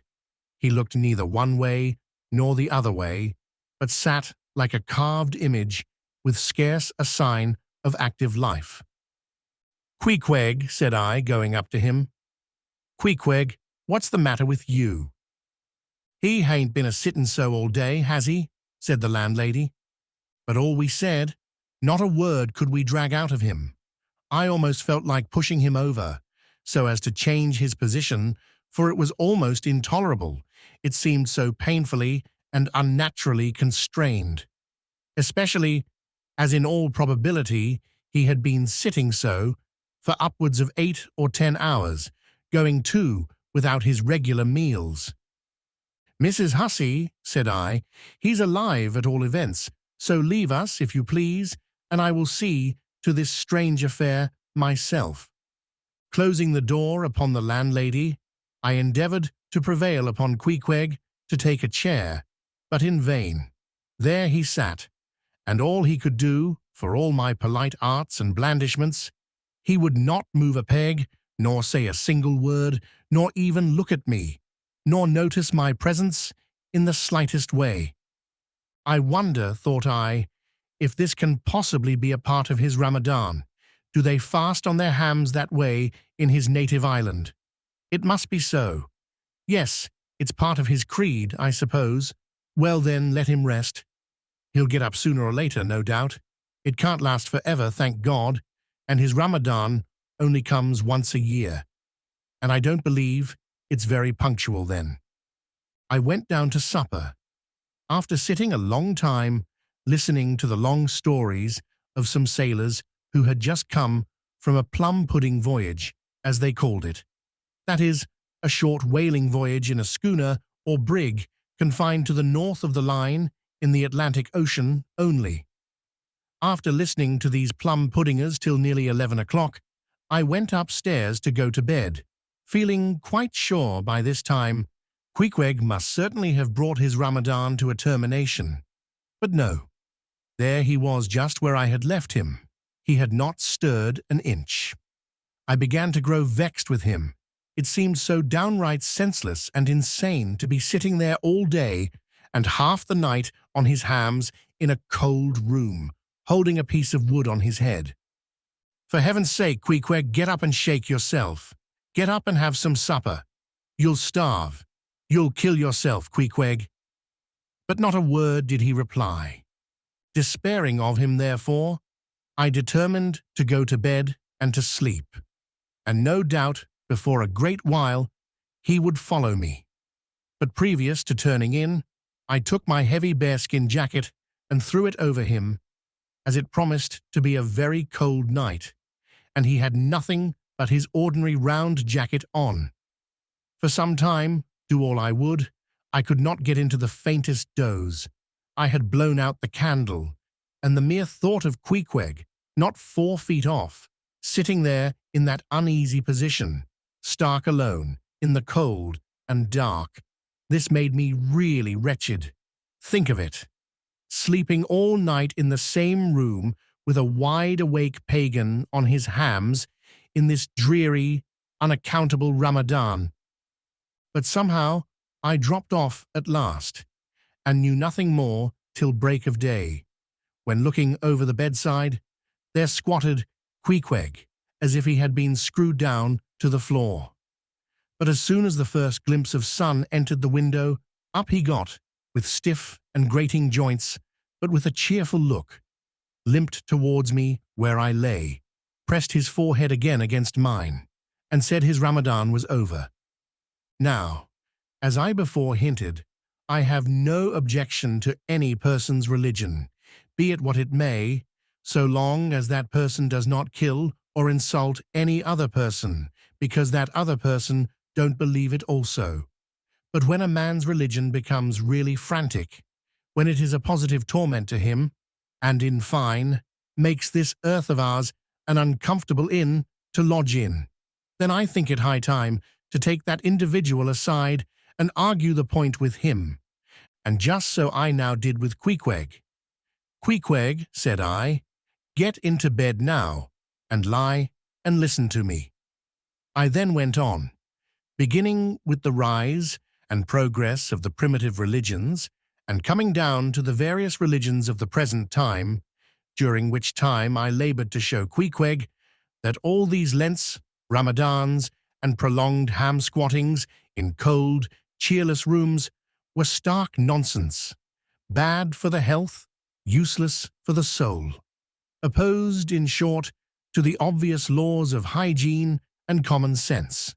I told him, too, that he being in other things such an extremely sensible and sagacious savage, it pained me, very badly pained me, to see him now so deplorably foolish about this ridiculous Ramadan of his. Besides, argued I, fasting makes the body cave in, hence the spirit caves in, and all thoughts born of a fast must necessarily be half-starved. This is the reason why most dyspeptic religionists cherish such melancholy notions about their hereafters. In one word, Queequeg, said I, rather digressively, hell is an idea first born on an undigested apple dumpling, and since then perpetuated through the hereditary dyspepsias nurtured by Ramadans. I then asked Queequeg whether he himself was ever troubled with dyspepsia, expressing the idea very plainly so that he could take it in. He said no, only upon one memorable occasion. It was after a great feast given by his father the king, on the gaining of a great battle wherein 50 of the enemy had been killed by about 2 o'clock in the afternoon, and all cooked and eaten that very evening. No more, Queequeg, said I, shuddering. That will do, for I knew the inferences without his further hinting them. I had seen a sailor who had visited that very island, and he told me that it was the custom, when a great battle had been gained there, to barbecue all the slain in the yard or garden of the victor, and then, one by one, they were placed in great wooden trenches and garnished round like a pilau, with breadfruit and coconuts, and with some parsley in their mouths, were sent round with the victor's compliments to all his friends, just as though these presents were so many Christmas turkeys. After all, I do not think that my remarks about religion made much impression upon Queequeg, because in the first place he somehow seemed dull of hearing on that important subject unless considered from his own point of view, and in the second place he did not more than one-third understand me, couch my ideas simply as I would, and finally he no doubt thought he knew a good deal more about the true religion than I did. He looked at me with a sort of condescending concern and compassion, as though he thought it a great pity that such a sensible young man should be so hopelessly lost to evangelical pagan piety. At last we rose and dressed, and Queequeg, taking a prodigiously hearty breakfast of chowders of all sorts, so that the landlady should not make much profit by reason of his Ramadan, we sallied out to board the Pequod, sauntering along and picking our teeth with halibut bones. Chapter 18. His Mark. As we were walking down the end of the wharf towards the ship, Queequeg carrying his harpoon, Captain Peleg, in his gruff voice, loudly hailed us from his wigwam, saying he had not suspected my friend was a cannibal, and furthermore announcing that he let no cannibals on board that craft, unless they previously produced their papers. "What do you mean by that, Captain Peleg?" said I, now jumping on the bulwarks and leaving my comrade standing on the wharf. "I mean," he replied, "he must show his papers." "Yes," said Captain Bildad, in his hollow voice, sticking his head from behind Peleg's out of the wigwam. "He must show that he's converted. Son of Darkness," he added, turning to Queequeg, "art thou at present in communion with any Christian church?" "Why," said I, "he's a member of the First Congregational Church. Here be it said that many tattooed savages sailing in Nantucket ships at last come to be converted into the churches." "First Congregational Church," cried Bildad. "What? That worships in Deacon Deuteronomy Coleman's meeting house?" And so saying, taking out his spectacles, he rubbed them with his great yellow bandana handkerchief, and putting them on very carefully, came out of the wigwam, and leaning stiffly over the bulwarks, took a good long look at Queequeg. "How long hath he been a member?" he then said, turning to me. "Not very long, I rather guess, young man." "No," said Peleg, "and he hasn't been baptized right either, or it would have washed some of that devil's blue off his face." "Do tell now," cried Bildad, "is this Philistine a regular member of Deacon Deuteronomy's meeting? I never saw him going there, and I pass it every Lord's Day." "I don't know anything about Deacon Deuteronomy or his meeting," said I. "All I know is that Queequeg here is a born member of the First Congregational Church. He is a deacon himself, Queequeg is." "Young man," said Bildad sternly, "thou art skylarking with me. Explain thyself, thou young Hittite. What church dost thee mean? Answer me." Finding myself thus hard pushed, I replied, "I mean, sir, the same ancient Catholic church to which you and I, and Captain Peleg there, and Queequeg here, and all of us, and every mother's son and soul of us belong, the great and everlasting first congregation of this whole worshipping world. We all belong to that, only some of us cherish some queer crotchets, no ways touching the grand belief. In that, we all join hands." "Splice! Thou meanst splice hands," cried Peleg, drawing nearer. "Young man, you'd better ship for a missionary instead of a foremast hand. I never heard a better sermon. Deacon Deuteronomy, why Father Mapple himself couldn't beat it, and he's reckoned something. Come aboard, come aboard. Never mind about the papers. I say, tell Quohog there. What's that you call him? Tell Quohog to step along.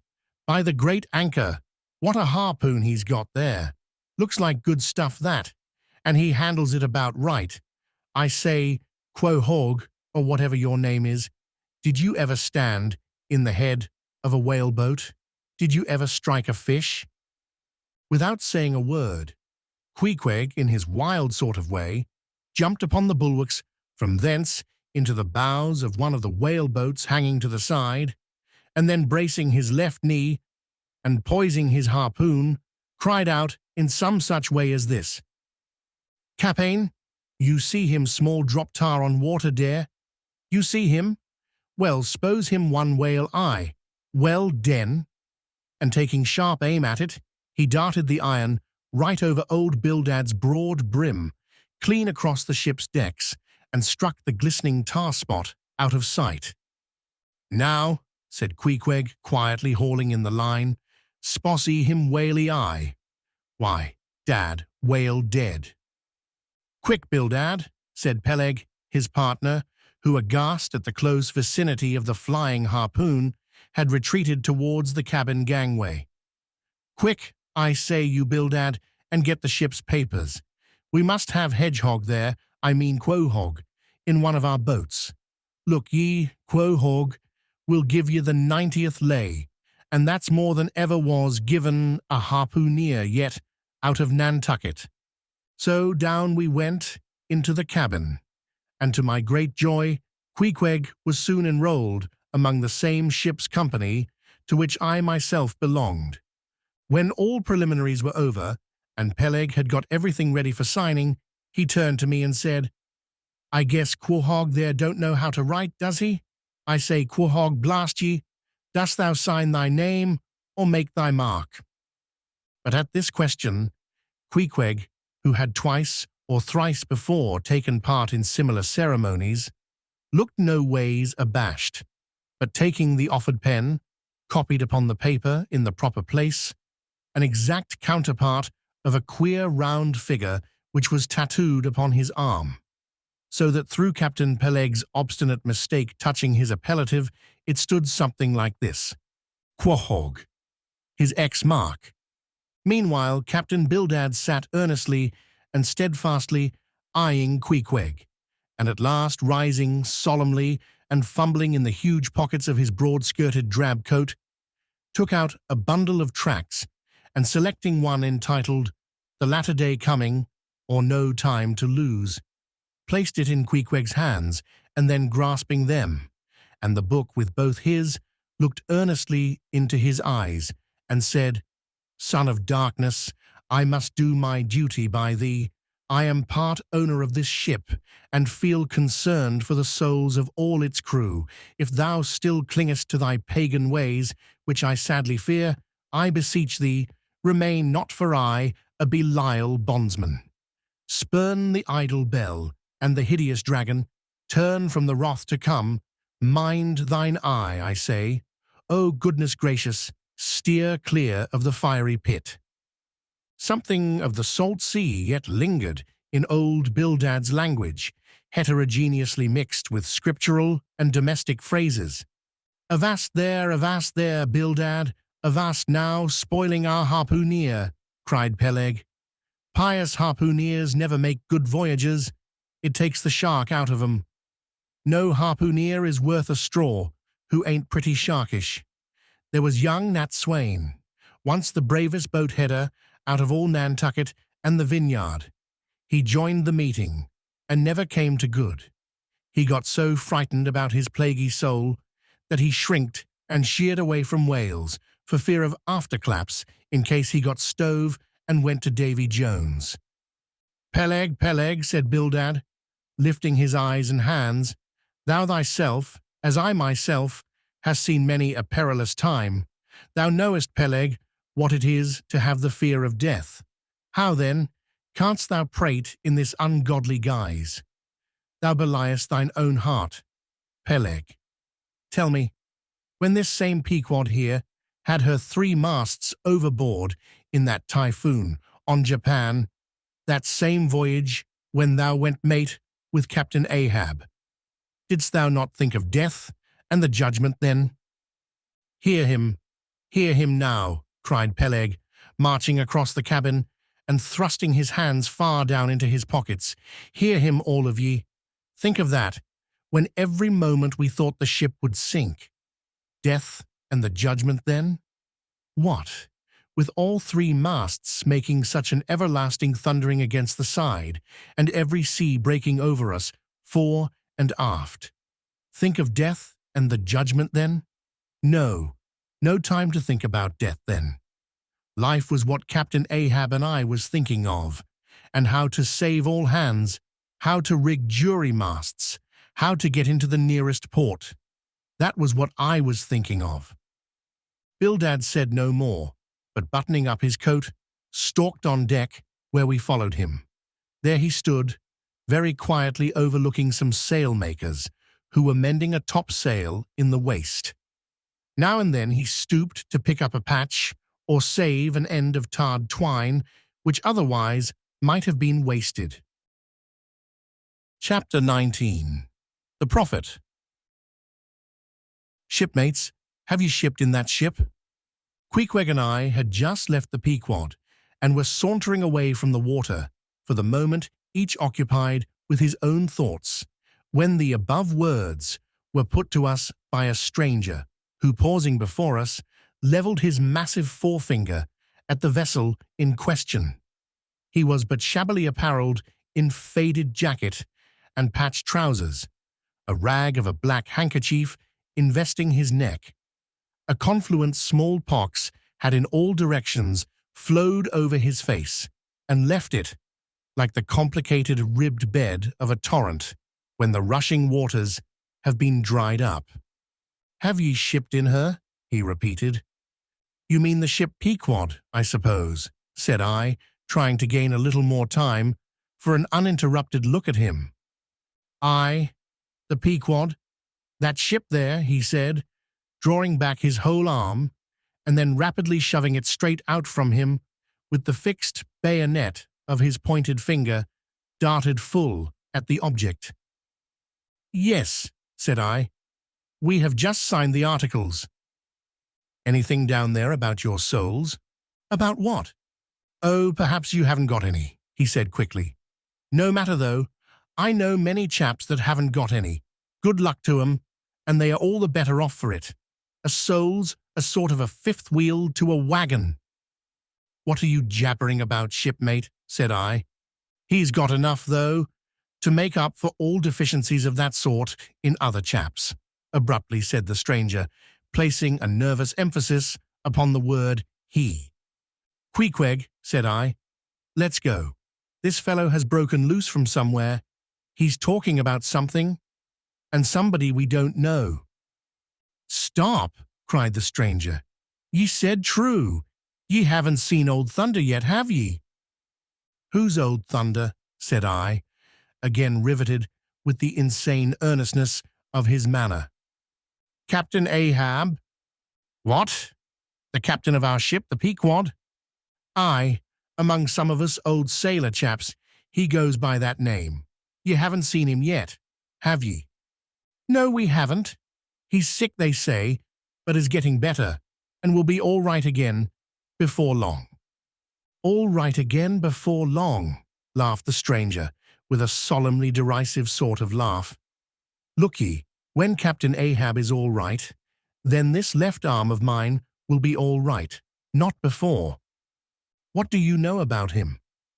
"What did they tell you about him?" "Say that." "They didn't tell much of anything about him. Only I've heard that he's a good whale hunter and a good captain to his crew." "That's true. That's true. Yes, both true enough. But you must jump when he gives an order. Step and growl, growl and go. That's the word with Captain Ahab. But nothing about that thing that happened to him off Cape Horn long ago, when he lay like dead for 3 days and nights. Nothing about that deadly scrimmage with the Spaniard afore the altar in Santa. Heard nothing about that, eh? Nothing about the silver calabash he spat into, and nothing about his losing his leg last voyage, according to the prophecy. Didn't ye hear a word about them matters and something more, eh? No, I don't think ye did. How could ye? Who knows it? Not all Nantucket, I guess. But howsever, mayhap ye've heard tell about the leg, and how he lost it.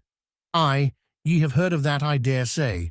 Oh yes, that everyone knows a'most. I mean, they know he's only one leg, and that a Parmachete took the other off." "My friend," said I, "what all this gibberish of yours is about, I don't know, and I don't much care. For it seems to me that you must be a little damaged in the head. But if you are speaking of Captain Ahab, of that ship there, the Pequod, then let me tell you that I know all about the loss of his leg. All about it, eh? Sure you do? All? Pretty sure.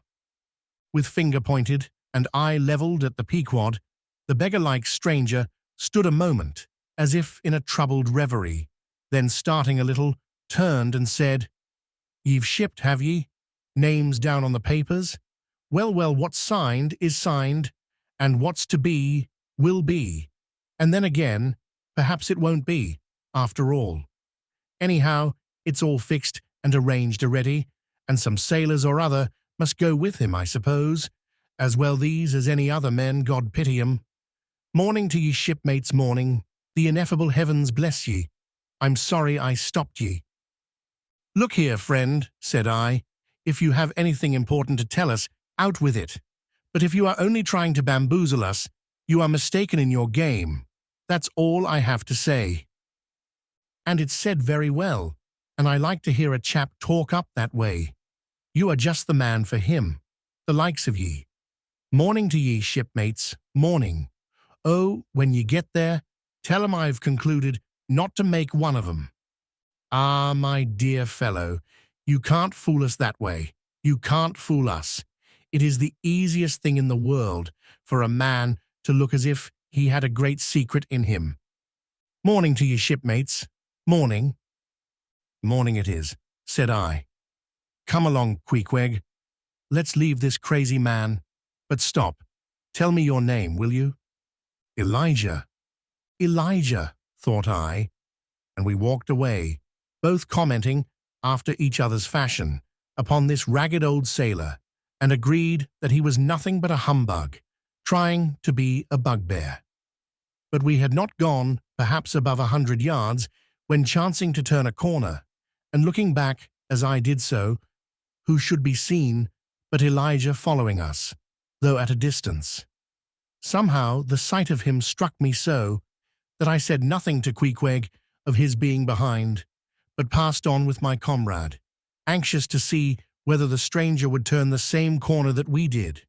He did, and then it seemed to me that he was dogging us, but with what intent I could not for the life of me imagine.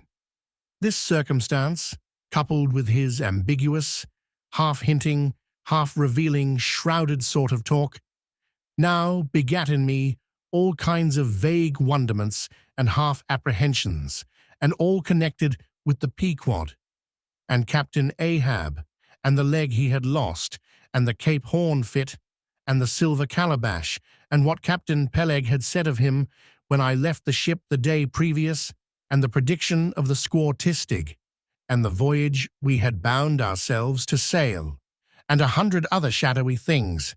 I was resolved to satisfy myself whether this ragged Elijah was really dogging us or not, and with that intent crossed the way with Queequeg, and on that side of it retraced our steps. But Elijah passed on, without seeming to notice us. This relieved me, and once more, and finally, as it seemed to me, I pronounced him in my heart a humbug. Chapter 20. All astir. A day or two passed, and there was great activity aboard the Pequod. Not only were the old sails being mended, but new sails were coming on board, and bolts of canvas and coils of rigging. In short, everything betokened that the ship's preparations were hurrying to a close. Captain Peleg seldom or never went ashore, but sat in his wigwam keeping a sharp lookout upon the hands. Bildad did all the purchasing and providing at the stores, and the men employed in the hold and on the rigging were working till long after nightfall. On the day following Queequeg's signing the articles, word was given at all the inns where the ship's company was stopping that their chests must be on board before night, for there was no telling how soon the vessel might be sailing. So Queequeg and I got down our traps, resolving, however, to sleep ashore till the last. But it seems they always give very long notice in these cases, and the ship did not sail for several days. But no wonder. There was a good deal to be done, and there is no telling how many things to be thought of before the Pequod was fully equipped. Everyone knows what a multitude of things, beds, saucepans, knives and forks, shovels and tongs, napkins, nutcrackers and whatnot, are indispensable to the business of housekeeping. Just so with whaling, which necessitates a 3 years' housekeeping upon the wide ocean, far from all grocers, costermongers, doctors, bakers, and bankers. And though this also holds true of merchant vessels, yet not by any means to the same extent as with whalemen.